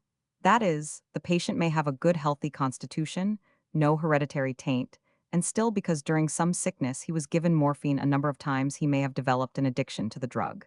But those cases are rare. And such cases, if they are cured and if the addiction is completely overcome, may marry.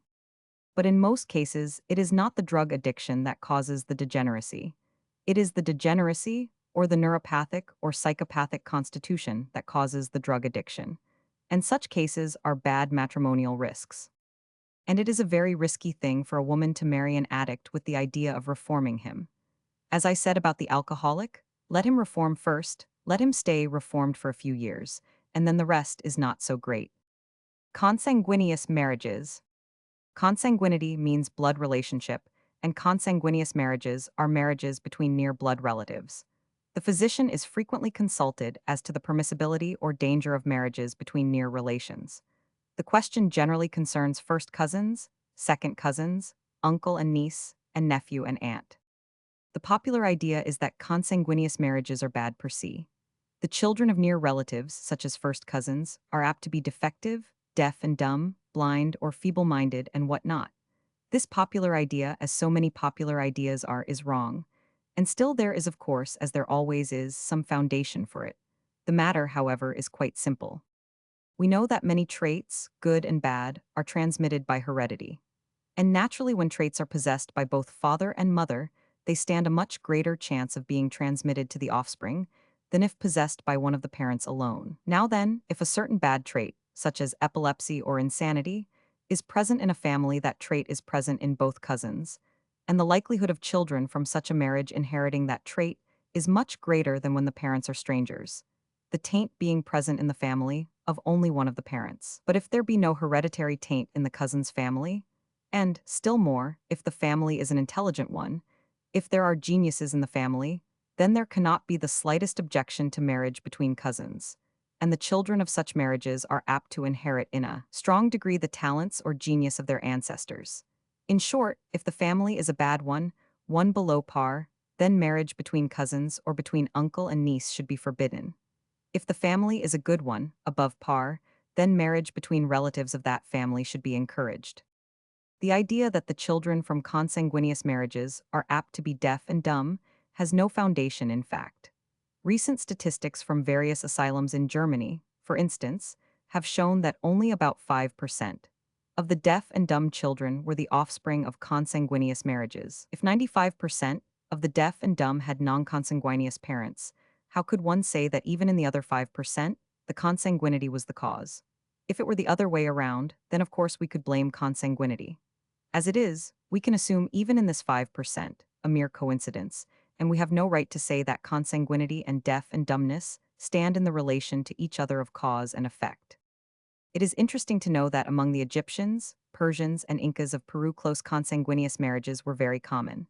The Egyptian kings generally married their sisters.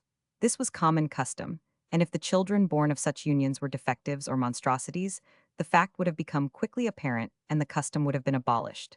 Evidently, the offspring of very close consanguinity was normal, or even above normal, or the practice would not have been continued such a long time. It is perhaps worthwhile noting that one of the world's greatest scientists, Charles Darwin, was the child of parents who were first cousins. Homosexuality. Homosexuality, homos, same, is a perversion in which a person is attracted not to persons of the opposite, but to persons of the same sex. Thus, a homosexual man does not care for women, but is attracted to men. A homosexual woman is not attracted to men. She only cares for women and may even loathe men. A homosexual, man or woman, has no right to marry. The wrong committed by a homosexual marrying is a double one. It is wrong to the partner, wrong to the children. The normal partner is bound to discover the abnormality, and if he or she does, then the married life is a very unhappy one. Even if the abnormal partner uses the utmost efforts to conceal the abnormality, he cannot afford any pleasure to the normal partner, because the sexual act committed under loathing cannot be satisfactory. The other wrong is committed on the offspring. Homosexuality is hereditary, and nobody has a right to bring homosexuals into the world, for there is no unhappier being than a homosexual. I know a homosexual woman who, knowing her abnormality, married for the sake of a comfortable home. She has been successful in hiding from her husband her abnormality, he simply considering her frigid. But each sexual act costs her tortures. So far, she has succeeded in avoiding pregnancy. I also know a highly refined and educated homosexual gentleman who married before understanding his condition. Many homosexuals, not knowing that such a thing as homosexuality even exists, do not understand their own condition. They feel a little strange, a little puzzled, but they do not know that they ought not to marry. Soon after marrying, his condition became clear to him, but in the meantime his wife conceived, and he is now the father of a healthy, good-looking boy. It is possible that with proper bringing up the development of any homosexual traits will be prevented. It should be borne in mind that long sexual repression is favorable to the development of homosexuality. But to emphasize, homosexuality is a dysgenic factor and no homosexual should marry. Sadism. Sadism is a sexual perversion in which the person derives pleasure only when beating, biting, striking, or otherwise inflicting pain on the person of the opposite sex. The degree of cruelty varies, but all sadists should be shunned. Unfortunately, the fact that a man is a sadist is often not found out until after marriage. But as soon as the wife has found it out, she should leave the man and demand a divorce. Sadism is a sufficient ground for a separation or divorce. No person with any moral feeling in him or her should be responsible for bringing children into the world with a possible sadistic heredity. Sadistic cruelty is often of the gross, brutal, repulsive kind, but sometimes the sadist inflicts on his beloved object refined tortures, of which only a cunning demon is capable. The sufferings which the wives of some sadists have to undergo are known only to themselves and to a very few physicians. Masochism. Masochism is a sexual perversion in which the person, man or woman, likes to suffer pain, beatings, insults, and other cruelties at the hands of the beloved object. It is a dysgenic factor, but much less important than sadism. Sexual impotence. Sexual impotence is not hereditary, but impotence in the male, either so complete that he cannot perform the act, or consisting only in premature ejaculations, relative impotence, or sexual insufficiency, should constitute a bar to marriage. This impotence may not interfere with impregnation. The wife may have children, and the children will not be in any way defective. But the wife herself, unless she is completely frigid, will suffer the tortures of hell, and may quickly become a sexual neurasthenic, a nervous wreck, or she may even develop a psychosis. Any man suffering with impotence should have himself treated before marriage until he is cured.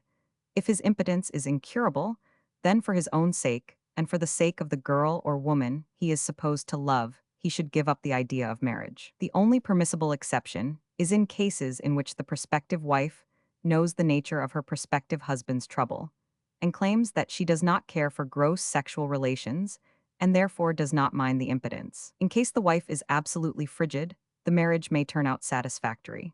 But I would always have my misgivings, and should the wife's apparently absent, but in reality only dormant libido suddenly awaken, there would be trouble for both husband and wife. It is therefore necessary to emphasize, in all cases of impotence, a caution. Frigidity, as we have explained in a previous chapter, is a term applied to lack of sexual desire or sexual enjoyment in women. Of course, many women before marriage are themselves ignorant of their sexual condition. Having learned to restrain their impulses, to repress any sexual stir, they themselves are often unable to say whether they have a strong or weak libido, or any at all. And whether or no a given woman would derive any pleasure from the sexual act can only be found out after marriage. Many girls, however, know very well whether they are passionate or not, but they would not tell. They are afraid to confess to a complete lack of passion through fear they might lose a husband. Frigidity as an agent in marriage may be considered from two points of view: the offspring and the husband. The offspring is not affected by the mother's frigidity. A very frigid woman, if the frigidity is not due to serious organic causes, may have very healthy children and make an excellent mother. As far as the husband is concerned, it will depend a good deal on the degree of frigidity. If the woman is merely cold, and, while herself not enjoying the act, raises no objection to it, then it cannot be considered a bar to marriage. In fact, many men, themselves not overstrong sexually, are praying for somewhat frigid wives. It must be stated, however, that to some husbands relations with frigid and non-participating wives are extremely distasteful. But when the frigidity is of such a degree that it amounts to a strong physical aversion to the act, it should be considered a bar to marriage. Such frigidity is often the cause of a disrupted home, often leads to divorce, and is legally considered a sufficient cause for divorce or for the annulment of marriage, the same as impotence in the man is. Excessive libido in men. We have seen that sexual impotence is a dysgenic factor, and if complete and incurable should constitute a barrier to marriage. The opposite condition is that of excessive libido. Libido is the desire for the opposite sex. A proper amount of libido is normal and desirable. A lack of libido is abnormal, and an excessive libido is also abnormal. But a good many men are possessed of an excessive libido. It is either congenital or acquired. Some men torture their wives to death, not literally but figuratively.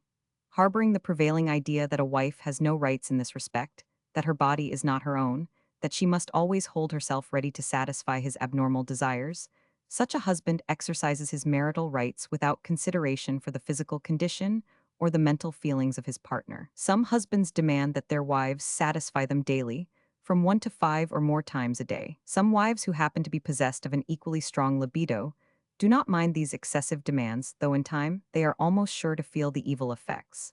But if the wife possesses only a moderate amount of sexuality, and if she is too weak in body and in willpower to resist her lord and master's demands, her health is often ruined and she becomes a wreck. Complete abstinence and excessive indulgence often have the same evil end results. Some men kill 4 or 5 women before the fury of their libido is at last moderated. Of course, it is hard to find out a man's libido beforehand. But if a delicate girl, or a woman of moderate sexuality, has reasons to suspect that a man is possessed of an abnormally excessive libido, she would do well to think twice before taking the often irretrievable step. I have spoken so far of excessive libido in normal men. That is, in men who are otherwise normal, sane, and can whenever necessary control their desires. There is a form of excessive libido in men called satyriasis, which reaches such a degree that the men are often not able to control their desires, and they will satisfy their passion even if they know that the result is sure to be a venereal infection or several years in prison. Of course, satyriasis is a dysgenic factor. Those suffering with that disorder are not normal.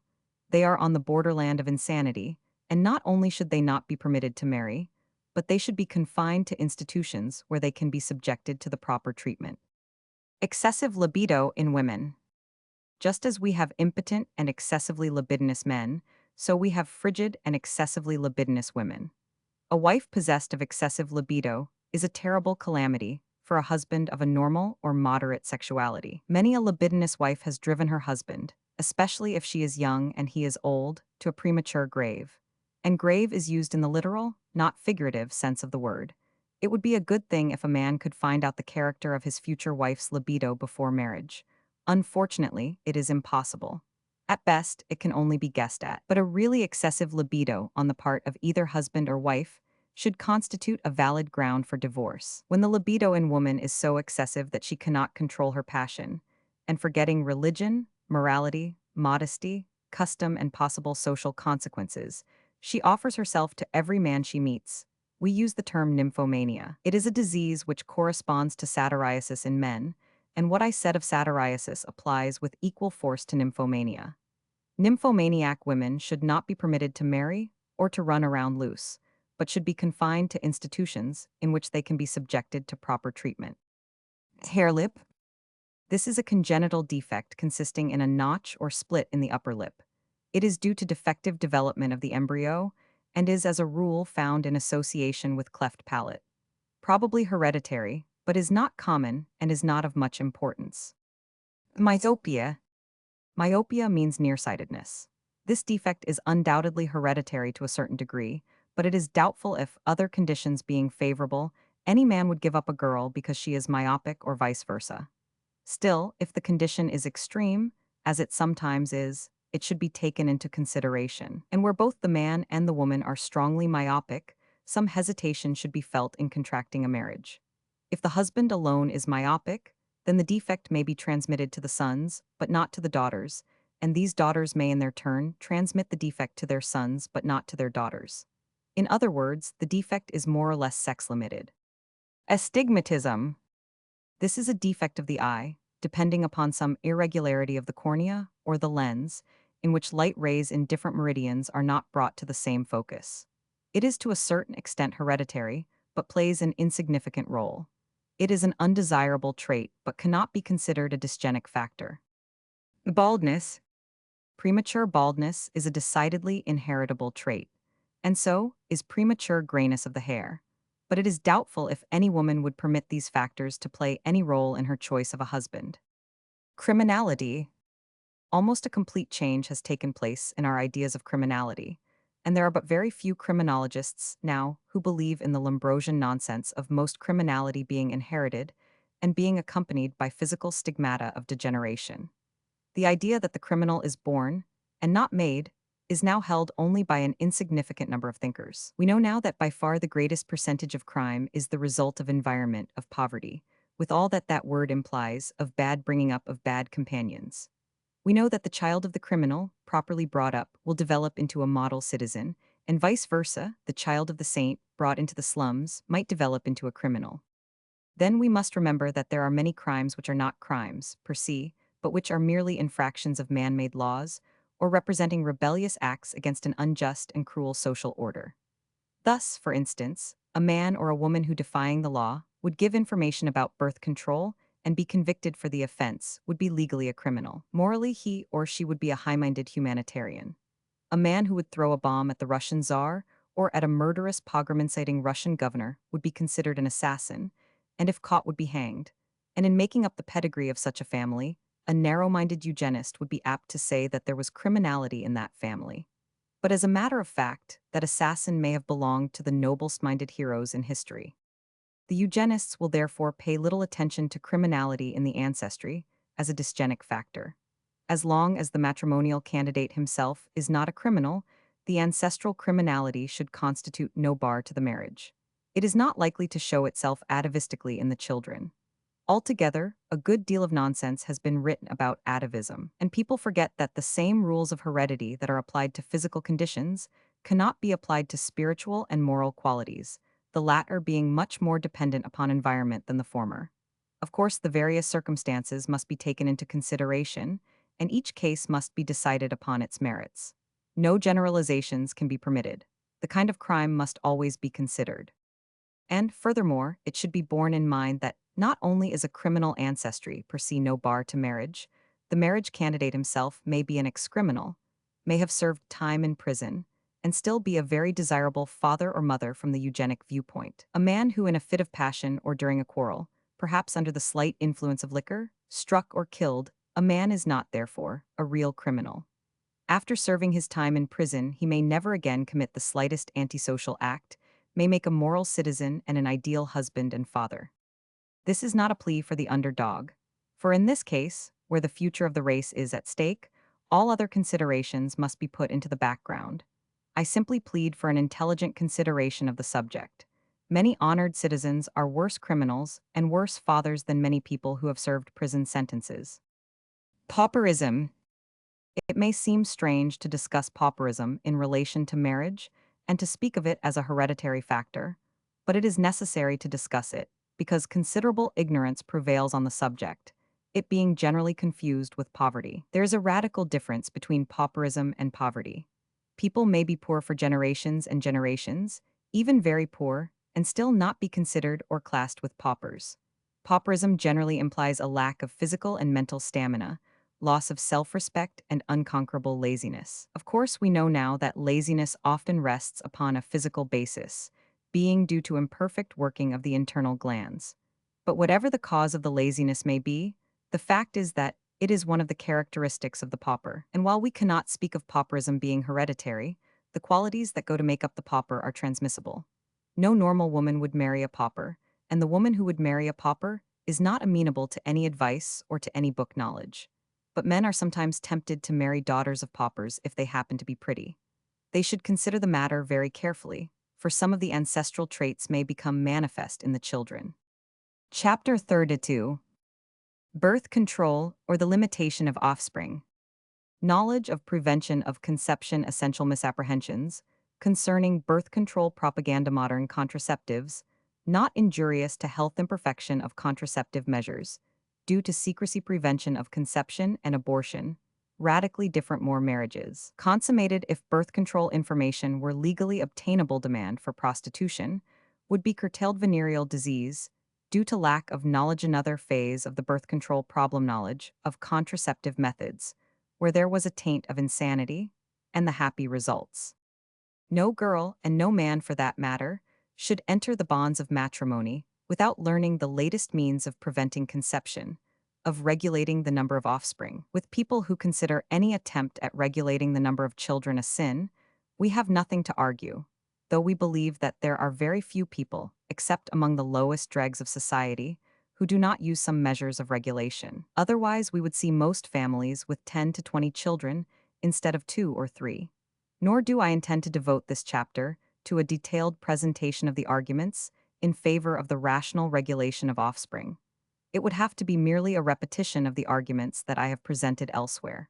But a few points may well be touched upon here. In spite of the fact that the subject of birth control is much better known now than it was when we first started to propagate it, still it cannot be mentioned too often, for the misapprehensions concerning it almost keep pace with the propaganda. First, there is a foolish notion that we would try to regulate the number of children forcibly, that we would compel people to have a small number of children. Nothing could apparently be more absurd, and still many people sincerely believe it. Nothing is further from the truth. On the contrary, much as we are in favor of birth control, we advise limitation of offspring only to those who for various reasons, financial, hereditary, or hygienic, are unable to have many children. We emphatically believe that couples who are in excellent health, who are of untainted heredity, who are fit to bring up children, and have the means to do so, should have at least half a dozen children. If they should have 1 dozen, they would deserve the thanks of the community. All we claim is that in such an important matter as bringing children into the world, the parents who have to carry the full burden of bringing up these children should have the right to decide. They should have the means of control. They should be able to say whether they will have 2 or 6 or 1 dozen children. Contraceptive measures, and the argument that contraceptives are injurious to the health of the woman, of the man, or of both, may be curtly dismissed. It is not true of any of the modern contraceptives, but even if it were true, the amount of injury that can be done by contraceptives would be like a drop of water in comparison with the injuries resulting from excessive pregnancies and childbirths.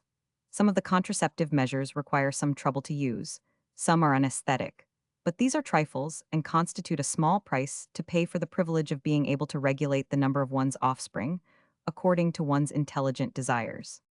The commonest argument now made against contraceptives is that they are not absolutely safe, that is, absolutely to be relied upon, that they will not prevent in absolutely every case. This is true, but there are 3 answers which render this objection invalid. First, many of the cases of failure are to be ascribed not to the contraceptives themselves, but to their improper, careless, and unintelligent use. The best methods in the world will fail if used improperly.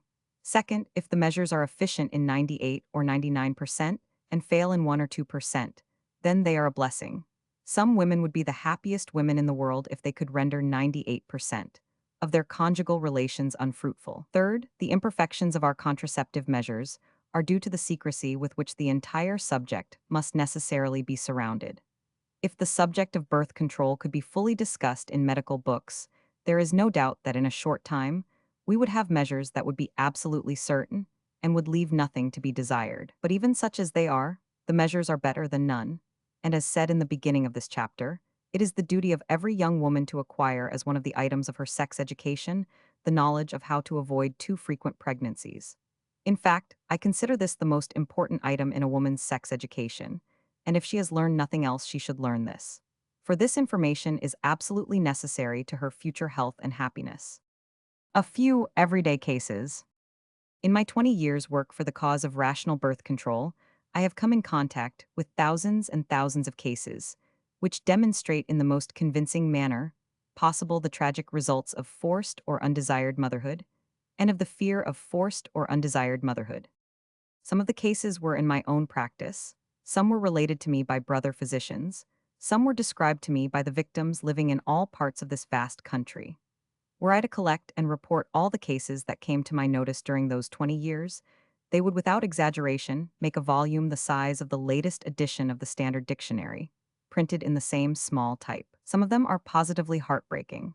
They make you sick at the stupidity of the human race, at the stupidity and brutality of the lawgivers. But I do not wish to appeal to your emotions. I do not wish to take extreme and unique cases. I will therefore briefly relate a few everyday cases, which will demonstrate to you the beneficence of contraceptive knowledge and the tragedy and misery caused by the lack of such knowledge. Case 1. This class of case is so common that I almost feel like apologizing for referring to it. She, whom I will call by the forbearing name of Mrs. Smith, had been married a little over 9 years and had given birth to 5 children. She was an excellent mother, nursed them herself, took good care of them, and all the 5 were living and healthy. But in caring for them, and for the household all alone, for they could not afford a servant or a nurse girl, all her vitality had been sapped, all her originally superb energy had dwindled down to nothing. Her nerves were worn to a frazzle, and she became but a shadow of her former self. And the fear of another pregnancy became an obsession with her. She dreamed of it at night, and it poisoned her waking hours in the day. She felt that she simply could not go through another pregnancy, another childbirth, with its sleepless nights and its weary, toilsome days. She asked her doctor, who brought her children into the world, to give her some preventive, but he laughed the matter off. Just be careful, was all the advice she got from him. And when, in spite of being careful, she, horror of horrors, became pregnant again, she gathered up courage, went to the same doctor, and asked him to perform an abortion on her. But he was a highly respectable physician, a Christian gentleman, and he became highly indignant at her impudence in coming to him and asking him to commit murder. Her tears and pleadings were in vain. He remained adamant. Whether he would have remained as adamant if, instead of Mrs. Smith, who could only pay $25 for the abortion, the patient had been one of his society clientele, who could pay $250, is a question which I will not answer in the affirmative or negative. I will leave it open. I will merely remark that in the question of abortion in certain specific cases, the moral indignation of some physicians is in inverse proportion to the size of the fee expected. A doctor who will become terribly insulted when a poor woman who can only pay $10 or $15 asks to be relieved of the fruit of her womb will usually discover that the woman who can afford to pay $100 is badly in need of a curettement. Oh no, he does not perform an abortion. He merely curates the uterus. But to come back to Mrs. Smith, she went away from the indignant, adamant doctor, but she was determined not to give birth to another child. She confided her trouble to a neighbor who sent her to a midwife. The midwife was neither very expert nor very clean.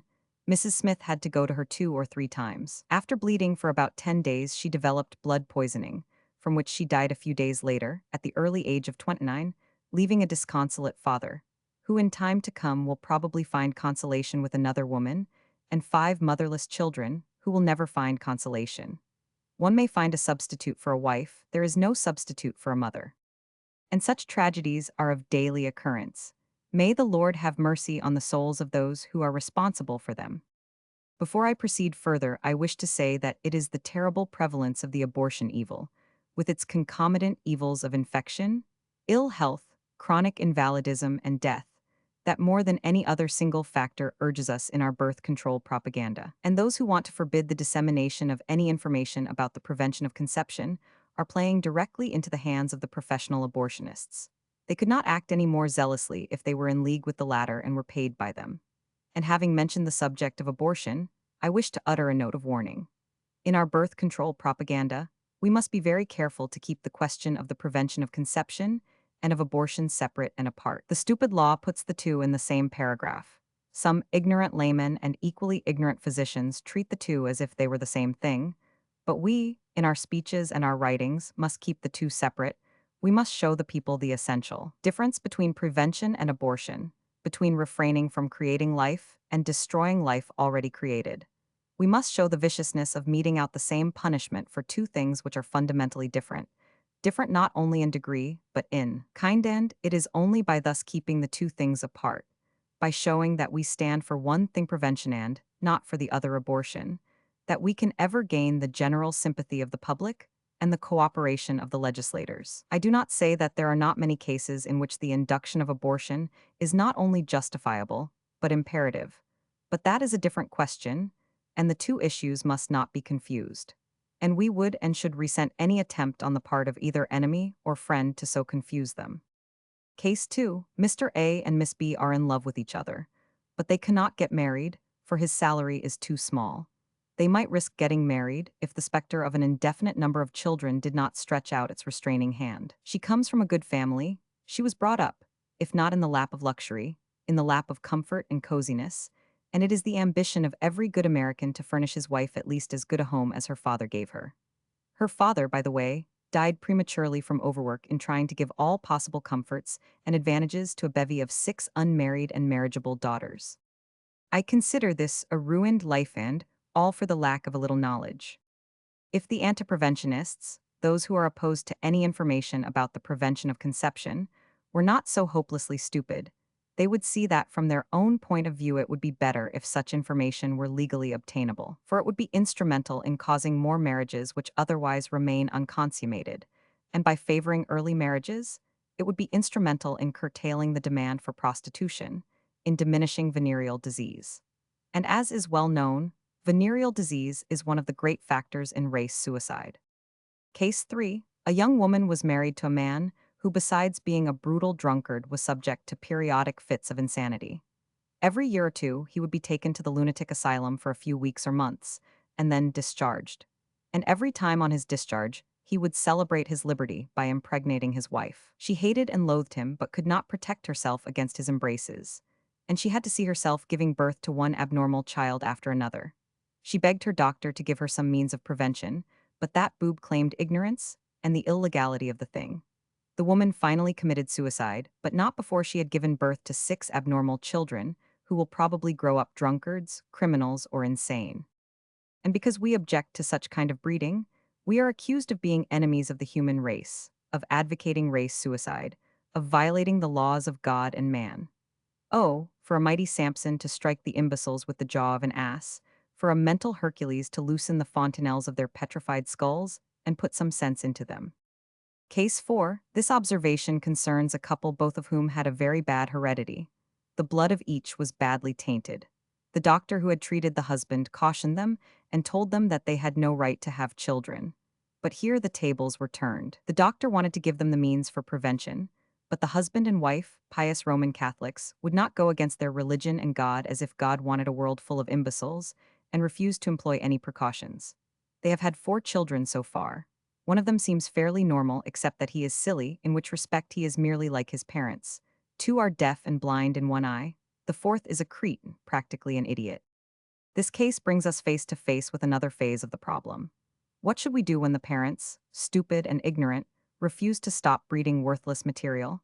Eugenic agitation, education, will bring about such a strong public opinion that none but idiots, who will be vasectomized or segregated, will dare to bring into the world children that are physically and mentally handicapped. Case 5. This couple had been married 8 years and had 5 children, and the wife said she could not stand it anymore. Another child, no, she preferred death. They practiced coitus interruptus for a while, with mutual disgust, but when the wife was caught again, she said, no more, and she would not let her husband come near her. He could do what he pleased, she did not care. After a few months he began to go elsewhere, contracted syphilis, had to give up his position, the home was broken up, the wife went out to work, the children are scattered. In short, a home, which we are told is the foundation of our society, is broken up, and there is misery and wretchedness all around, and all for the lack of a little timely information. Case 6. Mr. A and Miss B, 28 and 25 years old respectively, have known one another for several years, and in spite of their occupation, which is supposed to make people blasé and cynical, being a reporter, and she a special story writer, are quite in love with each other. But their occupation and income are such that they cannot possibly afford to have and to bring up any children. They would love to get married, but the specter of a child or rather of children frightens them, and they remain single to the great physical and mental injury of both. Accidentally, they learn of appropriate means of regulating conception, get married, and live happily ever after. That is, until they find themselves in a position to have children and to bring them up properly. In what way was society injured by this young couple acquiring contraceptive information? Case 7. Mr. C and Miss D are in love with each other. Unfortunately, there is a strong hereditary taint of insanity on both sides. They are too high-minded to think of giving birth to children. They might be all right, but with insanity, one does not take any chances. The thing is too terrible. They are condemned to a life of celibacy, which to them means a life of loneliness and misery. But like an angel from heaven comes to them the knowledge that one can live a love life without any penalties attached to it. They get married, and there is not a happier couple living. In what way has society been injured by this couple obtaining the contraceptive knowledge? Case 8. Mr. and Mrs. E have been married 5 years. They have a child 4 years old which shows unmistakable symptoms of epilepsy. They are horrified, and an investigation discloses the fact that on her side in the preceding generation there was a good deal of epilepsy. Of course, the next child may not be epileptic, but then again it may. No parents with any sense of responsibility would take such chances. They decide to give up conjugal relations. They keep it up for about 13 or 14 months. Then one night an accident happens, and very soon she finds herself pregnant. She declares she would rather die than to give birth to and have to take care of another epileptic child. She goes to a friendly physician who performs an abortion on her, and now the couple, not secure against future accidents if they live together, decide to separate, and a tragedy is in sight. Fortunately, they learn that conception can be prevented, and they continue to live together with benefit to themselves and harm to none. In what way has society been injured by those people acquiring contraceptive information? Case 9. Mr. and Mrs. F have been married 6 years, and in these 6 years they have been blessed with 4 children. When he married, he was getting $22 a week, and that is exactly what he is getting now. In the meantime, the cost of living has gone up 25%, and there are 4 extra mouths to feed and 4 extra bodies to clothe. What difference this has made in that little household can better be imagined than stated. The little mother has aged 16 years in those 6 years, and there is not a trace left of her girlishness and youthfulness. She loves her children and does not want to get rid of them. She would not take $1,000,000 for one of them, but she would not give 5 cents for another. But this is just what terrifies them, the possibility of another. And that possibility makes her irritable, makes her repel her husband's slightest advances, makes her move his bed to another room. She even tells him to satisfy his sexual desires elsewhere, and, at the same time, she is in fear and trembling that he might follow her advice. In short, a nice young home is about to be disrupted. Fortunately, he reads somewhere an article on the subject of voluntary limitation of offspring. He begins to investigate. His physician pleads ignorance, but he is persistent. The physician investigates and obtains the desired information, which he shares with the patient. Harmony is restored and a happy home is reestablished. Who was injured by the couple obtaining this information? And if nobody was injured and everybody concerned was benefited, then why should the imparting of such information be considered a felony, punishable like the most atrocious of crimes? Case 10. Mr. and Mrs. G have been married 15 years. They were the parents of 7 children, a large enough number for any family. Those 7 children were born during the first 11 years of their married life. During the past 5 years, afraid of having any more, they first abstained and then adopted a method which every modern sexologist knows is injurious to the nervous system of both the man and the woman. The man became a wreck, first neurasthenic, then impotent, cranky and grouchy, unable to get along in the office, constantly squabbling with his wife, who became just as bad a wreck. Their economic condition plus too many small children prevented the parents' separation. They remained living together, but they lived like a cat and a dog tied in a bag. Each silently prayed to be rid of the other. But a conversation overheard at a Turkish baths establishment put him on the right trail, and 1 year later we find the couple reconciled, both in good health and living a peaceful and fairly harmonious life. And those who have benefited most by the change are the children. In what way was society injured? And still, if the doctor who gave Mr. G the information should have been caught and convicted, he would have been sent to prison for a year or 2 or 5. Would he have deserved it? Here we have several plain, simple, unvarnished, and unembellished cases which are typical of millions of similar cases, and which prove conclusively that the law against imparting information about preventing conception is brutal, vicious, antisocial. Should not such a law be repealed, wiped off the statute books? Chapter 33. Advice to girls approaching the threshold of womanhood. The irresistible attraction of the young girl for the male, the unprotected girls, temptation some men, who will pester the young girl, risk of venereal infection, danger of impregnation, use of contraceptives by the unmarried woman, may not always be relied upon. Nature of men who seduce girls, exceptions, illegitimate motherhood, difficulties in the way of illegitimate mother, who must earn her living, the child of the foundling asylum, social attitude towards illegitimacy, responsible for abortion, evil dangers of abortion, the girl who has lost her virginity. When a girl has passed the transition period of puberty and is entering upon young womanhood, she exerts an irresistible attraction on the male sex. Whether she give the impression of a luscious red rose or of a delicate white lily, the charms of a beautiful, healthy, bright girl of 17 or 18 are undeniable, and their appeal to the aesthetic and sexual sense of every normal male is a normal, natural phenomenon. Whether it is a good thing or a bad thing that it is so, we will not stop to discuss here. But it is a natural phenomenon, a natural law, if you will, and one does not quarrel with natural phenomena. It is useless. But the attraction which the girl exercises on the male is fraught with danger to her, and therefore a few words of advice and of warning are not out of place.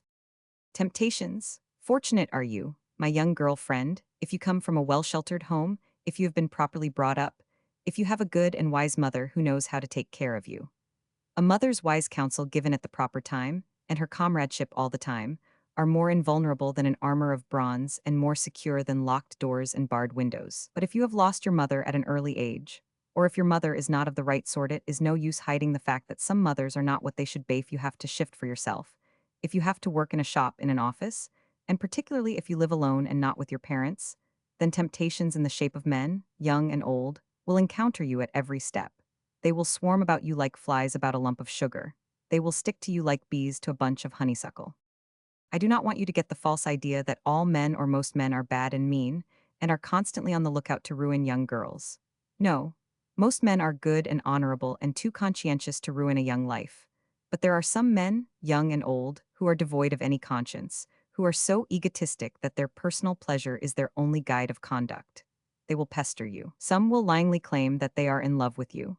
Some perhaps will sincerely believe that they are in love with you, mistaking a temporary passion for the sacred feeling of love. Some will even promise to marry you, some making the promise in sincerity, others with the deliberate intent to deceive. Still others will try to convince you that chastity is an old superstition and that there is nothing wrong in sexual relations. In short, all ways and means will be employed by those men to induce you to enter into sexual relations with them. Do not you do it. I am not preaching or sermonizing to you. I am not appealing to your religion or your morals. For if you have strong religious or moral ideas against illicit sexual relations, you are not in need of mine or anybody else's advice. But I assume that you are a more or less modern girl, with little or no religious bringing up, or perhaps a radical girl who has shaken off the shackles of religion and tradition. And to you I say, do not you do it. Why? Because your welfare, your future happiness is at stake. I am speaking from the point of view of your own good, and from that point of view I say, resist all attempts which men make exclusively for the purpose of satisfying their sexual desire, their lust. You will ask again, why? For several reasons. First, you run the risk of venereal infection. The danger is not so great now as in former times, but is great enough. There are still plenty of men dishonest enough to indulge in sexual relations with a woman when they know they are not radically cured. The same man who will not get married, unless he is sure that he is perfectly cured, will not hesitate to subject a transient girl or woman to the risk of venereal infection. I know personally because I have treated them. Yes, I treated several intelligent and radical young men who infected young girls. And some of these girls in their turn, through ignorance and innocence, infected other men. So then, the first danger is the danger of venereal infection. The second danger, still greater and more certain than the first, is the danger of impregnation. And pregnancy for a girl under our present moral and social economic conditions is a terrible calamity. She is ostracized everywhere, and it means, if discovered, her social death. But you will say, are not there any remedies that can be used to prevent conception? Are not you yourself among the world's chief birth controllers? one of the world's chief advocates of the use of contraceptives. Yes, my dear young lady, but I never made the claim that the contraceptives were absolutely infallible. I never claimed that they were 100% effective in 100% of all cases. But if they are effective 999 times, or even 990 times in every 1,000, they are a blessing. And thousands of families so consider them. And if a married woman gets caught once in a while, the misfortune is not so great. But if the accident happens to a non-married woman, the misfortune is great. Then again, you want to bear in mind that accidents are less likely to happen to married than to non-married women. The married woman has no fear, needs no secrecy, and she can go about the method of preparation carefully, with deliberation. The unmarried girl, as a rule, has not the proper conveniences, more or less secrecy must be maintained. Hurry is not infrequently necessary, and that is why accidents are more apt to occur in spite of the use of contraceptives. So then, the second danger, even more sinister than the first, is the danger of pregnancy. But if a misfortune happens, can I not have an abortion produced? No, not always.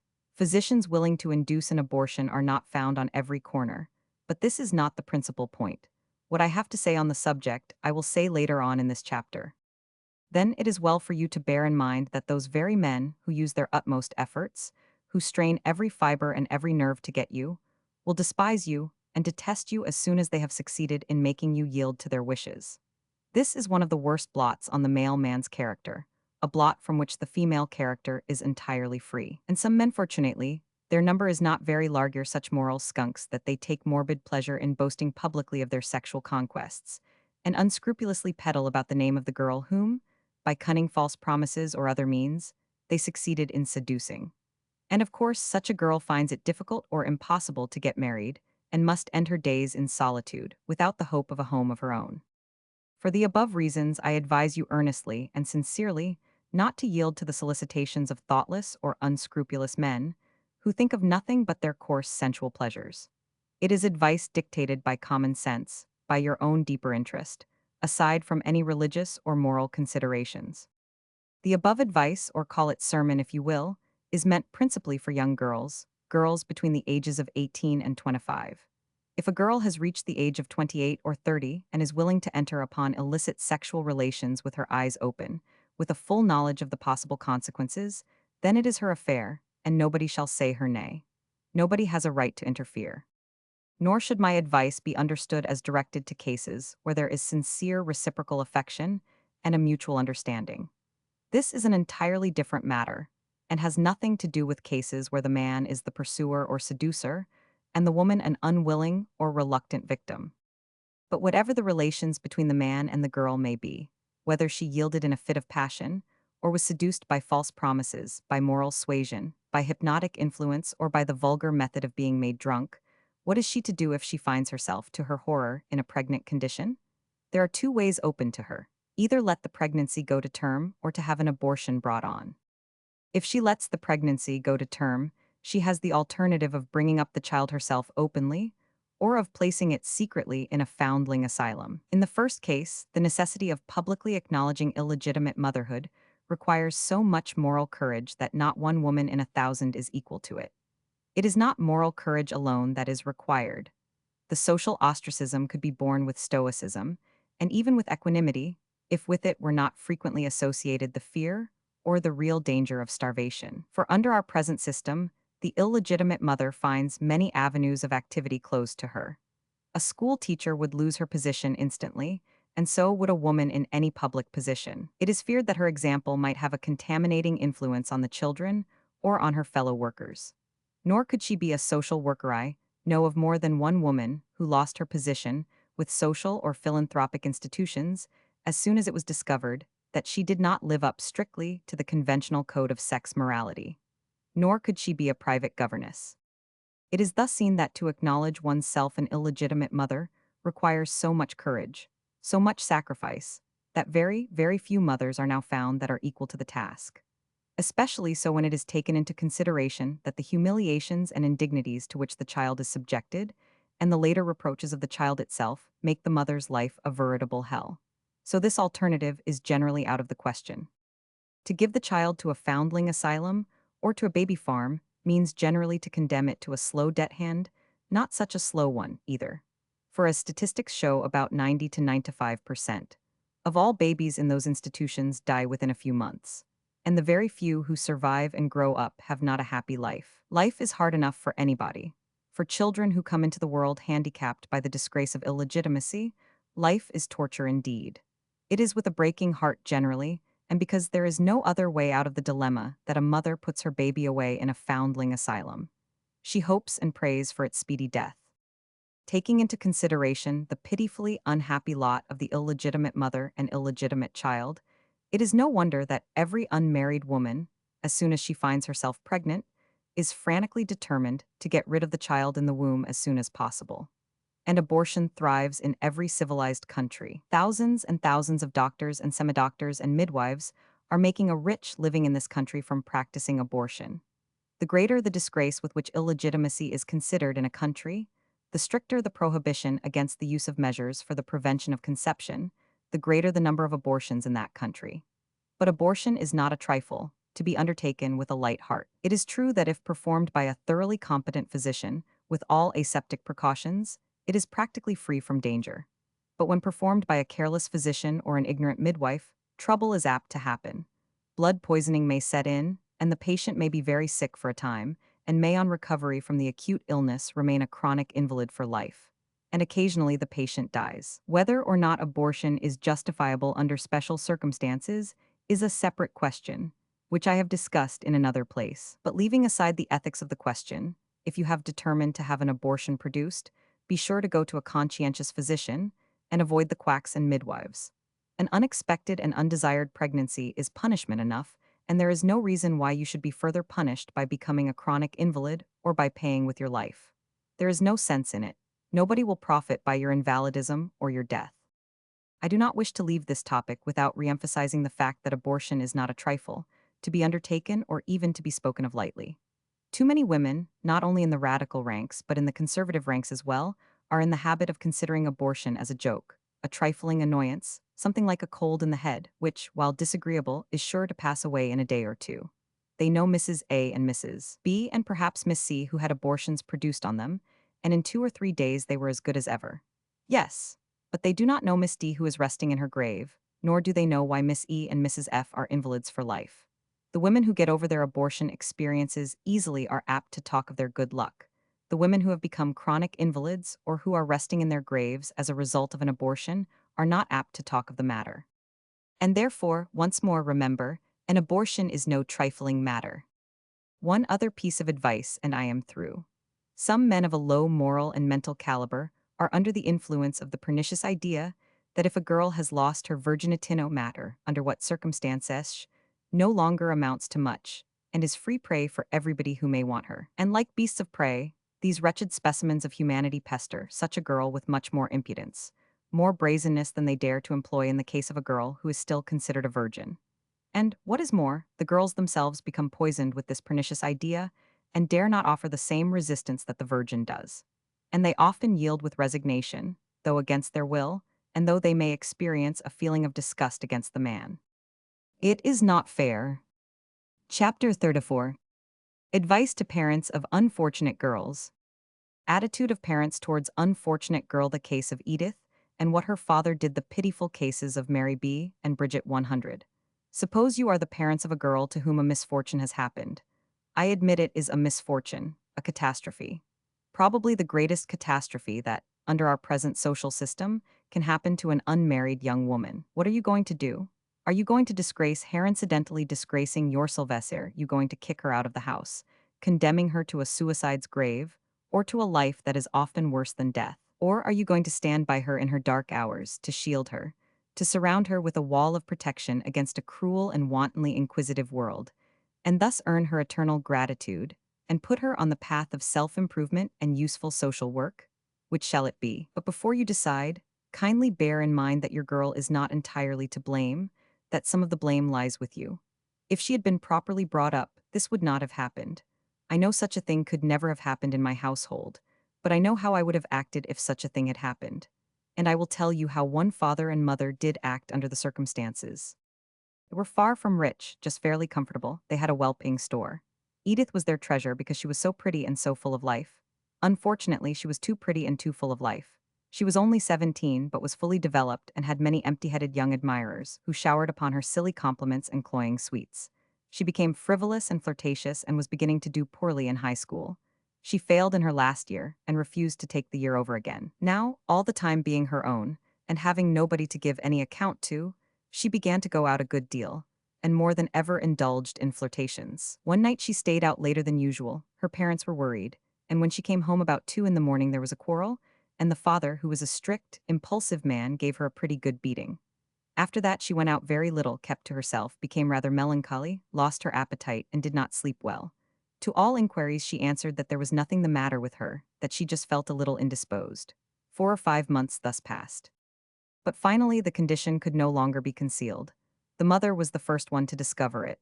When the fact dawned upon her consciousness that her beautiful, not quite 18-year-old Edith was pregnant, she promptly fell in a faint, and it took Edith and the maid quite some time to restore her to consciousness. She became distracted. She floundered about pitifully, not knowing what to do, what decision to reach. She tried to conceal the matter from the father, but he saw that there was something wrong, and it did not take him long to worm the truth out of her. As the mother, on learning the tragic truth, had taken refuge in a dead faint, so he took refuge in a berserker rage. He fumed and stormed and was in danger of an apoplectic stroke. He wanted to strike the daughter, but the mother interfered. He then ordered Edith to get out of the house and never to cross his threshold again. Edith looked at him to see if he meant it. The mother tried to intercede, but he was inflexible and demanded that she leave at once. Edith began to gather a few of her belongings, the tears silently rolling down her face. And here, a sudden change came over the father. Some men and women are crushed by small misfortunes. Real catastrophes awaken their finer qualities, which lay dormant within them, and which might have remained dormant within them forever. In these few minutes he seems to have undergone a complete metamorphosis. He went up to Edith, took her in his arms, kissed her, told her to stay, to calm down, and they would see what could be done. In a few days she was taken over to a physician who performed an abortion. She was a pretty sick girl for about 6 weeks, and at one time there was danger of blood poisoning setting in, but she recovered, and she was a different girl. She had shed her frivolity and lightheartedness like an old garment. She took her last year in high school over again, entered Barnard, from which she was graduated among the very first, and soon began to teach in that very high school in which she had been a pupil. One of the teachers fell in love with her, and she fell in love with him. He asked her to marry him. She wanted no skeleton from the past coming down rattling its bones and marring their married life, and she told him of the unfortunate incident.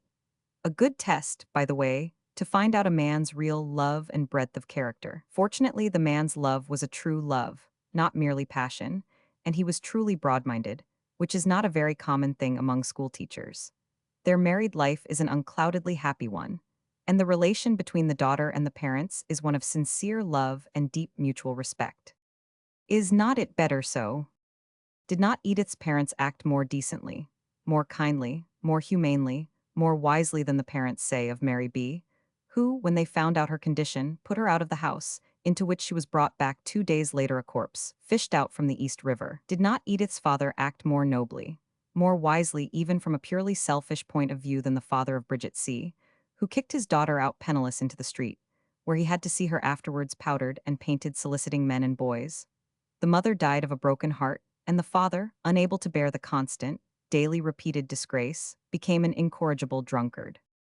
Fathers and mothers, so bring up your daughters, so guard them and protect them, that the misfortune of an illegitimate pregnancy may not befall them. But if the misfortune has befallen them, then stand by them. Do not desert them then in these dark hours, the darkest hours in a girl's life. Do not kick them thigh down enough. Stand by them, and they will become good women, and you will have their eternal gratitude. If you do not stand by them, you are worse than the beasts of the jungle, and deserve their eternal curse. You are unworthy to be, or to be called, parents, for you are devoid of the least spark of that sacred feeling called parental love, a feeling which unfortunately in only too many parents is replaced by nothing but the most sordid, most brutal egotism. Chapter 35. Sexual relations during menstruation. Heightened sexual appetite of many women during menstruation. Sexual intercourse, during menstrual period when intercourse, may be permitted. Injection before coitus, during menstruation. Fallacy, of ancient idea of injuriousness. This may seem to some a strange and superfluous question, a question which would never present itself. Still, the laity would be surprised if it learned how frequently nowadays that question is presented to the physician who specializes in sex matters. Some husbands come to the physician complaining that the menses are the only period during which their wives demand sex relations and ask if something cannot be done to cure them of what they consider an abnormal desire.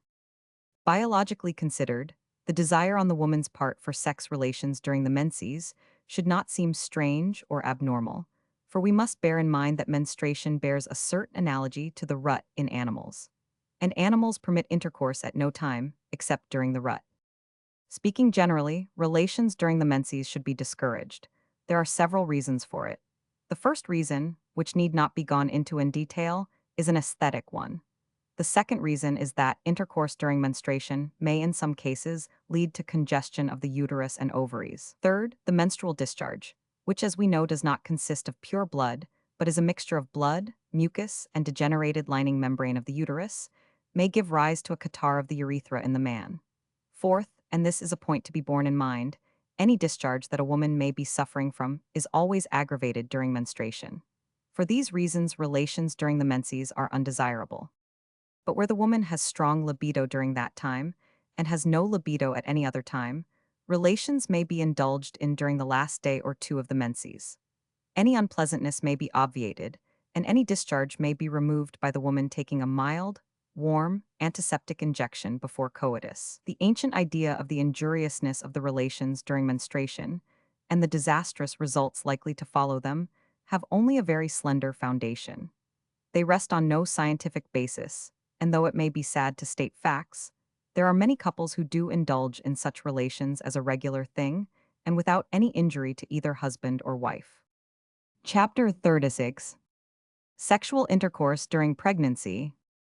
Complete abstinence during pregnancy bad, results of complete abstinence intensity of relations during first 4 months intercourse, during 5th, 6th and 7th months intercourse, during 8th and 9th months abstinence after birth of child. The question whether sexual intercourse is permissible during pregnancy is often put to the physician. Some extremists and theorists demand complete abstinence during the entire duration of pregnancy. Such abstinence is not only not feasible, but is unnecessary and may prove a disrupting factor. It may create not only dissension, it may wreck the love life of husband and wife. I know of cases where the wife, influenced by the wrong teachings about the necessity of complete abstinence during pregnancy, about the possible injury to the child from intercourse, persisted in keeping the husband away. And the result was that the husband began to go to other women, and he got in the habit to such an extent that he refused to give up entirely, even after the child was born. It cannot be expected from a married man, who is used to more or less regular sexual relations, to abstain entirely for 9 or 10 months. Such a demand is unreasonable and uncalled for. All claims about the injurious effects of intercourse on the mother and child lack proof and foundation.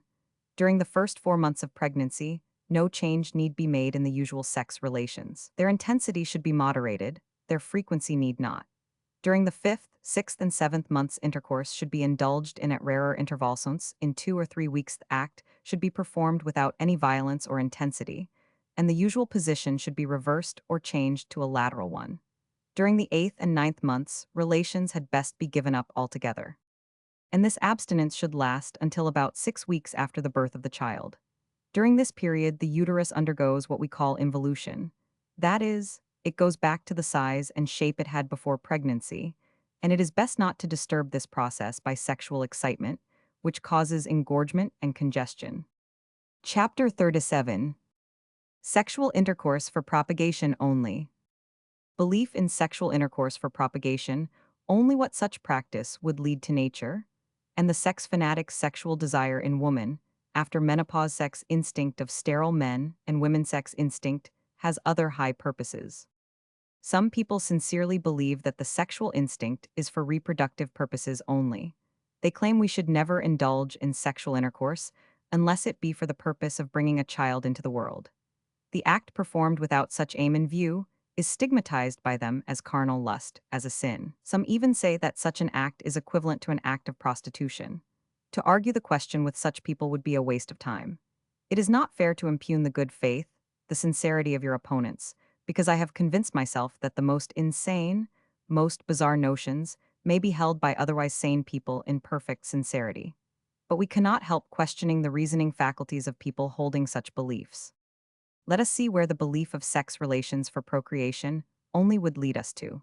In a normal, healthy couple, impregnation follows one connection. So if a couple wanted to limit themselves to 3 or 4 or 6 children, they would be entitled to have relations only 3, 4 or 6 times in their lives. For it must be remembered that during pregnancy, sexual relations would be prohibited, as during pregnancy, no further impregnation can take place, and no intercourse must take place which has not for its purpose the conception of a new human being. If the people were believers in big families, and agreed to have 12 children, anti-Malthusian would expect more than that they would be entitled to 12 relations during their marital life. Assuming that not every act is followed by pregnancy, but that it takes on the average 3 or 4 times to bring about the desired result, we will have it that during the wife's childbearing period the couple may indulge in sex relations from once in 3 or 4 years to once or twice a year. Can a sane person knowing anything about the sexual instinct make any such demands from married people living in the same house, and perhaps occupying the same bed? It must be borne in mind that as soon as the wife has reached the menopause, all relations must cease, because she can no longer become pregnant, and intercourse without a probable or possible pregnancy is a sin. Also remember that no matter how beautiful, young, and passionate the wife may be, if she has some little trouble which makes pregnancy impossible, sex relations must be absolutely abstained from. And of course, if the husband or wife is sterile, all relations must be renounced forever, no matter how strong the libido may be in one or both. It is strange that nature did not act according to the formula of our sex fanatics: no pregnancy, no intercourse. If she had meant it to be that way, she would have abolished sexual desire in woman immediately after the menopause. Unfortunately, this is not the case, for we know that the sexual libido in women after the menopause is often, and for several years, stronger than before. Why? Nor has nature abolished the sexual instinct and the passionate desire for sex relations in all those men and women who are for some reason or other sterile, or otherwise so defective that no child can result from the union. As I stated at the beginning, it is a waste of time to argue the matter. Those who believe that sex relations are for racial purposes only are welcome to their belief and are welcome to live up to it. How few of them do, though, honestly and consistently. We must reiterate our opinion that the sex instinct has other high purposes besides that of perpetuating the race, and sex relations may and should be indulged in as often as they are conducive to man's and woman's physical, mental, and spiritual health. No ironclad rules can be laid down as to the frequency. For some people, 3 times a year may be sufficient, others may require relations 3 times a month, the best for the average, and still others may not be satisfied with less than 3 times a week. The human libido sexuales cannot be put into an iron mold, and you should pay no attention to religious fanatics who are ignorant of physiology and psychology, and who can only blunder and bungle up things. Chapter 38. Vaginismus. Vaginismus dyspareunia. Difference between vaginismus and dyspareunia. Adherent clitoris, a cause of masturbation and convulsions. By the term vaginismus, we understand a painful spasm or contraction of the vaginal orifice, which makes intercourse very difficult or impossible. Certain cases of vaginismus, or rather false vaginismus, may be due to laceration or inflammation of the vaginal orifice, but in genuine cases of vaginismus, no local disease can be found, because genuine vaginismus is of nervous origin. Dyspareunia means painful or difficult intercourse from whatever cause. It differs from vaginismus in that the cause is generally a local one. That is, it may be inflammation, laceration as after a confinement, small size or atresia of the vagina, etc. When vaginismus is present, it is present in reference to all men. In fact, the mere touch of the finger or an instrument may call forth a painful spasm, while dyspareunia may show itself with one man and be absent with another. The origin of the word dyspareunia shows that this may be the case, for dysparunos in Greek means badly mated. Dyspareunia must not be confused with true vaginismus. In dyspareunia, the sexual act can be freely indulged in, only the act is painful or disagreeable. In vaginismus, intercourse is impossible. In exceptional cases where the husband attempts to use brute force, the wife may faint away, she may get a convulsion or become wildly hysterical. If the husband insists in attempting relations, the wife may run away, or in exceptional cases even attempt suicide. Adherent clitoris or phimosis. The word phimosis means muzzling, and it is a term applied to a constriction or narrowing of the foreskin, so that the glands of the clitoris cannot be freely uncovered. This condition may give rise to an accumulation of smegma or secretion, which may cause inflammation, itching, and nervous irritation. This in its turn may be the cause of masturbation. It is claimed by some that an adherent clitoris may even be the cause of convulsions resembling epilepsy. In some cases, it leads to an irritable bladder, inability to retain the urine, and nocturnal bedwetting. In all girls, big or little, that show a tendency to masturbate or simply to handle the genitals, or that complain of itching, the clitoris should be examined, and if adhesions are found, they should be separated. This can easily be done under a local anesthetic. Chapter 39. Sterility. Definition of sterility. Husband should first be examined one child sterility the fertile woman salpingitis, as a cause of sterility leucorrhea and sterility displacement of uterus and sterility closure, of neck of womb and sterility, and constitutional disease treatment of sterility. Sterility or barrenness is a condition of inability to have children. In former years, the opinion prevailed generally, whenever a couple was childless, that the fault was exclusively the woman's. It was not even thought that the man could be to blame. We now know that in at least 50% of cases of sterility or childless marriages, the fault is not the woman's but the man's. It is therefore very unwise in conditions of sterility to subject the wife to treatment without first examining the husband. Nevertheless, this is still often the case, particularly among the lower classes or among the ignorant. There are cases where the woman goes from one doctor to another for years and is subjected to all kinds of treatment, when a simple examination of the husband would show that the fault lies with him. In order to be fertile, that is, to be able to conceive and give birth to a living child, the woman's external and internal genital organs must be normal, her ovaries must produce healthy ova, and there must be no obstruction on the way, so that the ova and the spermatozoa can meet.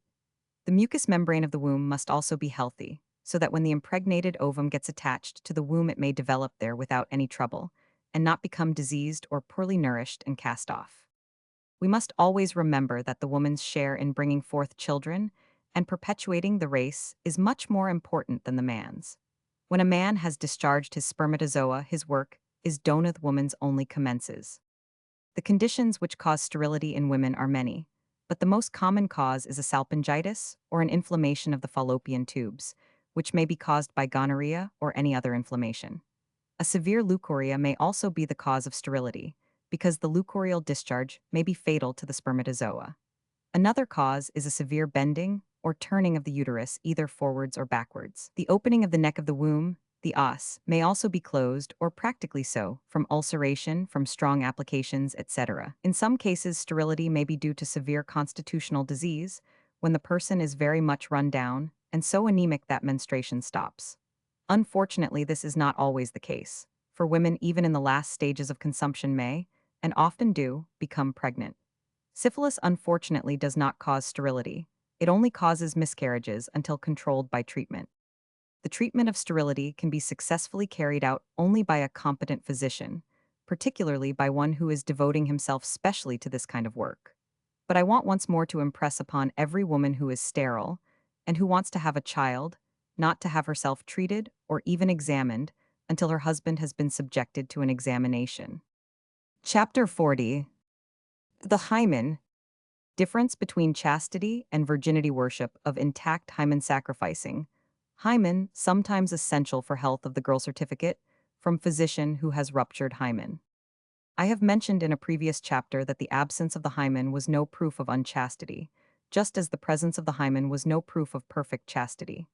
Chastity and virginity are not synonymous, and a girl may possess physical virginity, that is, an intact hymen, and still be morally unchaste. She may be in the habit of indulging in unnatural sexual practices, but the laity does not know these facts or does not want to know them, and the intact hymen is still worshipped like a fetish. This would be of little consequence if it did not often result in unnecessary suffering to the female child or girl. Much disease and a good deal of sterility result from the fear of tampering with the hymen. When a boy gets some trouble with his genital organs, such as phimosis or balanitis or whatever it may be, he is at once taken to a physician, who institutes the necessary treatment. When a little girl complains of itching around the genitals or of some discharge, the mother will hesitate long before taking her to a doctor. She will be afraid he will do something to the hymen, and so she will temporize, using salves and washes, and the disease will in the meantime be making progress. That is, getting worse. When she does take her to a physician, and he says that in order to treat the case thoroughly the hymen has to be stretched or opened, the mother will withhold her consent, and the disease will be allowed to progress. I know of many such cases. This is wrong. When the health of the girl demands and her future childbearing power is at stake, no hesitation should be felt in sacrificing the hymen. Though in the future the fuss which is now made about the hymen, the excessive veneration in which it is held, will appear ridiculous, and though I consider it foolish and rather humiliating to the girl, nevertheless now, when the average husband does lay so much stress on the presence of an unruptured hymen, a physician who in the course of an operation or treatment has occasion to cut or rupture the hymen will do well to give the patient a certificate to that effect, in case any question regarding the girl's chastity comes up in the future. She can prove by the doctor's certificate that her loss of virginity was not due to sexual relations. Of course, the relations between husband and wife, or between prospective husband and wife, should be such that no certificate should be necessary. But reality differs from the ideal, and in some cases that we know the husband's suspicions were allayed by the doctor's oral or written statement. This is as good a place as any to emphasize that if the bride has a very strong, tough, and resistant hymen, the new husband should not use brute force in rupturing it. First, because the pain may be too excruciating, and this may create in the wife an aversion to intercourse which may last for many months or years, in some cases forever. Second, a severe hemorrhage may result, which may require the aid of a physician to stop. Wherever a case of very resistant hymen is encountered, the husband should make several attempts, gradual and gentle dilatation, with the aid of a little Vaseline, and not forcible rupture should be the aim. The result will usually be satisfactory. In exceptional cases, a physician may have to be called in. The operation of cutting the hymen is a trifling one. It is also interesting to know that some wives have sex relations for months and years, and the hymen remains unruptured. Pregnancy may also result with an intact hymen. Chapter 41. Is the orgasm necessary for impregnation?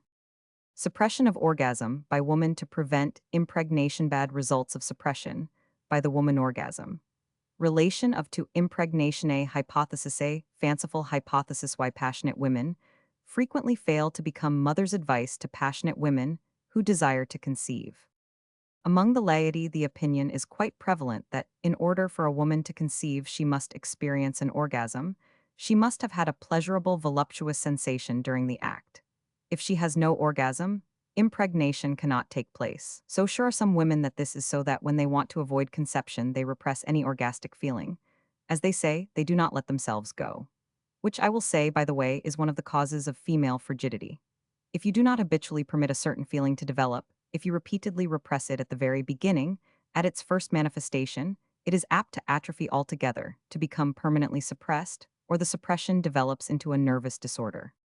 Among the medical profession, no perfect unanimity has been reached as to the role of the orgasm in impregnation. Some sexologists like Kish and Verding believe it does play an important role. Others, like Forel, believe it plays none. That the orgasm is not necessary for impregnation admits of no discussion. Women who suffer from frigidity in an extreme degree, women who never experienced an orgasm, women who repress their orgasm, women in sleep or under narcosis, women who have been raped, women who loathe their husbands become pregnant frequently and readily. But does it play any role at all? Does it facilitate impregnation? Other things being equal, will intercourse accompanied by an orgasm be more likely to prove fruitful than one in which the orgasm was entirely absent?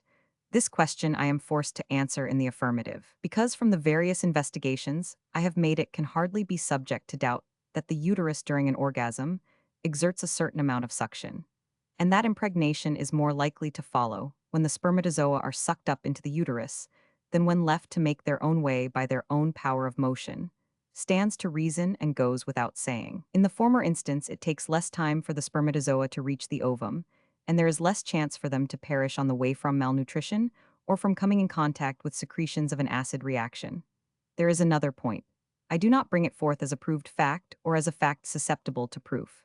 It is a mere hypothesis, but in my opinion it is a correct and plausible hypothesis. I believe that the strong spasmodic contractions that take place during the orgasm have an influence not only in accelerating the bursting of a Graafian follicle and the extrusion of an ovum, but they are instrumental in aiding the fallopian tube to grasp the ovum and helping it along on the road towards the uterus. It is therefore not at all inconceivable that conception may take place during, or within a very short time, after an act which is accompanied by a proper orgasm. Many women claim to experience peculiar unmistakable sensations as soon as conception has taken place, and by calculating the day of probable delivery, we know that they are right. Taking therefore all the various data into consideration, we are fully justified in saying that while an orgasm or a voluptuous sensation during the act is not at all necessary to impregnation, it is in many cases a helpful factor. It is claimed by some that the offspring resulting from an orgastic act is apt to be healthier and better developed than offspring resulting from sexual intercourse in which the parties experience no orgasm. The reason given being that conception in the first instance taking place quickly, the spermatozoa are better nourished and more vigorous. In my opinion, this is merely a fanciful hypothesis, which needn't be taken seriously. It will be found rather frequently that women of strong, passionate natures, with strong orgastic feelings, and normal in every way, fail to become mothers. A careful investigation of their menstrual discharge will show that it is not because they failed to conceive, but because the impregnated ovum is expelled each time. In other words, they have each month a miniature miscarriage. And these miscarriages, or rather abortions, are due to the spasmodic contractions of the uterus and its adnexy, which accompany the orgasm. In such cases, I have advised the woman to try to remain passive during the act, to repress the orgasm, and the results have in some instances shown the wisdom of my advice. After conception has taken place, after one period has been missed, the woman should abstain from intercourse altogether, or at least for 2 or 3 months until the fetus is securely attached to, or ensconced in, the uterus. Chapter 4-2. Frigidity in women. Meaning of term, frigidity types of frigidity large percentage of frigid women repression, of sexual manifestations, and frigidity and masturbation frigidity, and sexual weakness, of husband frigidity and dislike, of husband organic causes of frigidity. A frigid woman may become passionate treatment of frigidity. The word frigidity means coldness, and when a woman has no desire for sexual relations or experiences no pleasure when she has sexual relations, she is said to be frigid. Some cases suffer only from lack of desire, others only from lack of pleasure, and still others from both. In some cases, the frigidity is congenital, that is, the lack of desire with inability to experience pleasure during the act is inborn. In most cases, however, it is acquired or is only temporary and is due to various causes. Frigidity is much more widespread among women than it is among men. Some physicians claim it is present in 50% of all women. This may be an exaggeration, but if we put the number at 25%, we will be quite near the truth. The second cause is masturbation. Cases that have been addicted to excessive masturbation are very apt to develop not only frigidity, but complete aversion to the sexual act and inability to experience any pleasure or orgasm. Such cases we come across every day. A third very important cause is sexual weakness in the husband. When the husband is sexually weak suffering with premature ejaculations, he either fails to awaken the sexual instinct in the woman, or if it has been awakened, it is apt to turn not only into frigidity, but into aversion to the act.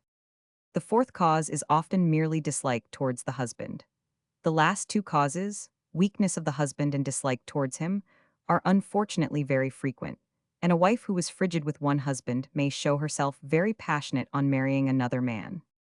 The fifth cause is fear of pregnancy. The above are the 5 principal causes. Other causes may be disease of the uterus, laceration of the cervix, inflammation of the ovaries, vaginismus, disease of the thyroid gland, etc. It is an unfortunate fact that women who were frigid up to the age of 40 or so may become very passionate after that age.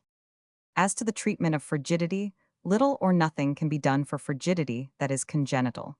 Most of the other kinds of frigidity, however, can be cured. Chapter 4-3. Advice to frigid women, particularly wives. Advice to frigid women. Attitude of different men towards frigid wives' orgasm, a subjective feeling, a justifiable innocent deception. The case of a demi-mondaine. I wish to give you a piece of advice which is of extremely great importance to you. I hesitated somewhat before writing this chapter, but the welfare of so many women depends upon following this advice, and I have seen the lives of so many wives spoiled on account of not having followed it that I decided to devote a few words to the subject. As you know, about one third or one quarter of all women, in other words, one out of every three or four, are sexually frigid. They either have little or no sexual desire, or if they do have, they experience no voluptuous sensation during the act and never have an orgasm. If you are unmarried, well and good. But if you are married and happen to belong to the frigid type, then do not inform your husband of the fact. It may lead to great and permanent trouble.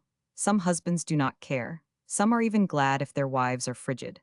They can then consult their own wishes in the matter. They can have intercourse whenever they want and the way they want. They do not have to accommodate themselves to their wives' ways. They do not have to prolong the act until she gets the orgasm, etc.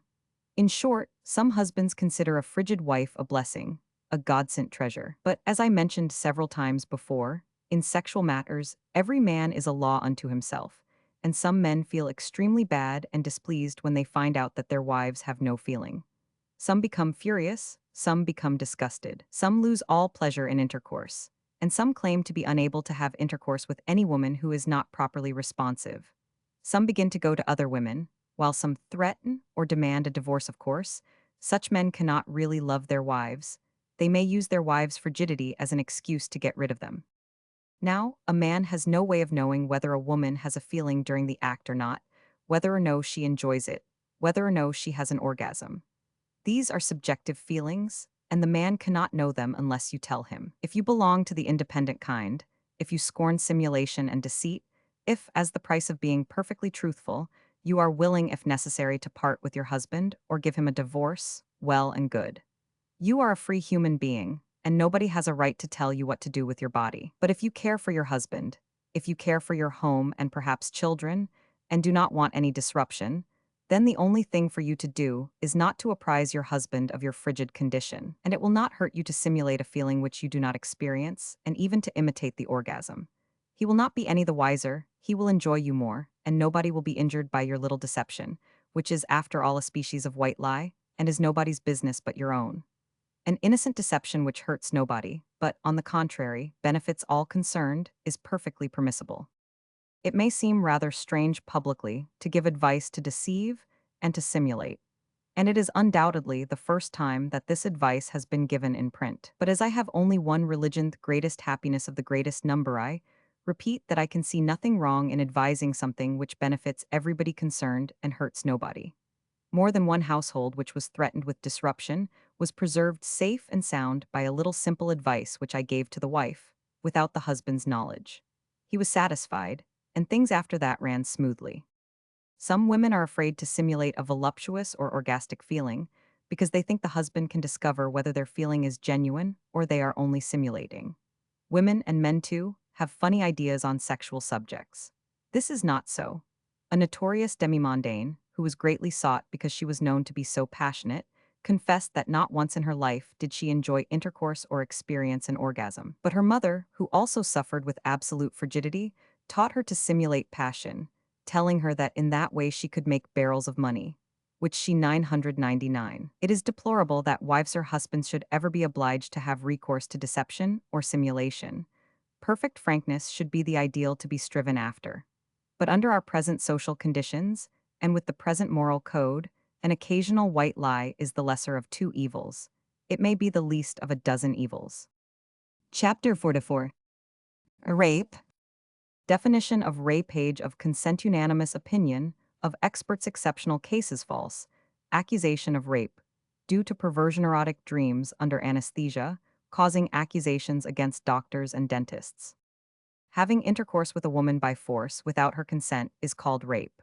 When the woman is not in a condition to give consent, as when she is insane, feeble-minded, unconscious, or drunk, or when she is not of the age at which she can legally give consent, it also constitutes rape, and the punishment is the same. The age of consent differs in different countries and in different states, but as a rule is between 16 and 18 years. That is, if a girl under the legal age of consent should give her consent, or even if she should urge the man to have intercourse with her, the man would be punished just as if he had committed rape. The punishment for rape is very severe in all civilized countries and ranges from 10 years imprisonment to life imprisonment, while in some states in this union the punishment is death. First, that it is the almost unanimous opinion of all experts that it is practically impossible for a man to commit rape on a normal adult girl or woman if she really offers all the resistance of which she is capable. Of course, if the man knocks the woman down with a blow, rendering her unconscious, that is a different matter. But where no brutality is used by the man, and the woman offers all the resistance she is capable of, rape is practically impossible. It is, however, possible that in some cases the girl may be so paralyzed by fear as to be incapable of offering any resistance. When the man threatens her with death or severe bodily injury, then it is rape even if she offers no resistance. The second point is that it has been established that of the many accusations of rape brought before the courts, most are false. Out of 100 cases, only about 10 are true. The rest are false. This false accusation of rape is due to a peculiar perversion with which some women suffer. Some of the cases are due to hysteria, to imagination, the women really believing that rape or an attempt at rape was committed on them, while investigation shows the accusation to be entirely false. Many accusations of rape are due to a desire for revenge or merely to motives of blackmail. Careful doctors and dentists will refuse to give laughing gas or another anesthetic to women, except in the presence of others, because, as is well known, an anesthetic often causes in women erotic dreams and sensations, and makes them believe that the doctor was committing or about to commit an indecent assault on them. And when they come out of the anesthetic, they may be so sure of the reality of their dream that they will bring a complaint against the doctor. Many men have suffered disgrace and imprisonment, and have had their lives ruined or even paid the death penalty on account of false accusations against them by either pervert, hysterical, revengeful, or blackmailing women. Chapter 4 to 5. The Single Standard of Sexual Morality. Chastity double standard of morality attempt to abolish double standard late marriages and chastity in men harmful advice given to young women chastity in men, not always due to moral principles chaste men, and satisfactory husbands a statement, by Professor Freud a statement, by Professor Mitchell's What a Girl Has a Right to Demand of Her Future Husband 3 cases showing disastrous effects of wrong teachings. When a man marries a girl he expects her to be chaste, that is, a virgin without any sexual experiences. Of men, the same chastity is not expected as a general thing. As long as a man is healthy, free from venereal disease, his previous sexual experiences do not constitute a barrier to his marriage. This is what is known as the double or duplex standard of sex morality. During the past few years, a number of high-minded and well-meaning men and women have been trying to abolish this double standard and to introduce a single standard of morality. That is, they are demanding that the man going to the marriage bed should be just as chaste, just as virginal as his wife is. Whether or no the efforts of these good men and women will ever be crowned with success we will leave open. Whether or no it is even desirable that their efforts should be crowned with success we will also leave open. A complete discussion of these questions belongs to a more advanced book on sexual ethics. Here I will merely say that, taking into consideration the fact that the sexual instinct in boys awakens fully at the age of 15 or 16, and that marriage at the present time, particularly among the professional classes, is an impossibility before the age of 28, 30, or 35.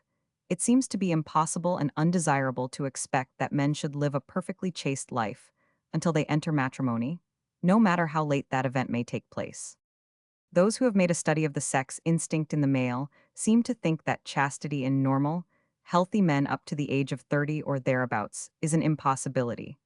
And where it is accomplished at the expense of the physical, mental, and sexual health of the individual. But be it as it may, and leaving disputed questions out of discussion, the fact remains that the vast majority of men of the present day do indulge in sex relations before marriage. And people that are urging upon our young women to refuse to marry men who have not been perfectly chaste are doing our womanhood a very poor service.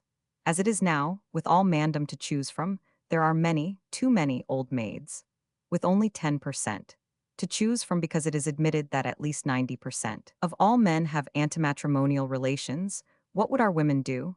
They would practically all have to give up any hopes of being married and becoming mothers. And if these 10%, who have remained chaste to their married day, were at least a superior class of men in every instance, there would be some compensation in that. Unfortunately, this is far from being the case, because, as all advanced sexologists will tell you, there is generally something wrong with a man who remains absolutely chaste until the age of 30, 35 or 40. It is not moral principles in all cases. It is mostly cowardice or sexual weakness.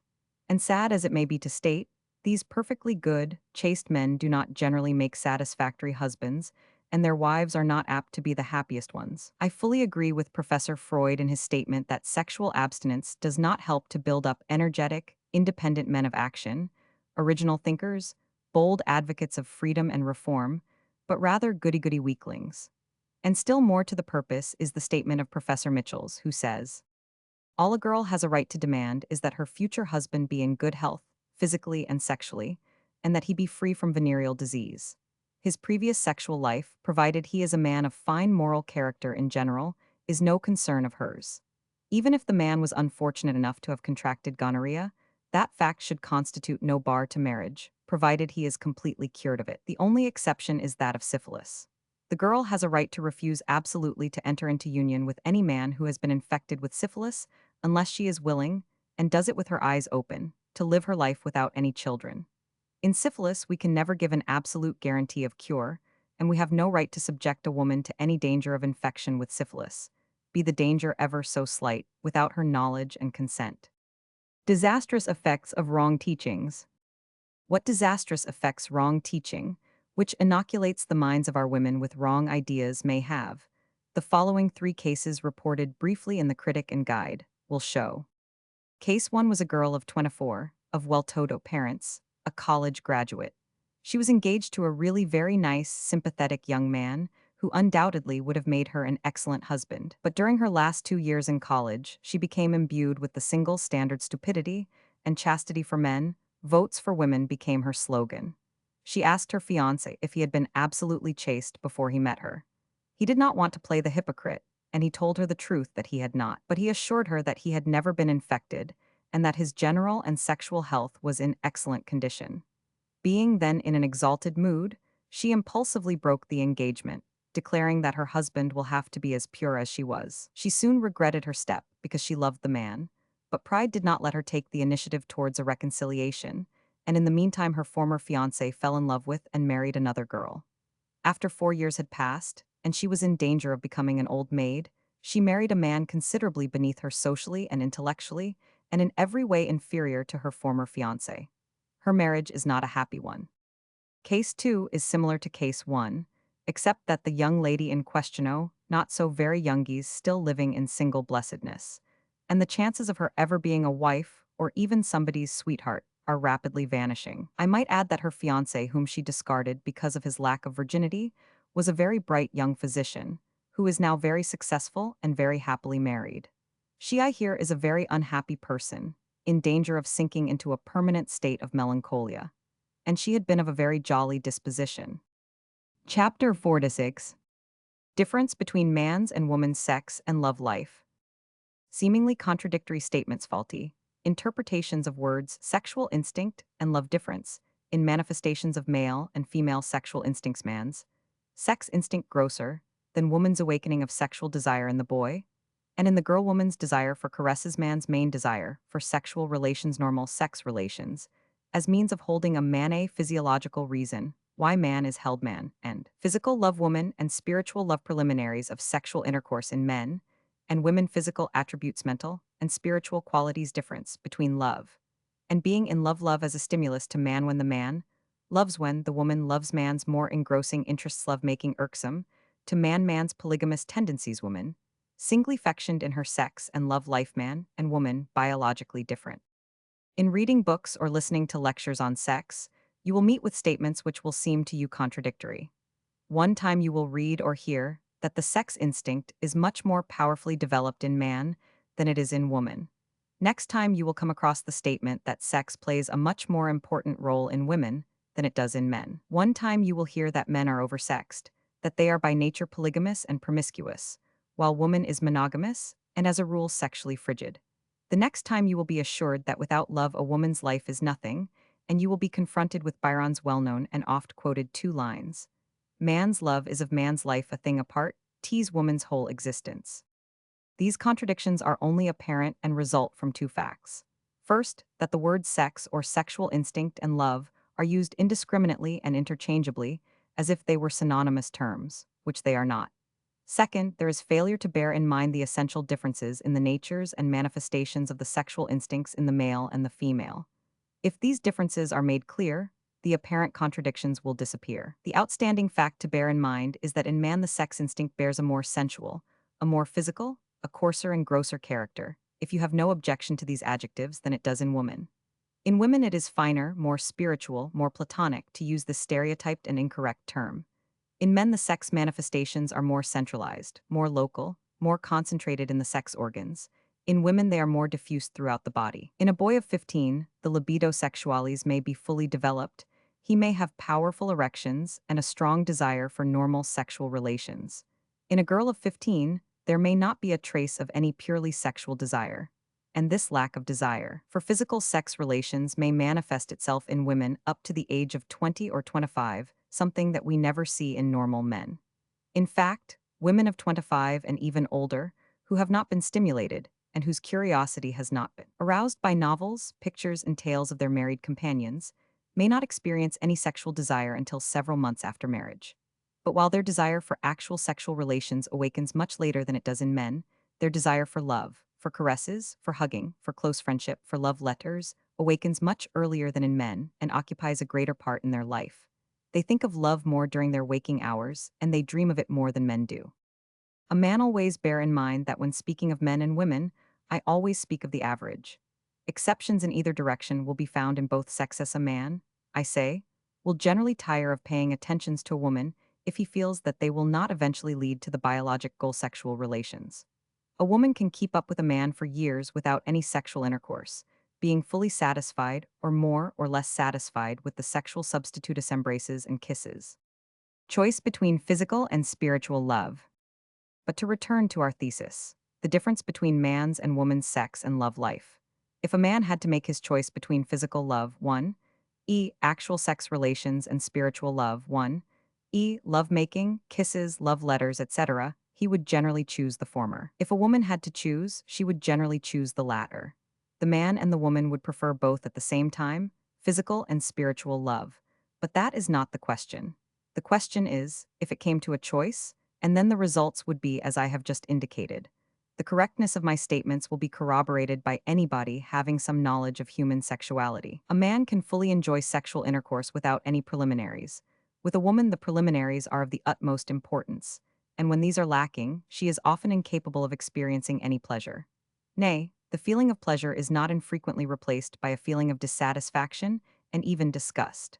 A man cares more for the physical and less for the mental and spiritual attributes of his sexual partner. With the woman, just the opposite is the case. I am leaving out of consideration sexual impotence, because this is a real disability, and a man suffering with it only irritates the woman without satisfying her. For this she will not stand. But where the man is sexually potent, may be aged, and homely, his other physical attributes play but a small role with woman. His mental and spiritual qualities count with her for a good deal more. While a woman may be able to give a man perfect sexual satisfaction, and she may have an angelic character, if her body is not all that could be desired, the man will be dissatisfied and unhappy. Love in man occupies subordinate place. Try as we may, we cannot get away from the fact that in man's life love occupies a subordinate place. I am speaking now of love, and not of being in love. Being in love, as pointed out in another place, is a distinctly pathological phenomenon, akin to insanity. And when a man is in love, it may engross every fiber of him, it may preoccupy every minute of his waking hours, he may neglect all his work and shirk all his duties. In fact, he is apt to make a much bigger fool of himself than a woman is under similar circumstances. He is less patient, he has less control over himself, he is less able to suffer, he is less capable of self-sacrifice. But this, as I said, all refers to being in love, which is an entirely different thing from loving. A man may love ever so deeply, and if his love is reciprocated, he will go on with his work in a smooth, unruffled manner. He will do better work, for it love is a wonderful stimulus, but he will be perfectly satisfied if he sees his love for an hour or two every day, or even once or twice a week. And if he has important and interesting work to do, he can part with his love for 3 months or 6 months without his heart breaking. Not so with woman. A woman who loves considers every day on which she does not see her lover a day lost, and she is apt to be unhappy and inefficient in her work on such days, and she bears separation with much greater difficulty than does man. I do not think that this is due to the fact that a woman's love is always more intense than a man's. No, but he usually has other interests which occupy his thoughts and his emotions, while most women's thoughts and emotions are centered on the man they love. When a woman loves, she could and would spend all her time with the man she loves. She would never tire of love making. I am not referring here to sex relations, or merely of being in the man's proximity. To woman, love is a cloyless thing. Man distinctly does tire. No matter how much he may love a woman, too much lovemaking becomes cloying to him, and he wants to get away. Even mere proximity, if too prolonged, becomes irksome to him, and he begins to fret and fidget and pull at his chains, even if the chains are but of gossamer. Woman should know these facts and act accordingly. We now come to the last point in our discussion: the polygamous or varietist tendencies in the male versus the monogamous tendencies in the female. No matter what our moralists, who try to fit the facts to their theories instead of fitting their theories to the facts, may say, the fact remains that man is a strongly polygamous or varietist animal. That many men live through their lives without having had relations with any women except their wives is cheerfully admitted. I assert this in spite of the incredulous smiles of all the cynics and rows in the world. I have known personally a great number of such men, but that they do it without any struggle, and in some cases a very severe struggle, is emphatically denied. And that hundreds of thousands of men are unequal to the struggler, do not care to engage in any struggle and live a sexually promiscuous life. Anybody who knows anything about life as it is will testify, and his testimony will be corroborated by the reports of the vice commissions and the statements of disreputable housekeepers. To a great percentage of men, a strictly monogamous life is either irksome, painful, disagreeable, or an utter impossibility, while the number of women who are not satisfied with one mate is exceedingly small. Is she on account of it better than superior to man? It is futile to speak of better or worse, of superior or inferior. This is the way they are. This is the way man and woman have been made by nature, by 1,000 centuries of heredity, by 1,000 centuries of environment. The differences lie in biological roots, and it is futile to fight and rail against nature and biology. The proper thing to do is to recognize the facts and make the best of them. To act the part of the ostrich, deliberately to ignore facts which are not pleasant, may be easy, but is it wise? Chapter 4-7. Maternal impressions. Widespread belief in maternal impressions. No single well-authenticated case of maternal impression birth, of monstrosities. Ridiculous examples, given by physicians, so-called shock, often a product of mother's imagination. For cases of alleged maternal impressions, mother's health during pregnancy may have effect upon child's general health. It is believed by many people that strong impressions made upon the mother during pregnancy may produce marks or defects in the child. This belief dates from earliest antiquity and is widespread among all races. The belief particularly refers to the emotions of fright or sudden surprise. Thus, it is believed that if a woman during pregnancy should be frightened by some animal, the child might carry the mark of the animal upon its body, or it might even be born in the shape of the animal. Thousands of such alleged cases are given in proof. There is hardly a layman, or, particularly, a laywoman, who does not claim to know of authentic cases of maternal impressions. It is a thankless task to try to shatter well-established beliefs, and I do not hope to succeed in persuading all my readers that all the stories and examples of maternal impressions are untrue and lack scientific foundation. But I consider it my duty to state my belief, whether you accept it or not. In my opinion, there is not a single well-authenticated case of maternal impression. There is hardly a case of defect or monstrosity where the cause is supposed to be due to maternal impression, which cannot be explained in some natural way or simply by accident. Thousands of women are frightened or shocked by disagreeable sights, by crippled men, by animals, and still their children are born perfectly normal. On the other hand, many marked or defective or monstrous children are born in which no maternal impressions can be given as the cause. So why can it not happen when the mother was frightened by something during her pregnancy, and the child was born with some mark or defect, that the latter was simply an accident and not the result of the impression? Because a thing follows another thing, it does not mean that it was caused by that other thing. Many of the cases given as examples, and by physicians too, are so ridiculous that no scientific man can give them the slightest credence for one moment.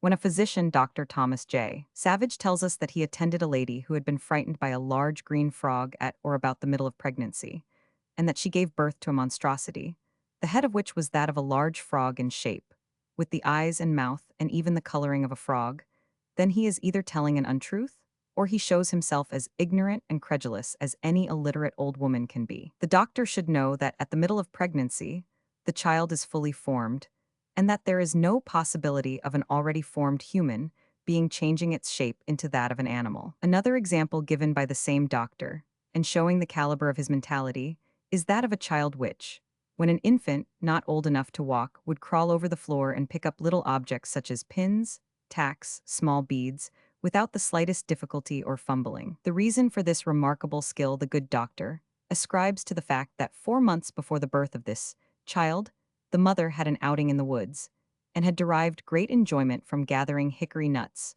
which she found scattered among the leaves with which the ground was thickly covered. Very often the so-called shock or fright which the mother experiences during gestation is simply a product of her imagination. We know of many cases where the mothers never mentioned that anything happened to them, and only after the child was born with some kind of mark or defect, they began to hunt for causes and claimed that such and such a thing happened to them while they were pregnant. But on close investigation, the alleged event was found to have originated in the mother's brain. In short, while the subject of maternal impressions is an interesting one and demands further investigation, there is at the present time no scientific justification for the belief in maternal impressions. Particularly must we scout any stories of maternal impressions during the latter part of pregnancy, during the 5th, 6th, 7th, 8th, or 9th month. Because after the child is fully formed, no mental or psychic impressions can make birthmarks on it, amputate its limbs, or convert it into any sort of monstrosity. After the above was written and ready for the printer, I came across 4 cases of alleged maternal impressions in a book by Laura A. Calhoun, Sex Determination and Its Practical Application. The first 3 cases the author relates without any comment, taking them evidently for pure coin. The 4th case the lady investigated, and she is frank to say that what seemed at first as a clear case of maternal impression was nothing of the kind, but merely a case of heredity. In order to break the monotony for a little while, I will reproduce here the 4 cases in the lady's own words. The first was that of a mother who, during pregnancy, was obliged for a certain continuous time to eat sheep's flesh. She took such a sudden abhorrence and distaste of the meat that she only ate it rather than go meat hungry. After the birth of her baby, she recovered from the spasmodic distaste of this particular meat. But the child from its first mediating days could not endure the smell or the taste of the sheep's flesh. Whenever the child attempted to eat that meat, the result was always the same indigestion and want of assimilation, and usually attended with acute indigestion cramps. In the second case, another pregnant mother's particular longing was for mackerel. Her baby was born with what seemed to be the outlines, in a brownish color, of a mackerel on its side, and which design never faded in after years, and the child's ability to eat and digest mackerel was more than normal. The third case, the longing of another pregnant mother was for brains to eat. This was provided for her, but as she was slowly approaching the dish of deliciously prepared food, quivering with delight and with the eagerness of a child to be eating it, a cat sprang to the plate, and before she could prevent it ate the brains and licked the plate clean. She wept as a child might have done, and was as unhappy and broken-hearted over this fate of the brains food, for which she had waited with such keen anticipation of satisfaction, as a little child might have been. Shortly after that the little baby was born, and upon one of its shoulder blades was a representation of the mess of brains, designed in brownish outlines, and which did not fade as the child grew up. The fourth case, there lived in a little house in the midst of a flower garden, that in its turn gave into a wide-spreading orchard, a loving and loyal husband and wife with their firstborn child. The wife was now in the first months of pregnancy with her second child. Their nearest neighbor was a Mexican family, among the members of which was a dashing young man of about 22. He and his sister and mother were frequent visitors to this little household of 3. But the young Mexican was the most frequent, and the husband's being home or not did not disconcert him. Men of affairs must needs spend morning hours, and sometimes afternoon hours, too, inside of offices, but wealthy and aristocratic young Mexicans ride horses all day, decked out with silver, leather, and velvet trappings, both horse and rider. It was this lady's custom to walk among her flowers and fruit trees, and it became the custom of this young caballero to suddenly appear before her during these promenades. Her startled eyes would no sooner perceive the vision of his blazing, dark eyes fastened upon her, than by one pretext and another she made him understand that he was dismissed, and would herself retire into the house. When she would be about to open a gate, suddenly and unexpectedly, the young Mexican would appear on the other side and with gracious suavity open the gate, always his passionate, dark eyes upon her, though his words were reserved and polite. If the husband were present, it was still the same. By every means possible, he would prolong his stay.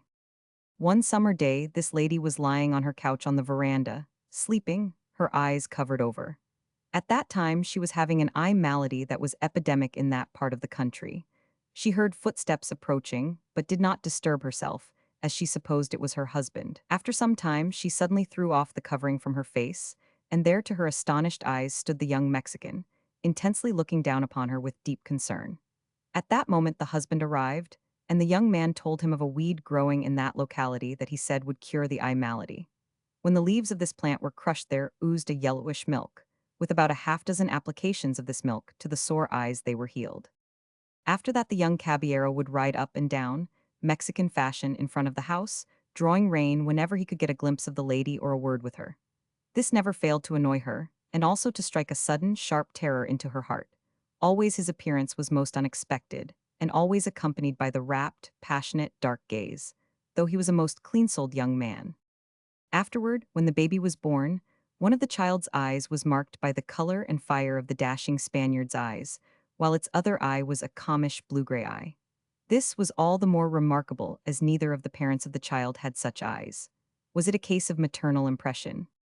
Upon investigation, I found that the grandparents of the baby's mother had just such eyes as the baby. The grandfather's were big, dark, flashing eyes, and the grandmother's the mild, blue-gray eyes. So bang went the theory of mental impression, and in its place came the physical law of reversion. I do not wish to be misunderstood as claiming that a mother's condition during pregnancy has no effect on the child, and that she need therefore take no precautions and pay no particular attention to her health and her feelings. This is not so, but what I do want to convey is this: that if a mother's health during pregnancy is bad, if she is a prey to worry and anxiety, if she was subjected to great fright or to a shock, then the child's general health may suffer. It may be stillborn, or the mother may have a miscarriage, but it will not produce those specific marks, deformities, and monstrosities which are commonly supposed to be the results of maternal impressions. If I lay somewhat special stress upon the subject of maternal impressions, it is because I pity the poor mothers and want to spare them as much as possible unnecessary worry and anxiety. Besides, I want them to believe in the truth and not in error. Chapter 48. Advice to the married and those about to be.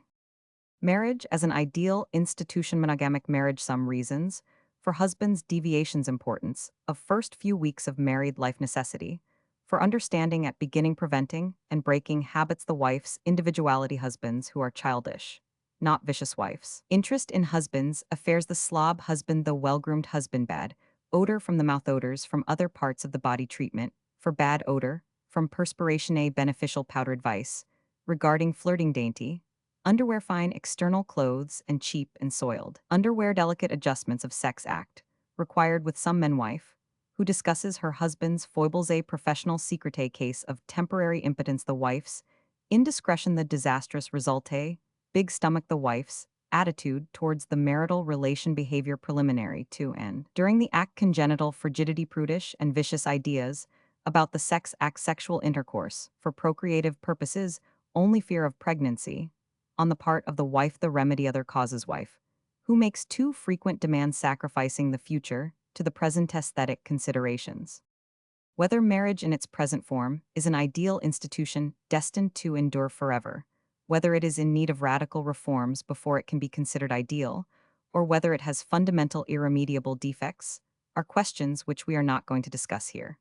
The fact is that at the present time, the greatest part of the adult population of the world is married, and the part that is not would like to be, and the greater part of civilized humanity living in a state of monogamic marriage. It behooves us to make the best of it, to get out of it the greatest amount of happiness that we can, obviate as much unhappiness as possible, and to do everything in our power to make it permanent. Separation or divorce are remedies of last resort, and people have recourse to them when they are at the end of their tether. But the proper thing to do is to avoid the necessity of having to have recourse to them. And I believe that a careful, thoughtful perusal of this chapter will help husband and wife to get along better, to avoid unnecessary friction, and to retain the mutual physical and spiritual attraction, which we call love, for a longer period than might otherwise be the case. I have the confidence and listen to the intimate confessions of more men and women probably than any other physician in America, or perhaps in the world. For reasons easily understood, they tell me things which they would not think of telling to their regular physician. I have learned of many of the reasons, which in many families led first to a coolness, then to an estrangement, or to quarrels, to separation and divorce. I know the first steps which in many instances draw the husband to another woman. And I wish to tell you that while I firmly believe in the polygamous or rather varietous tendencies of the average man, nevertheless I am convinced that one of the great reasons why so many married men patronize prostitutes or have mistresses or lady friends is to be found in the wives themselves. Many wives drive their husbands to other women and are alone responsible for their suffering, for the cooling of their husband's affections, and perhaps even desertion. And in the following pages I will endeavor, as stated before, to point out some of the rocks and shoals on which the matrimonial bark is so often shattered, and to offer the wives some suggestions which will help them to retain their husbands' affections and perhaps even also their fidelity. While the advice is intended primarily for wives, there will be found here and there a salutary piece of advice for husbands. Some of the advice is applicable to both partners, and as to those suggestions which concern the husband only, it will be a good thing for the wives to call their husband's attention to them. The first few weeks or the first few months are the most important in the life of a married couple. The stability of the marriage, the future happiness, often depend upon the things which are done or left undone during the initial weeks of married life. A certain understanding must be reached from the very beginning. If your husband does certain things which displease you and which you know should not be done, it is best to say so at the very start. It is easier to prevent the establishment of a habit than to break a habit after it has been established. Retain your individuality. The first piece of advice I have to give you is retain your individuality. It is a trite but perfectly true observation that altogether too many men who during courtship were chivalry personified assume a dictatorial tone as soon as the knot has been tied. They think that the wife has actually ceased to exist as a separate human being, that she has been absorbed, and with the loss of her name she has lost all right to have her own opinions, her own tastes, and of course her own friends. Friends who are obnoxious to one of the marital partners one must give up sometimes, but do not permit your entire personality to be obscured. Explain to your husband that you are still an independent living human being. I do not say you should at once start a fight. Nothing is more offensive to me than the militant, pugnacious woman who wears a chip on the shoulder and is continually ready to insist on her rights. But with gentleness and firmness, much can be accomplished. And you want to remember that many husbands act the way they do, not because they are vicious, but because they are stupid or childish. Sometimes it is mere thoughtlessness. They have been brought up wrongly, and some of them sincerely imagine that by repressing the wife's personality, by blotting it out, they are acting in her interest. It is for her own good. A serious talk with a husband will sometimes have a wonderful effect. It may sometimes change entirely the current of his thoughts. Of course, if the husband is a cad, a conceited fool, or a brute, you can do nothing with him, but fortunately not all husbands belong to those categories. Interest in husband's affairs. Be interested in your husband's affairs. No matter what your husband's occupation may be, you should possess enough intelligence to be able to understand what he is doing. It is almost unbelievable how little some wives know about their husband's profession or work. It is a bad thing when strange women understand your husband's work better than you do, and when he finds in them more intelligent and more sympathetic listeners. He may go to them for sympathy. If your husband is a scientist or a research worker or a professional man, it is not necessary that you be familiar with all the details of his work, but with the general character you should be. And if you can be of assistance to him in his work, if it be only looking up references, compiling tables and statistics, or merely typewriting, it will be appreciated by him and will sometimes help to knit the bonds a bit closer. There is another important reason for being interested in and understanding your husband's business. When the husband descend, a man is not infrequently snatched away in the prime of youth and vigor. The wife is often left to the mercies of the cold world, without money and without a profession. If she understands the husband's business, she can continue it and remain economically independent. This has reference not only to ordinary business, like stores or agencies, but to more or less specialized occupations, such for instance as publishing. We know the cases of two widows of publishers of medical journals. When their husbands died, everybody was commiserating with them. What will they make a living from? But they understood the details of their husband's business, and they kept right on. And now, those journals are financially more successful than they were when the husbands were at the helm. Another great cause is the vicious, prudish bringing up, by which the sex act is regarded as something unclean, indecent, animalic, brutal. Such women need a good talking to, and if they are only not natural-born fools, one good explanation often fixes matters. On a par with this general prudishness is the infamous idea promulgated by a few semi-insane, mentally decrepit men and women, that sexual intercourse is for the purpose of propagation only. That only when a child is wanted is the relation permissible. At all other times it is a sin, an act of prostitution, an offense in the eyes of God, etc., etc. Of course, if the wife has such ideas, the husband deserves little sympathy. A man should know what ideas the woman entertains, whom he is going to make his wife and the mother of his children. But unfortunately, this, the most important subject of sex and sexuality, is never touched upon by the engaged couple. It would be so indelicate. And after they are married, they often find themselves at opposite poles. Here also a good heart-to-heart talk will do a world of good. I have had several such cases where a little conversation or even a letter saved the couple from disruption. In many cases, the cause of refusal is fear of pregnancy. In this case, the wife is right. But the remedy is simple: give her full instruction in the use of contraceptive measures. Other causes are excessive masturbation, vaginismus, local malformation, inflammation, etc. But whatever the causes of the wife's bad behavior may be, they are all amenable to treatment. Some need medical treatment, some psychic treatment, and some nothing but just a common sense, heart-to-heart talk. And I would emphasize, do not repel your husbands when they ask for sexual favors, at least, do not repel them too often. Households in which relations are had rather frequently, and in which the wives lend their full and eager participation, are happier households than those in which the sexual act is indulged in rarely, and with grumbling and side remarks on the part of the wife. But of course, you should not go to the other extreme either. You should not make too frequent demands upon your husband. With a man, the act means a good deal more than it does with a woman. It entails a great deal more of physical and mental exhaustion, and a wife who is unreasonable in this respect is sowing the seeds of discord and unhappiness. She is sacrificing the future to the present. The husband is apt to become afflicted with satiety or impotency, and the wife may have to lead a life of continence for much longer than she would have had to if she had been moderate. In no department of life is moderation so important as in sex life. Non-use, insufficient use, and excessive use are all bad. A mutually joyful, eager, and moderately frequent participation in the sexual act will contribute most to a happy and long life. Dainty underwear. This may be considered too delicate or too trifling a subject to discuss in an important sex book. But nothing is too delicate or too trifling that concerns human happiness, and you will believe me if I tell you that nice underwear or dainty lingerie plays a very important role in marital life. And every married woman should have as fine and as dainty underwear as she can possibly afford. A fine or elaborate nightgown may be more important than an expensive skirt or hat. Unfortunately, too many women ignore this fact. Externally, they will be well dressed, while their petticoats, drawers, and undershirts will be of the commonest quality and of questionable freshness and immaculateness. And if anything in a woman's toilet should be immaculately fresh and clean, it is, I emphasize, her underwear. Silk and lace and delicate batiste should be preferred, if they can be afforded, and attention should be paid to the color. As a rule, a delicate pink is the color that most men prefer. The sex act with some men requires the most delicate adjustments, and the condition of the underwear may determine the man's desire and ability or inability to accomplish the act. I therefore repeat, whether you are newly married or have been married a quarter of a century, be sure that your underwear is the very best that your means will allow you, and that it is always sweet, fresh, and dainty. It will help you to retain the affection of your husband. I know that some allegedly wise ones will scoff at this statement. They may say that an affection that may be influenced by the kind and condition of underwear is not worth having or retaining.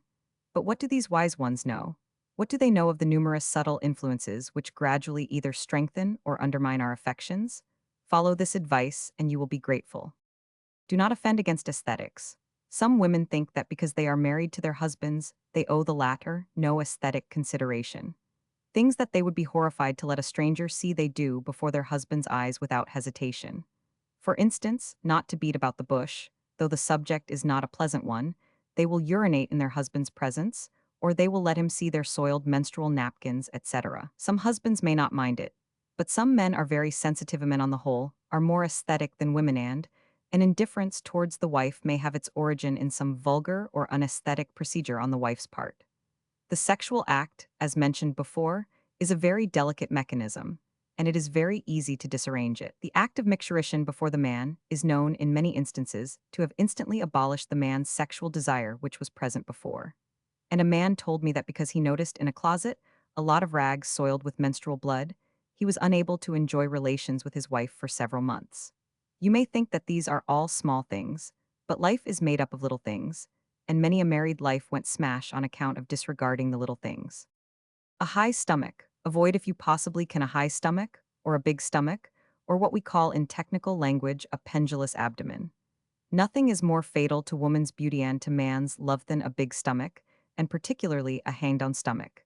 It at once takes away her youthfulness and makes her matronly, and matronliness is fatal to romance. It is not so much general stoutness that is objected to some men, as is well known, prefer plump, stout women. And there are some savage tribes in which the preference is given to obese women with enormous abdomens, but this is not the case with the Caucasian race, not in civilized countries, at any rate, and surely not in the United States.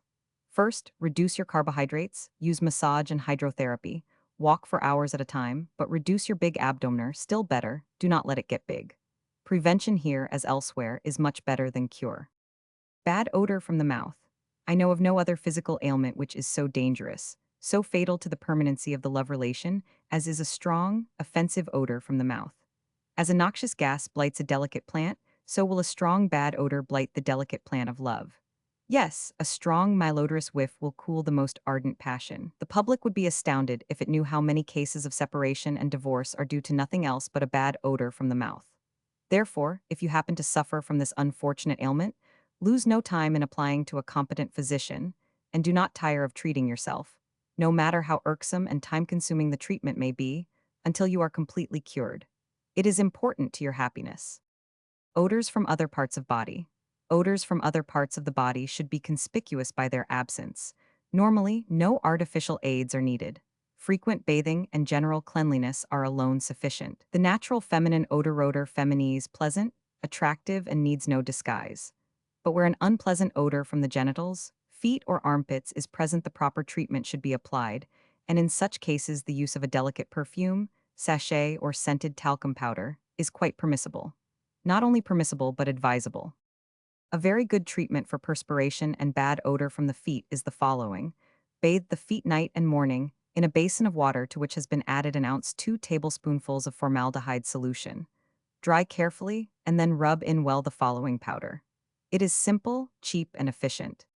Salicylic acid 1 dram. Boric acid 1 ounce. Dried alum 2 ounces. Talcum 4 ounces.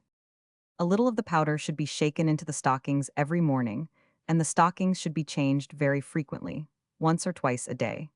This powder is also efficient against perspiration and bad odor from the armpits.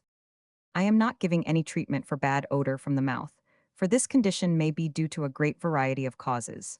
The cause may reside in the nose, it may reside in the mouth, decaying teeth, throat, tonsils. It may be due to a bad stomach, to some disease of the lungs, etc.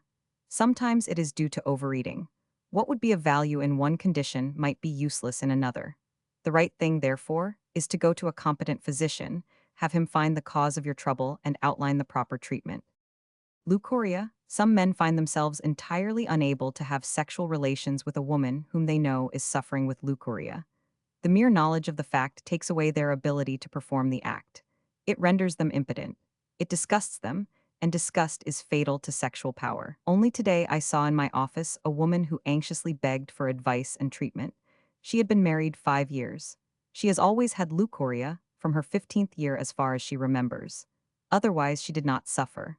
For the first 3 years or so her married life has been a happy one. Then, in an unfortunate moment, she told her husband about her profuse leucorrhea, and instantly she noticed a change in him. He could not fully hide the expression on his face. And since then, he ceased to have intercourse with her. He made a few attempts, but they turned out unsatisfactory to both, and she noticed that he was forcing himself, doing it against his will. She took some patent medicines and went to one doctor, but without any results. Now, unless she could be cured, she feared her husband would demand a separation or a divorce. If you have leucorrhea, treat it. And remember, you need not initiate your husband in all your unesthetic ailments. Loyalty. Loyalty on the part of the wife is almost as important as fidelity. and it is in the highest degree disloyal for a wife to talk to her female or male friends about her husband's peculiarities, foibles, or weaknesses. The husband's as well, of course, as the wife's peculiarities should be what we call a professional secret. Just as a physician is forbidden to talk to outsiders about his patient's troubles, so should a wife not talk about her husband, nor a husband about his wife. I know of a case in which a newly married husband was temporarily impotent, and it was the wife's fault, too. She spoke about it in the deepest confidence to a close girl friend of hers. The friend told it in deep confidence to another friend, and so it went around until it reached the husband's ears. From that moment, he made no further attempt to have relations with his wife.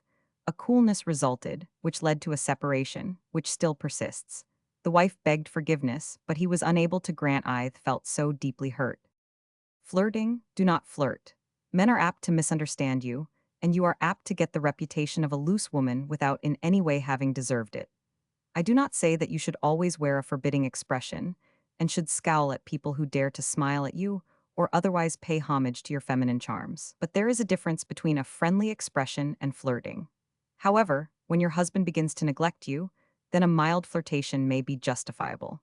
It will always do your husband good to know that there are other males in the world beside him, and that some of these males find interest in the female whom he considers his permanent and exclusive property. Slovenly husbands, do not let your husband become a slob. That is just what I mean. It is no use mincing words. Some husbands have never acquired the habit, or if they have acquired it, they quickly lost it off regarding their wives as ladies. She is not a lady, she is only my wife, is a well-known joke, but some men take it not as a jest. Some men think that before their wives they can be as slovenly and unclean as they please. Give your husband to understand that cleanliness and freshness is not a sex-limited attribute, and just as a husband wants his wife to be clean and dainty and well-groomed, so a wife may enjoy the same qualities in her husband. Some women are very fastidious, and while they may say nothing to their husbands for fear of irritating them, they may think a good deal. Carrying life insurance. Every husband should carry some life insurance as much as he conveniently can. This should be the husband's most pleasant duty, particularly so when the wife has no profession of her own and there are small children to bring up. The lack of consideration, the thoughtlessness, I would call it dishonesty, on the part of many husbands who claim to love their wives is simply heartbreaking. Who of us does not know of cases of refined wives with children left absolutely penniless and forced into wage slavery, or even into menial service by the negligence of their husbands? Such things happen even to wives whose husbands were making from 3 to 10,000 a year. Thoughtlessness, carelessness, procrastination, and then it was too late. There is not a man who makes as little as $20 a week who cannot carry some insurance. I was once poor, very poor, and the terrifying thought, what would happen to my wife and 2 children if I should be taken off suddenly, gave me many a troubled and sleepless night. And when I took out $1,000 insurance, I felt some relief. But I felt it was inadequate. I therefore made a supreme effort and soon took an additional $10,000. And I assure you that the annual premium of $286 was a terrible burden on me. There were times when I felt as if I had to give it up. But I deprived myself of many necessities, there was no question of luxuries, and I paid my premiums regularly. But in compensation, I had restful nights. It was soothing to know that if I should be taken away in my earliest youth, my equally young wife and 2 little babies would not be left penniless. I verily believe that an adequate life insurance prolongs a person's life, because it removes the worry about the future of the wife and children. I repeat, every husband should carry some life insurance. And the habit of the bridegroom presenting the bride with a substantial life insurance policy is a very good one. It is not only a financial protection to the wife, it is also more or less a guarantee of the husband's fair health. Making a will, another point. Every husband should make a will. This is a delicate point about which most wives would hesitate to speak to their husbands, but the husband should attend to the matter himself. A will does not shorten anybody's life, but is very convenient in case of a sudden taking off. This is, of course, particularly important if there is some property.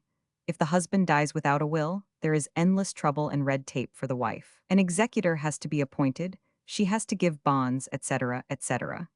If the husband leaves a will making his wife sole executrix without a bond, all trouble is avoided. I assume, of course, that the husband has perfect confidence in his wife's wisdom and integrity. If he has not and there are children, it is just as well to designate some outside executor or executors. But whichever may be the case, it is a good and sensible thing always to have a will properly made out and witnessed. Chapter 49. A Rational Divorce System. A rational divorce system storms and squalls two sides of the divorce, question outside help and marital tangles a husband, who was a paragon of virtue the case of the sweet wife the proper, untangling of domestic tangles. Of course, I am in favor of a rational divorce system. The difficulties, the obstacles, the expense with which divorce is now surrounded in most civilized countries is simply disgraceful. Make marriage harder and divorce easier has always been my motto. When life together becomes unbearable, then it is better for both husband and wife to cut the tie and to get divorced. Divorce is preferable to separation because both spouses may be able to lead a new and happier life. Where there are no children to be taken care of, a simple declaration of husband and wife, repeated perhaps after a lapse of 3 or 6 months, should be quite sufficient for the granting of a divorce. Where there are children, the state should make sure that they will be properly taken care of before a divorce is granted. Where only one party demands a divorce, the case should be carefully studied by a commission, which should include in its personnel physicians and psychologists. And adultery should most certainly not be the only cause for divorce. Yes, I am for a sensible, rational, and easy system of divorce. But I would always recommend care and caution. Go slow should be the guiding motto of husband and wife in such cases.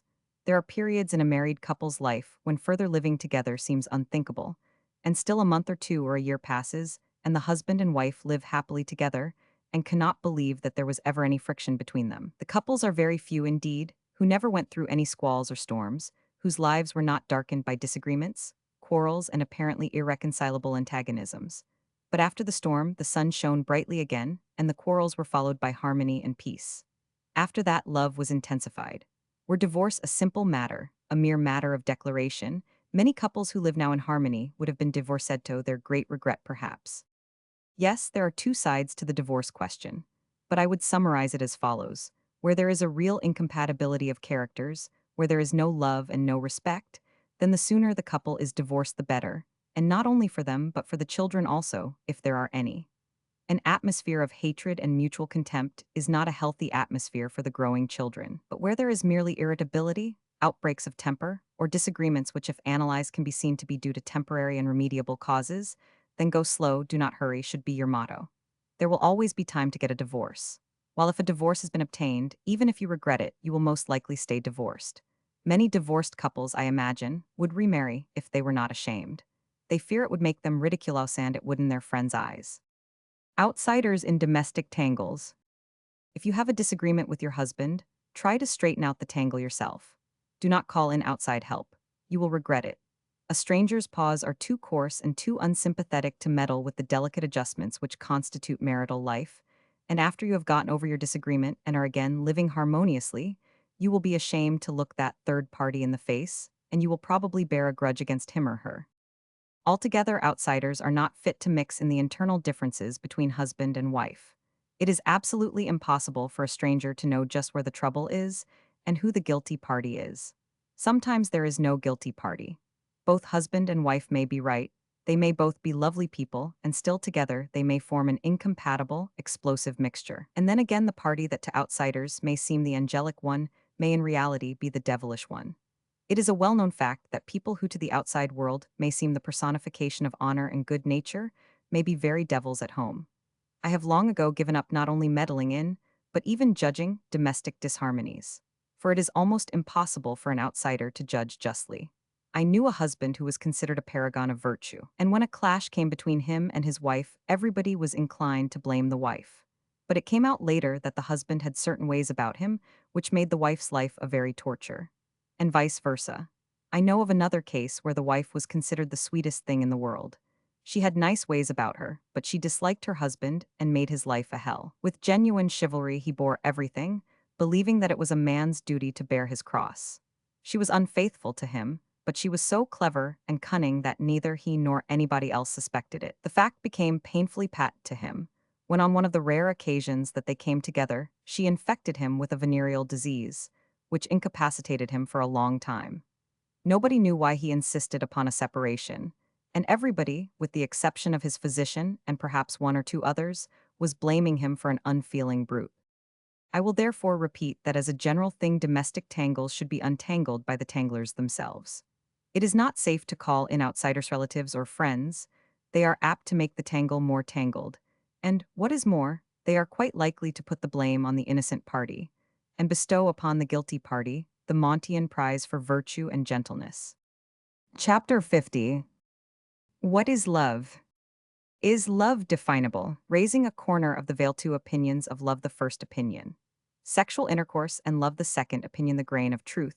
In each, the truth concerning love, foundation of love, sexual attraction, and love, the frigid woman, and her husband, puzzling cases of love, the paradox, blindness of love, and the penetrating vision of love, limits of homeliness, physical aversion, and genesis of love, mating in the animal kingdom, mating in low races, love in people of high culture, difference in love of savage and man of culture, distinctions between love's varieties of love and varieties of men, love without sexual desire, refraining and wanting cause of love at first sight, magnetic forces, and love at first sight, the pathological side, differentiation of phases of love, infatuation, difference between infatuation and being in love, sexual satisfaction, and infatuation, sexual satisfaction, and love, infatuation, mistaken for love, love, the most mysterious of human emotions, great love, and supreme happiness.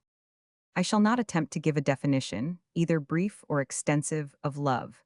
Many have tried and failed, and I shall not attempt the impossible. Nor shall I attempt to discuss love in all its innumerable details. To do so would alone require a book many times more voluminous than the one you have before you. I shall, however, endeavor to raise a corner of the veil which surrounds this most mysterious, most baffling, and most complex of all human emotions, so that you may get a glimpse into its intricate mechanism, and perhaps understand what love is in its essence at least. Sexual and platonic love. There are two widely different, in fact diametrically opposite, opinions as to what constitutes love. One opinion is that love is sexual love, sexual attraction, sexual desire. To people holding this opinion, love and sexual desire or lust are synonymous, and they laugh and sneer at any attempt to idealize love, to present it as something finer and subtler, let alone nobler, than mere sex attraction. The writer has heard one cynical woman and more than one man say, "Love? There is no such a thing. Sexual intercourse is love, and that's all there is to it." The other opinion is that love, true love, ideal love, or, as it is sometimes called, sentimental love or platonic love, has nothing to do with sexual desire, with sexual attraction. Indeed, people holding this opinion consider love and sexual attraction, or lust as they like to call the latter, as antithetical conceptions, as mutually antagonistic and exclusive. Both opinions, as is often the case with extreme and one-sided opinions, are wrong. Both opinions have a reason for their existence, because there is a grain of truth in both of them. But a grain of truth is not the whole truth, and if an opinion contains 99 parts of untruth to one part of truth, then the effect of the opinion is practically the same as if it were all false. Here is the truth, or at least what I think is the truth, as it appears to me after many years of thinking and many years of observing. Foundation of love. The foundation, the basis of all love is sexual attraction. Without sexual attraction, in greater or lesser degree, there can be no love. Where the former is entirely lacking, the latter can have no existence. This you may take as an axiom. Some may call it love, but on analyzing it you will find that it is no such thing. It may be friendship, it may be gratitude, it may be respect, it may be pity, it may be habit, it may even be a desire or a readiness to love or to be loved, but it is not love. Experience has proved it in thousands and thousands of sad cases. And the girl who marries a man who is physically repulsive to her, who possesses no physical sexual attraction for her, though she may experience for him all of the feelings mentioned above, namely, friendship, gratitude, respect, and pity, is preparing for herself a joyless couch to sleep on, unless, indeed, she happens to belong to the class of women whom we call frigid, that is, if she is herself devoid of any sexual desire and feels no need of any sexual relations. Such a woman may be fairly or even quite happy with a husband who repels her physically, but whom she likes or respects. And what I said about the wife applies with still greater force to the husband. A man who marries a woman who is physically antipathetic to him is a criminal fool. I repeat, sexual, physical attraction is the basis, the foundation of love. It is true we see certain cases of love which puzzle us. We cannot understand what he has seen in her or what she has seen in him. But let us remember this paradox, which, paradoxical though it be, is true nevertheless.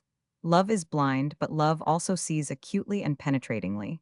It sees things which we who are indifferent cannot see. The blindness of love helps her not to see certain defects which are clearly seen to everybody else. But on the other hand, her penetrating vision helps her to see good qualities which are invisible to others. and a homely person may possess certain compensating physical qualities such as passionate ardor or strong sexual power which render him or her irresistible to a member of the opposite sex. But homeliness, ugliness, or deformity have their limits, and I challenge anybody to bring forth an authenticated case in which a man fell in love with a woman or vice versa, had an enormous tumor on one side of the face, which made her look like a monstrosity, or whose nose was sunk in as a result of lupus or syphilis, or whose cheek was eaten away by cancer. Love under such circumstances is an absolute impossibility, because there is physical aversion here, and physical aversion is fatal to the genesis of love. A man who loved a woman may continue to love her after she has become disfigured by disease, but he cannot fall in love with such a woman. I will repeat, then, and I trust you will agree with me on this point. Sexual attraction is the foundation of all love between the opposite sexes. Where sexual attraction is lacking, you can give the feeling any other name you choose.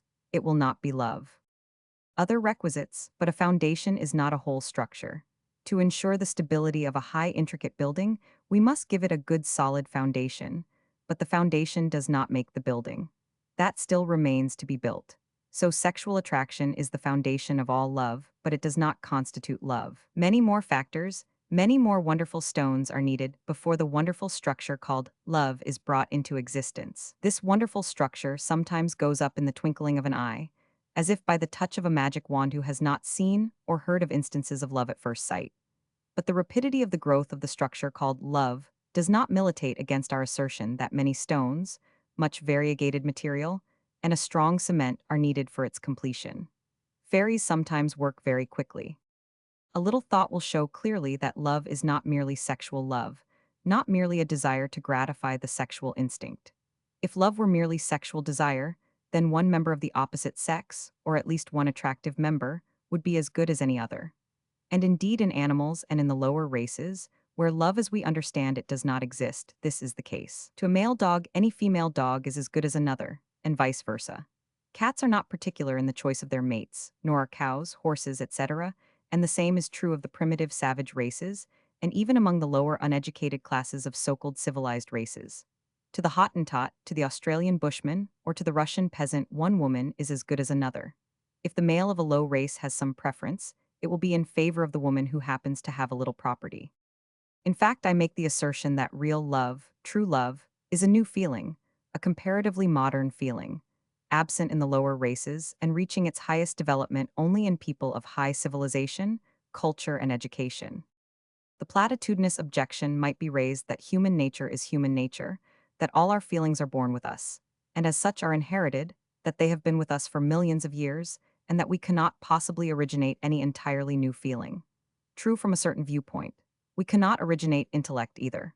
The germ of intellect with all its potential possibilities was present in our most primitive tree-climbing ancestors. But as much difference as there is between the intellect of an Australian bushman and the intellect of a Spinoza, a Shakespeare, a Darwin, a Victor Hugo, a Goethe, or a Gauss, so much difference is there between the love of a primitive savage and the love of the highly cultured modern man. The love or so-called love of the primitive or ignorant man and woman is a simple matter and is practically equivalent to a desire for sexual gratification.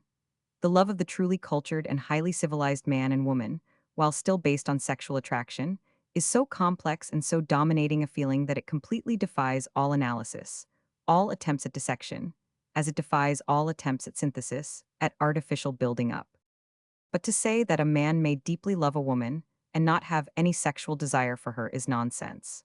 A man who loves a woman and does not want to possess her, to use the ugly ancient verb, does not love her, or he is completely impotent. Whatever the feeling may be for her, it is not love.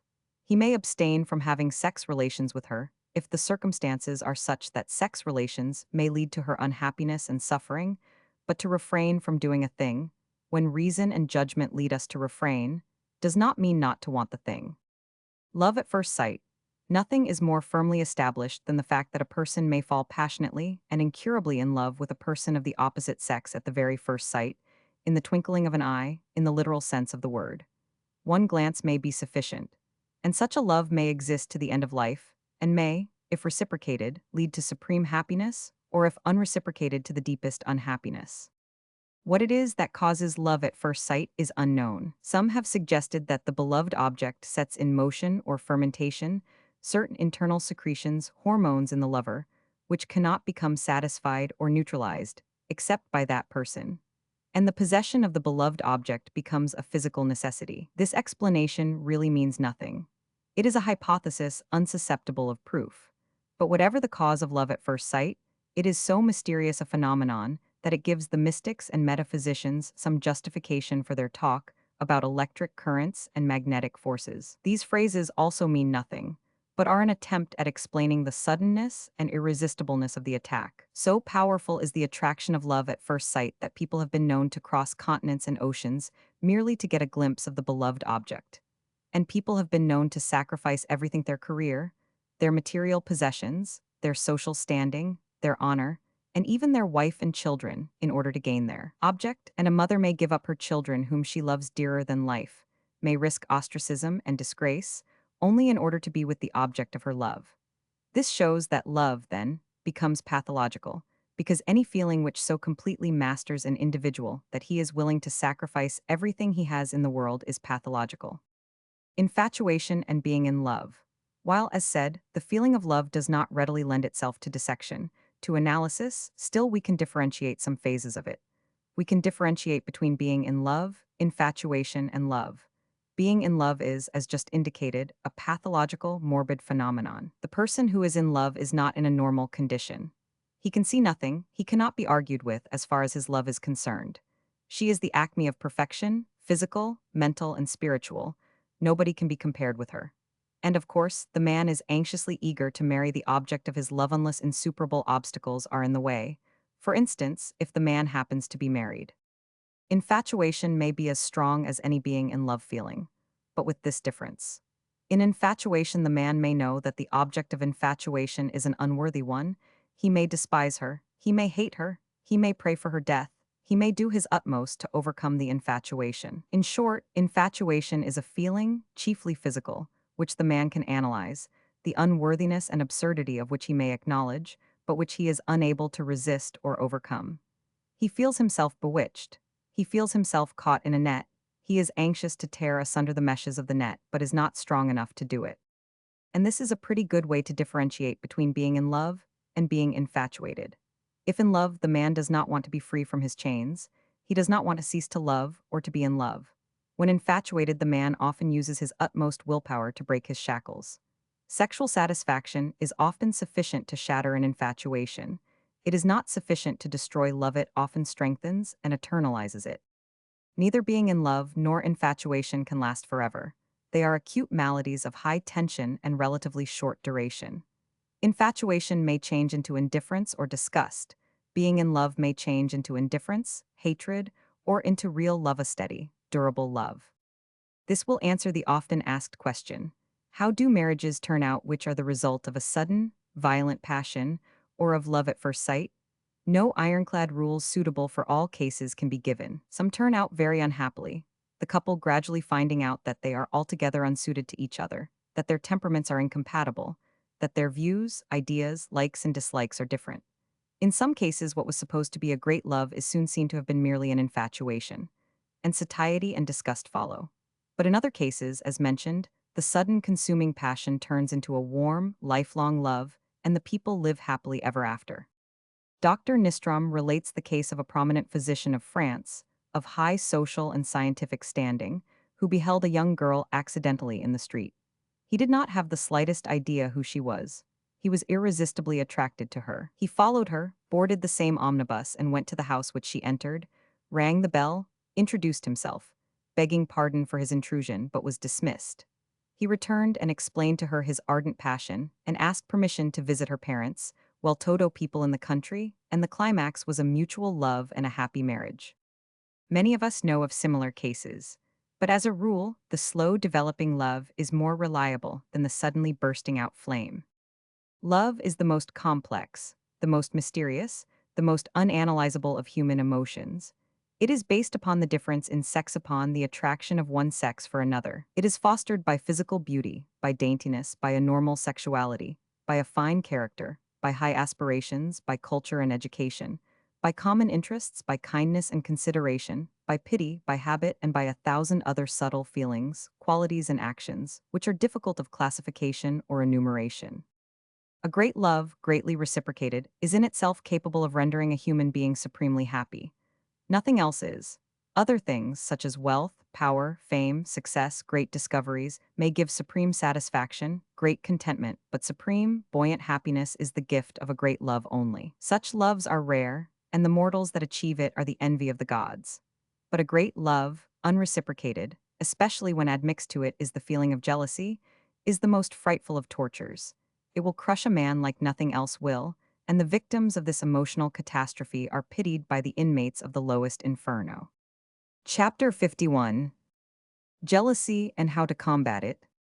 Jealousy, the most painful of human emotions, impairment of health, mental havoc. Jealousy, as a primitive emotion, jealousy in the advanced thinker, and in the savage, jealousy in the child, feelings and environmental factors, essential factors, vanity, anger, pain, envy, the impotent husbands, jealousy, antisocial qualities, the jealous, and the unfaithful husband, means of eradicating the evil Iwan block on the question. Prof. Robert Mitchell's statement remark of Prof. von Ehrenfels Havelock Ellis on variation in sexual relationships, advanced ideas, woman as man's chattel, the change, and the changer, teaching the children, casting epithets at jealousy for unions and jealousy feelings, actions, and public opinion, the adulterous wife of the present-day jealousy, defeating its own object, jealousy of inanimate objects.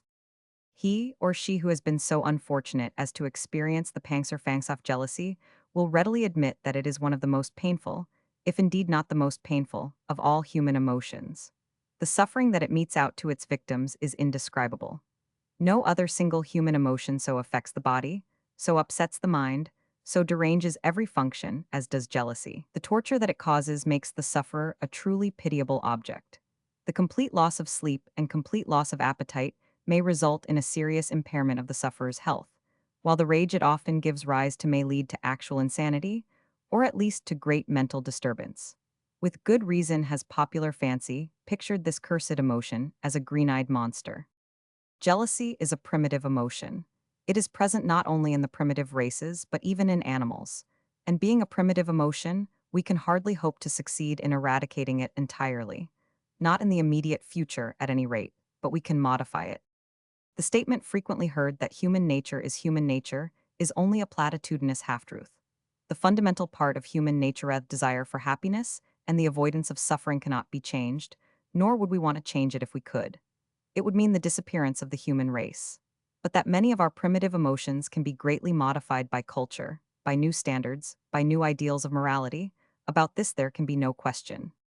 Just as love in modern man is an entirely different feeling from what it was in primitive man, so jealousy in the advanced thinker is a different feeling from what it was in the savage. And by education and true culture, it can be modified still further. We hope that in time to come I will not venture to say how soon that time will be. Hereth's injurious, degrading, antisocial feeling may be entirely or almost entirely eradicated from the human breast. The primitive desire of the race is still fully exhibited by childrenes to take possession of everything nice or useful that somebody else has and which we have not. But our education and our cultural standards, including fear of punishment, have so repressed this desire, have put it so deeply in the background, that normal human beings hardly feel it at all. It is only improperly brought up people, mental defectives, and those unable to adjust themselves to their environment who still have this primitive feeling of taking or stealing. And so with many other feelings and emotions, and so with jealousy. If we, at the very first notice of a manifestation of jealousy by a child, should frown upon it, if we should explain to the child or adolescent that jealousy is a mean, degrading feeling, that it is a feeling to be ashamed of, a feeling to hide and not to show off or even be proud of, as some are now, then jealousy would manifest itself in a much smaller number of individuals, and those unfortunate enough to be attacked by it would try to repress it, to hide it, to overcome it, so that it would eventually become paler and less acute, and its consequences would be less significant, less disastrous for both the victim and for the persons concerned. Feelings, let us bear in mind, are not spontaneous things uninfluenced by any environmental factors. Feelings are like plants. Under one environment, you may foster their growth and make them develop luxuriantly. Under another environment, you may dwarf their growth and strangle them. In order to enable us to inhibit the growth of the demon of jealousy, We must learn what its essence is and what factors are favorable to its development. Causes of jealousy. The essential factor in jealousy is fear. Fear of losing the beloved object, fear of losing the person who provides you with sexual satisfaction, or the mere economic fear of losing a material provider. The latter kind of fear is, of course, more often manifested even though unconsciously in women. Women who have no love for their husbands are nevertheless often fiercely jealous, because consciously or unconsciously, they are afraid that their husbands may desert them for other women, and that they may thus find themselves in a precarious economic condition. Another factor in jealousy is wounded vanity. We do not like to feel that somebody is considered superior to us. This feeling of wounded vanity is present in other varieties of envy or rivalry. A person who loses in a race or gets a lower mark in his examination than his rival may be filled with a feeling of envy and hatred almost equal in intensity to, though never as painful as, sexual jealousy. Another factor in jealousy is anger over loss of what we consider our property. In our present social order, the man considers his wife his absolute property, and so does the wife consider her husband. And there is anger that a stranger should dare to rob us or make use of our property, just as there would be anger if a thief came and robbed us of a valuable material possession. This anger or rage part of jealousy is not a sign of love. It is very far from being so, because it manifests itself also in men and women who have not a particle of love for their spouses. It manifests itself in spouses who have nothing but hatred and loathing for their partners. Another important factor is pain, pain that the person we love has ceased to love us.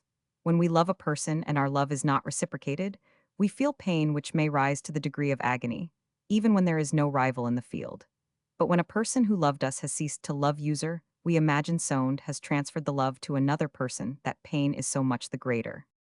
I will digress here for a moment to state that the fear that a person has ceased to love us because he loves somebody else is often groundless. It is based upon the erroneous and vicious idea that a man cannot possibly love two women at the same time, or that a woman cannot love two men at the same time. Psychologists, particularly those who have made a special study of sexual psychology, know that this idea is false. They know that love may be directed at the same time towards two or three individuals. They know that a second love not only does not necessarily destroy or diminish a first love, but may deepen and strengthen the latter. Another element is pure envy. Just mean envy that somebody should have what we have not, or what we have but are in danger of losing. Just as we envy others an automobile, a fine house, a high social position, etc., when we have not got them or have been deprived of them. A point that I would like to mention is that if husbands who have become impotent having lost either the desire or the power, but particularly the latter become jealous, their jealousy knows no bounds. No strongly potent man ever reaches the same intensity in jealousy as is reached by a sexually weak or impotent man. The knowledge that another man has displaced him, and that he himself could not replace that other man even if he were permitted to fills him with impotent rage. And, as is well known, impotent rage is always more intense than rage that is potent. Women are free from this kind of rage, because women are never impotent in this sense. They may be frigid, but they are never devoid of the potentia coendi, except in extremely rare cases of atresia vaginae or the absence of the external genitals. There are a number of other components which go to make up this queen of torments or king of torturers jealousy, but those I have enumerated are the essential ones. What are they? Fear, vanity, anger, envy, and pain. None of them admirable qualities, none of them, with the exception of the first and the last, even deserving our compassion. All of them antisocial and anti-individual qualities. Should not everything be done to eradicate such a rank weed, which draws its sustenance from roots each one of which is dipped in poison? We are told that in our primitive state jealousy was a social instinct, that by killing and keeping away rivals it helped to found and cement the family, and to keep it pure. I do not care to enter here into a discussion of this point, but whatever useful role jealousy may have played in the remote ages I doubt that it has, it is now an utterly useless, utterly vicious, utterly antisocial and anti-individual emotion. It is opposed to social life, and it destroys individual happiness. And everything possible should be done to smother it, to strangle it, to eliminate it entirely from human life. Yes, I find no compensation whatever for jealousy. I find no place for it in our modern life, and I am in complete agreement with Forel, who calls jealousy a heritage of animals and barbarians. That is what I would say, he says, to all those who, in the name of offended honor, would grant it rights and even place it on a pedestal. It is 10 times better for a woman to marry an unfaithful than a jealous husband. Jealousy transforms marriage into a hell even in its more moderate and normal form. Jealousy is a torment, for distrust and suspicion poison love. We often hear of justified jealousy. I maintain that jealousy is never justifiable. It is always a stupid, atavistic inheritance, or else a pathological symptom. But can anything be done to eradicate this agonizing, tormenting emotion? I believe it can, and the ways and means to the eradication of this evil will be found on analyzing its components. We may not be able to destroy all the components. If we destroy the greater part of them, much will have been accomplished. The underlying factors of jealousy are the primitive instinct, also present in many animals, our ethical and religious ideas, and our economic system. The primitive instinct we can repress and modify, we can hardly hope to eradicate it entirely. But our ideas and economic system we can change. It is easier to change ideas than it is a system, and it is with our ideas we should commence. The first idea we must endeavor to destroy is that it is impossible for a human being to love more than one other human being at the same time. We must show that the love of the modern, educated, and aesthetic man and woman is an exceedingly complex feeling, and that a man may deeply and sincerely love one woman for certain qualities, and just as deeply and sincerely love another woman for certain other qualities. Of course, love cannot be measured by the yard or bushel, nor can it be weighed on the most delicate chemical balance, and it may be impossible to determine whether he loves both women exactly alike or he loves one woman more than the other. But that one love does not exclude another, that it may even intensify the other love, that is certain, and is the opinion of every advanced sexologist. Max Nordau, a man of high and austere ideals, a man whom nobody will accuse of a tendency to licentiousness, says in his Conventional Lies, "It may sound very shocking, yet I must say it. We can even love several individuals at the same time, with nearly equal tenderness, and we do not necessarily lie when we assure each one of our passion. No matter how deeply we may be in love with a certain individual, we do not cease to be susceptible to the influence of the entire sex." And Ewan Bloch, than whom no greater investigator in the field of sexology ever lived, asks the question, is it possible for anyone to be simultaneously in love with several individuals? And he immediately says, I answer this question with an unconditional yes. And he says further, it is precisely the extraordinary manifold spiritual differentiation of modern civilized humanity that gives rise to the possibility of such a simultaneous love for two individuals. Our spiritual nature exhibits the most varied coloring. It is difficult always to find the corresponding complements in one single individual. Prof. Robert Mitchell says, it is nature's will that the normal male should feel a continuous and powerful sexual attraction towards a considerable number of women in the male, the stimuli capable of arousing sexual excitement. This term is not to be understood here in the grossly physical sense, are so extraordinarily manifold, so widely differentiated that it is quite impossible for one single woman to possess them all. Prof. von Ehrenfels wittily remarks that if it were a moral precept that a man should never have intercourse more than once in his life with any particular woman, this would correspond far better with the nature of the normal male, and would cost him far less willpower than is needed by him in order to live up to the conventional demands of monogamy. And Havelock Ellis cautiously says, a certain degree of variation is involved in the sexual relationships, as in all other relationships, and unless we are to continue to perpetuate many evils and injustices, that fact has to be faced and recognized. I have devoted considerable space to this topic, and I have, contrary to my custom, quoted authorities, because I consider this point of the utmost importance. It is the first step in combating the demon of jealousy. If our wives, fiancés, and sweethearts could be convinced of the truth that a man's interest in or even affection towards another member of the female sex does not mean the death of love, or even diminished love, half of the battle would be won. Half of the misery, half of the quarrels, half of the self-torture, half of the disrupted homes, in short, half of the tyrannical reign of the demon of jealousy would be gone.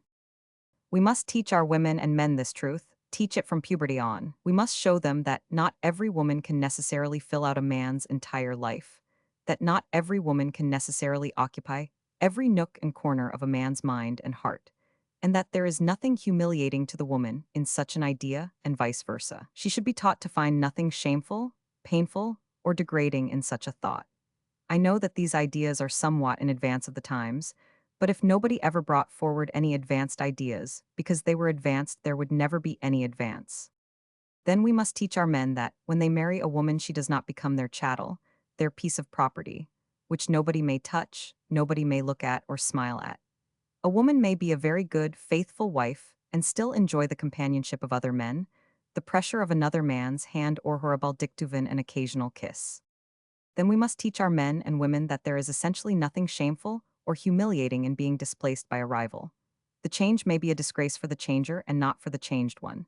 It does not at all mean that the change has been made because the rival is superior. It is a well-known fact that the rival often is inferior. The change is often made, not because the changer has gone upward, but because he has gone downward, has deteriorated. And the changer often knows it himself. Inculcating those ideas would do away with the feeling of wounded vanity, which is such an important component in the feeling of jealousy. Further, we must teach our children from the earliest age that jealousy is not nice, that it is a mean feeling, that it is a sign of weakness, that it is degrading to the person who entertains it, particularly to the person who exhibits it. Ideas inculcated from childhood have a powerful influence, and the various ideas exposed above would have an undoubted influence in minimizing the mephitic, destructive effects of the feeling of jealousy. People properly brought up will always succeed in controlling or suppressing certain non-vital instincts or emotions on which society puts its stamp of disapproval, which it considers not nice or disgraceful. Jealousy not toward rivals. Jealousy need not express itself toward a sexual rival only. A person may be jealous of people who can never be sexual rivals. The jealousy need not even be of people. It may be of inanimate objects, of a person's work, profession, or hobby. Thus, a wife may be intensely jealous of her husband's mother, towards whom he is very affectionate or simply kind and considerate. She may be jealous of her own children if she notices or imagines that the father loves them intensely, or if he spends a good deal of time with them. She may be jealous of his male friends, and many a husband had to give up, not only his female acquaintances, but his lifelong male friends in order to preserve peace in the family. A wife may be fiercely jealous of her husband's success and reputation, and cases are not unknown where the wife put every possible obstacle in her husband's way, in order to make him fail in his work, to make him turn out mediocre work, all from fear that his success would gain him admirers, which might perhaps take him away from her. Wives have been known to do everything in their power to exhaust and weaken their husbands, to make them physically unattractive, only to keep them. And so powerful is this primitive, childish, savage feeling, this desire for exclusive monopoly, that there is nothing a jealous wife, sweetheart, or mistress may not do in order to retain the man, in order to regain him, or, having lost him irretrievably, in order to revenge herself. And what is said about the woman is applicable with equal force to man. It is a huge mistake to assume that jealousy is woman's prerogative, her particular characteristic, or even that it is stronger in her than in man. A man can be as savagely jealous as any woman and suffer the same tortures of hell. Jealousy defeats its object. One of the worst features about jealousy is that it defeats its own object. We have been told, as stated before, that jealousy was once upon a time a racial instinct, that by frightening away rivals it helped to found the family and to keep it chaste and pure. Quite the contrary is true now. More than one man has, by accusing his innocent wife of infidelity, and by torturing her with baseless suspicions, driven her into the arms of a lover. We are all more or less susceptible to suggestion, and by continually suspecting a wife of a love affair or illicit relation, a man may implant the seed of suggestion so strongly that it may grow luxuriantly, and the wife may be unable to resist the suggested temptation. And very often the very lover is suggested by the husband. Yes, do not attempt to deny it. It is useless. I know you have relations with 10. I know you are his mistress. He kept on repeating it so often to his absolutely blameless, innocent young wife, and he made her so wretched by his rudeness and brutality that one day she did go over to X's rooms and did become his mistress. And after that she could stand her husband's outbursts with equanimity. If I have the name, I might as well have the game, is a good bit of psychologic wisdom. And a husband should be very careful about even suspecting a wife unjustly, and thus make the first step towards rendering his baseless suspicions a reality, his unjust accusations justified. And of course, what is true of the husband is also true of the wife. Many a wife has driven her indolent husband into the hands of prostitutes or mistresses by her incessant nagging, false accusations, and vicious epithets applied to all his female friends and acquaintances. Yes, from whatever angle you consider it, jealousy is a mean, nasty, miserable feeling, Because it is a more or less universal feeling, because we cannot help it, does not render it less mean, less nasty, less miserable. I do not for a moment imagine that characterizing jealousy the way it deserves to be characterized, calling it a shameful, savage, primitive feeling, etc., is at once going to banish it from the breasts of men and women in which it has found an abiding place. Throwing epithets at it will not cause it to unfasten its talons. Unfortunately, I know only too well that our emotions are stronger than our reason.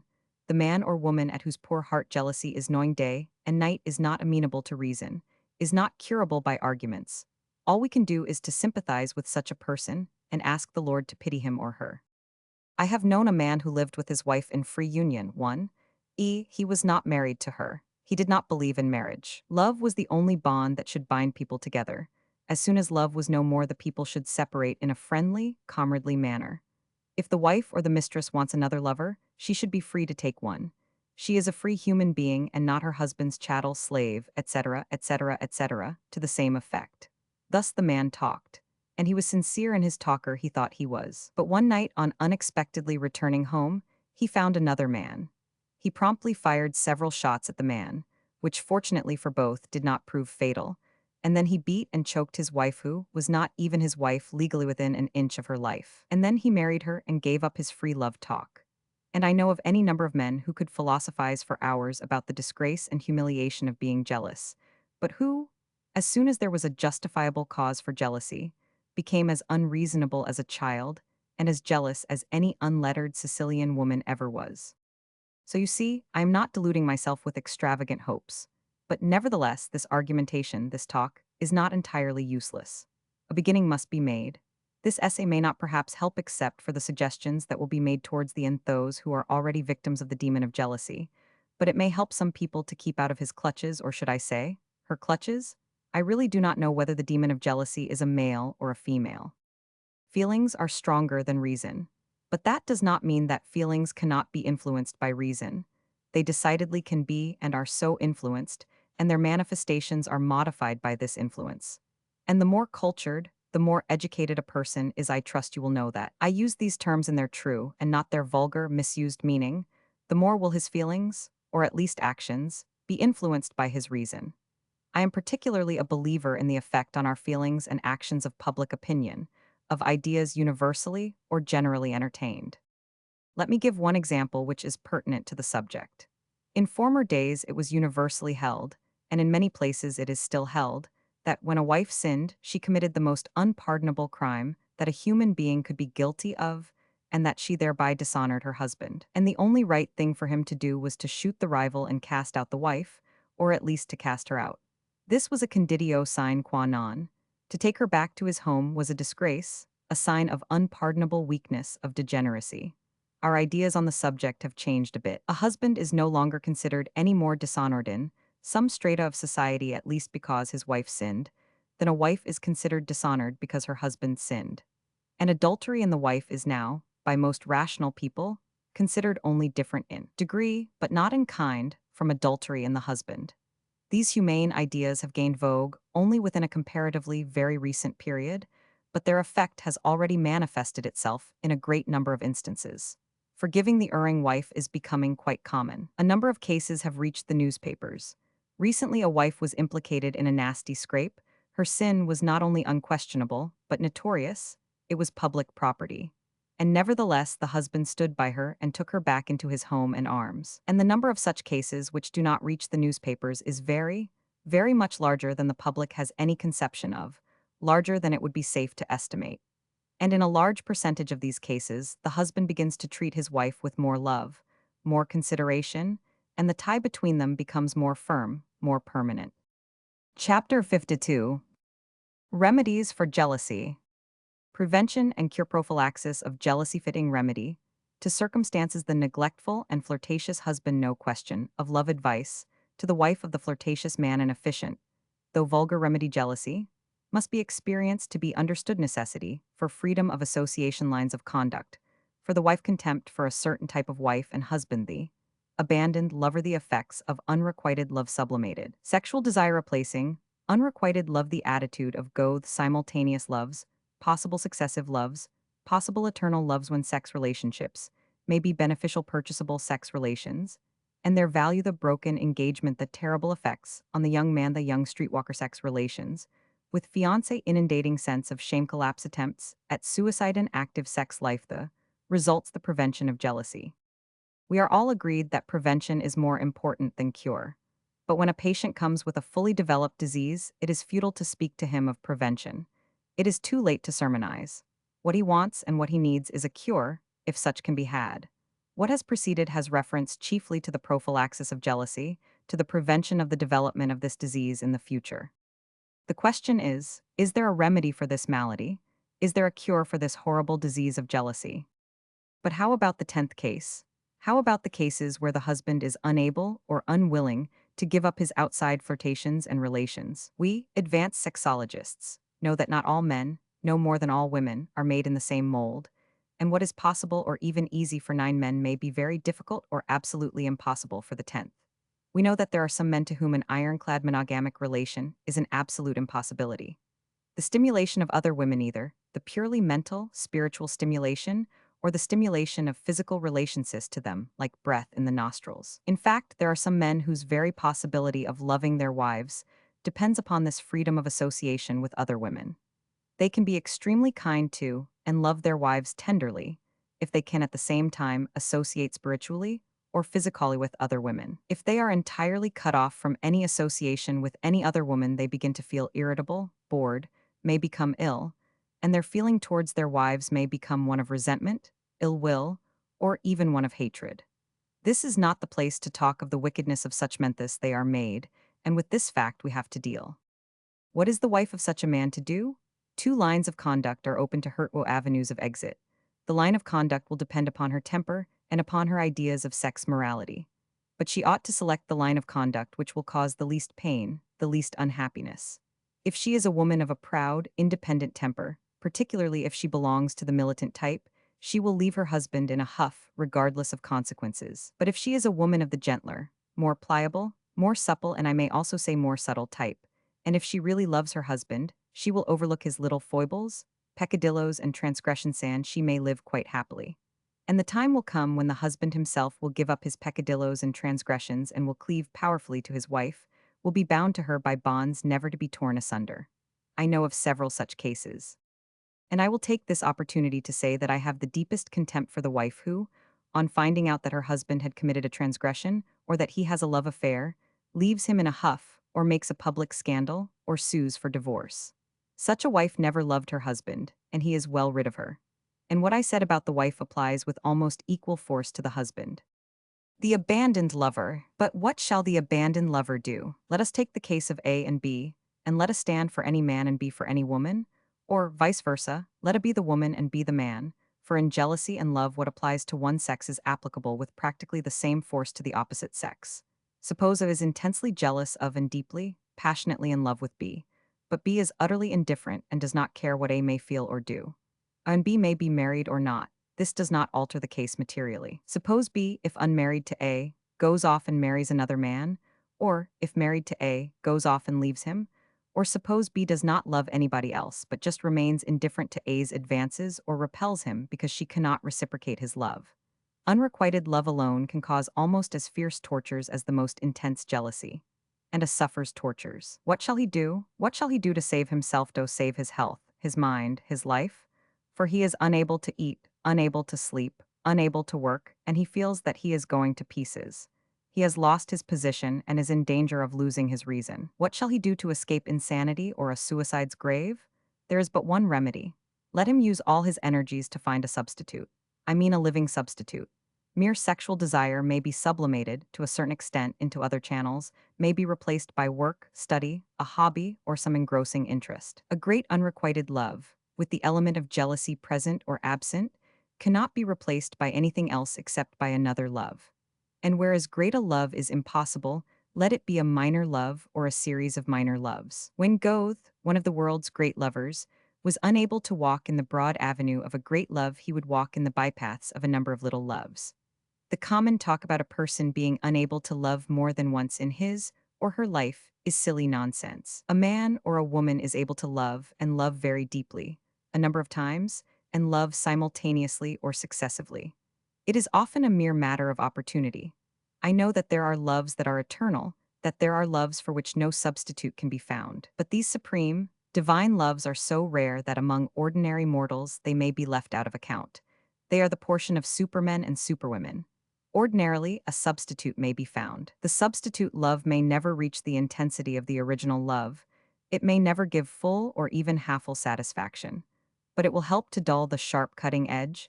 It will act as a partial hemostatic to the bleeding heart. It will soothe and anesthetize the wound, even if it cannot completely heal it. And this is a valuable aid while the sufferer is coming to himself or herself, while the gathered fragments of a broken life are being cemented, and while the cement is hardening. Yes, the man or woman who is in inferno on account of an unreciprocated or a betrayed love should lose no time in searching for a substitute love. I do not believe in people losing their health and their minds on account of suffering, which does nobody any good. But I will go still further. Where a substitute love great or minor cannot be found, then mere sex relations may help to diminish the suffering, to quiet the turbulent heart, to relieve the aching brain. As everything connected with sex, so our ideas about illicit sex relations that are not connected with love are honeycombed with hypocrisy and false to the core. While purchasable, loveless sex relations can, of course, not be compared to love relations. Still under our present social, economic, and moral code, they are the only relations that thousands of men and women can enjoy, and they are better than none. And in quite a considerable percentage of cases, an element of romance and greater or lesser permanency do become attached to them, and they act as a more or less satisfactory substitute for genuine love relations. I am not spinning theoretical gossamer webs. I am speaking from experience of patience and confiding friends. I could relate many interesting cases, and I may, in a more appropriate volume. Here one or two will have to suffice. He was 26 years old and a senior student in the College of Physicians and Surgeons, Columbia University, New York. He had been in love with and had considered himself engaged for 4 or 5 years to a young lady 2 years his junior. She was, of course, the most wonderful young lady in the world, the whole world. In fact, there was not another one to compare her to. She was unique, she stood all alone. But for a year or so she was getting rather cool towards him, which fanned his flame all the more.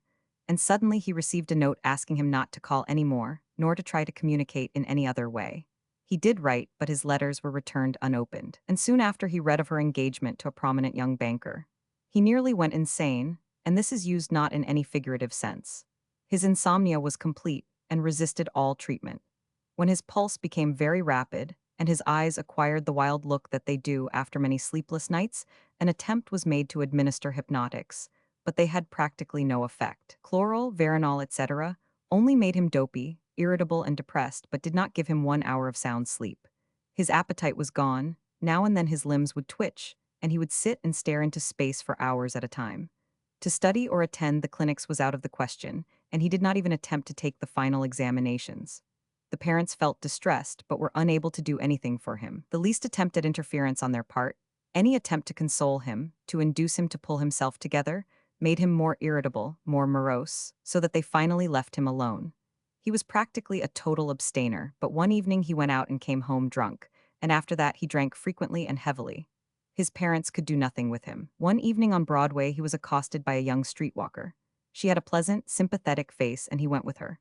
That was his first sex experience. Up to that time he was chaste. He met her again the following evening.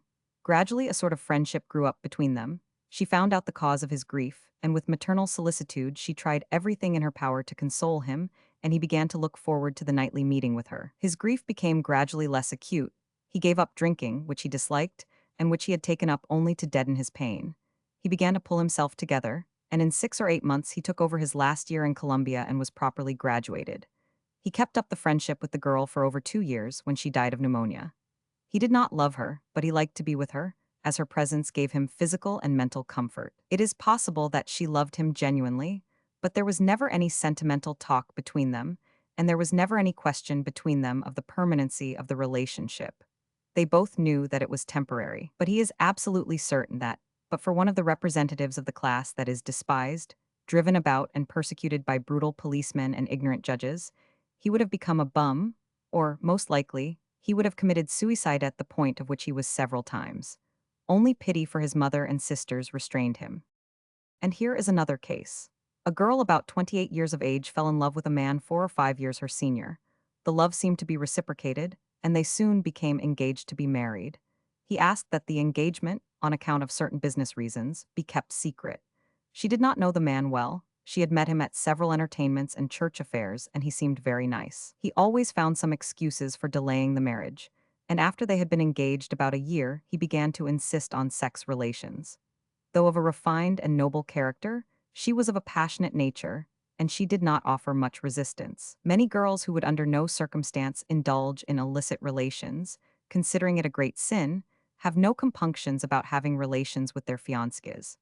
They lived together for about a year. They were together almost daily, except now and then, when he would go away for a week or two on business. Once he went away and never came back. He wrote to her that their relations were at an end, that he was a married man and a father of children. He had hoped he might get a divorce, but that now he had changed his mind and that she must forget him, etc. Everything was black before her. It cost her a supreme effort not to faint, and she was supported in this effort by the fact that, when the letter came, she was in the presence of friends. A terrible, overpowering, all-inundating sense of shame gave her the strength not to betray her condition and her story before the world at large.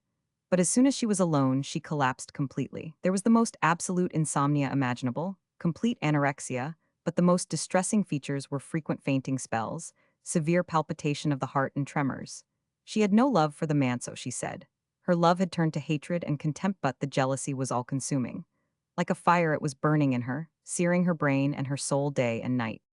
She felt that she was not strong enough to stand this physical and mental torture, and so she decided to commit suicide.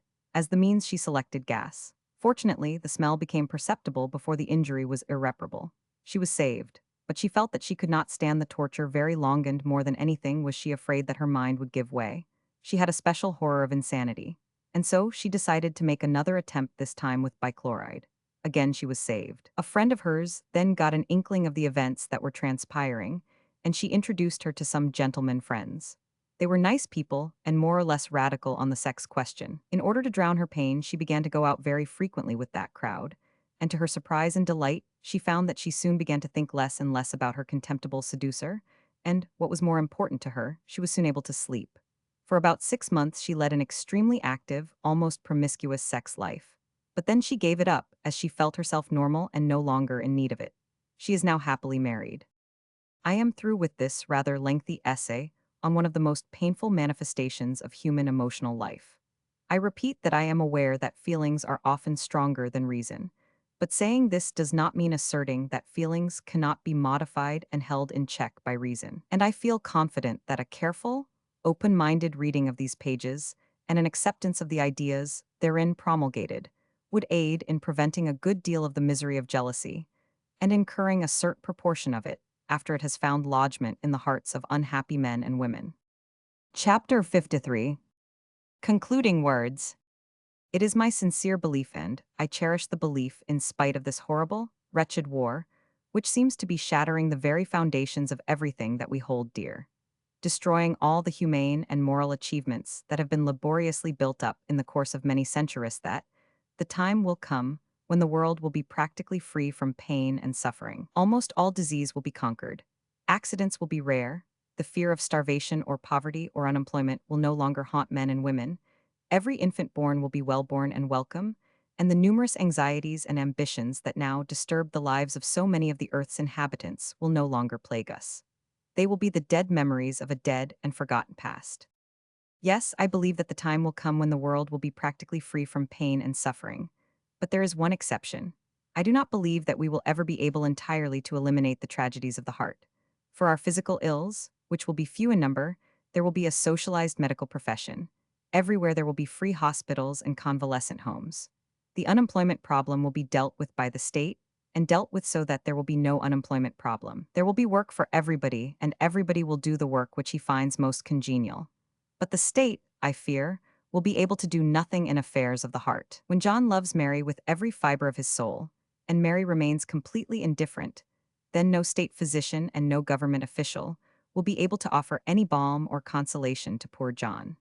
And if Mary loves Robert, and Robert behaves so that he breaks Mary's heart, then no official glue will put it together, and no convalescent home will make it whole.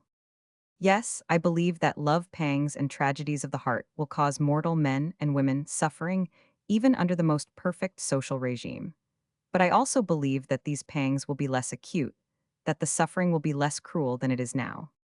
Proper ideas about love, freer intercourse between the sexes, a normal and regular sex life, a saner attitude towards many things which are now unjustly considered shameful or criminal will, to a large degree, prevent the heart tragedies and facilitate their cure where they cannot be prevented.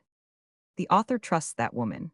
Her sex and love life will help in some slight degree in spreading healthy, sane, and honest ideas about sex among the men and women of America. The end.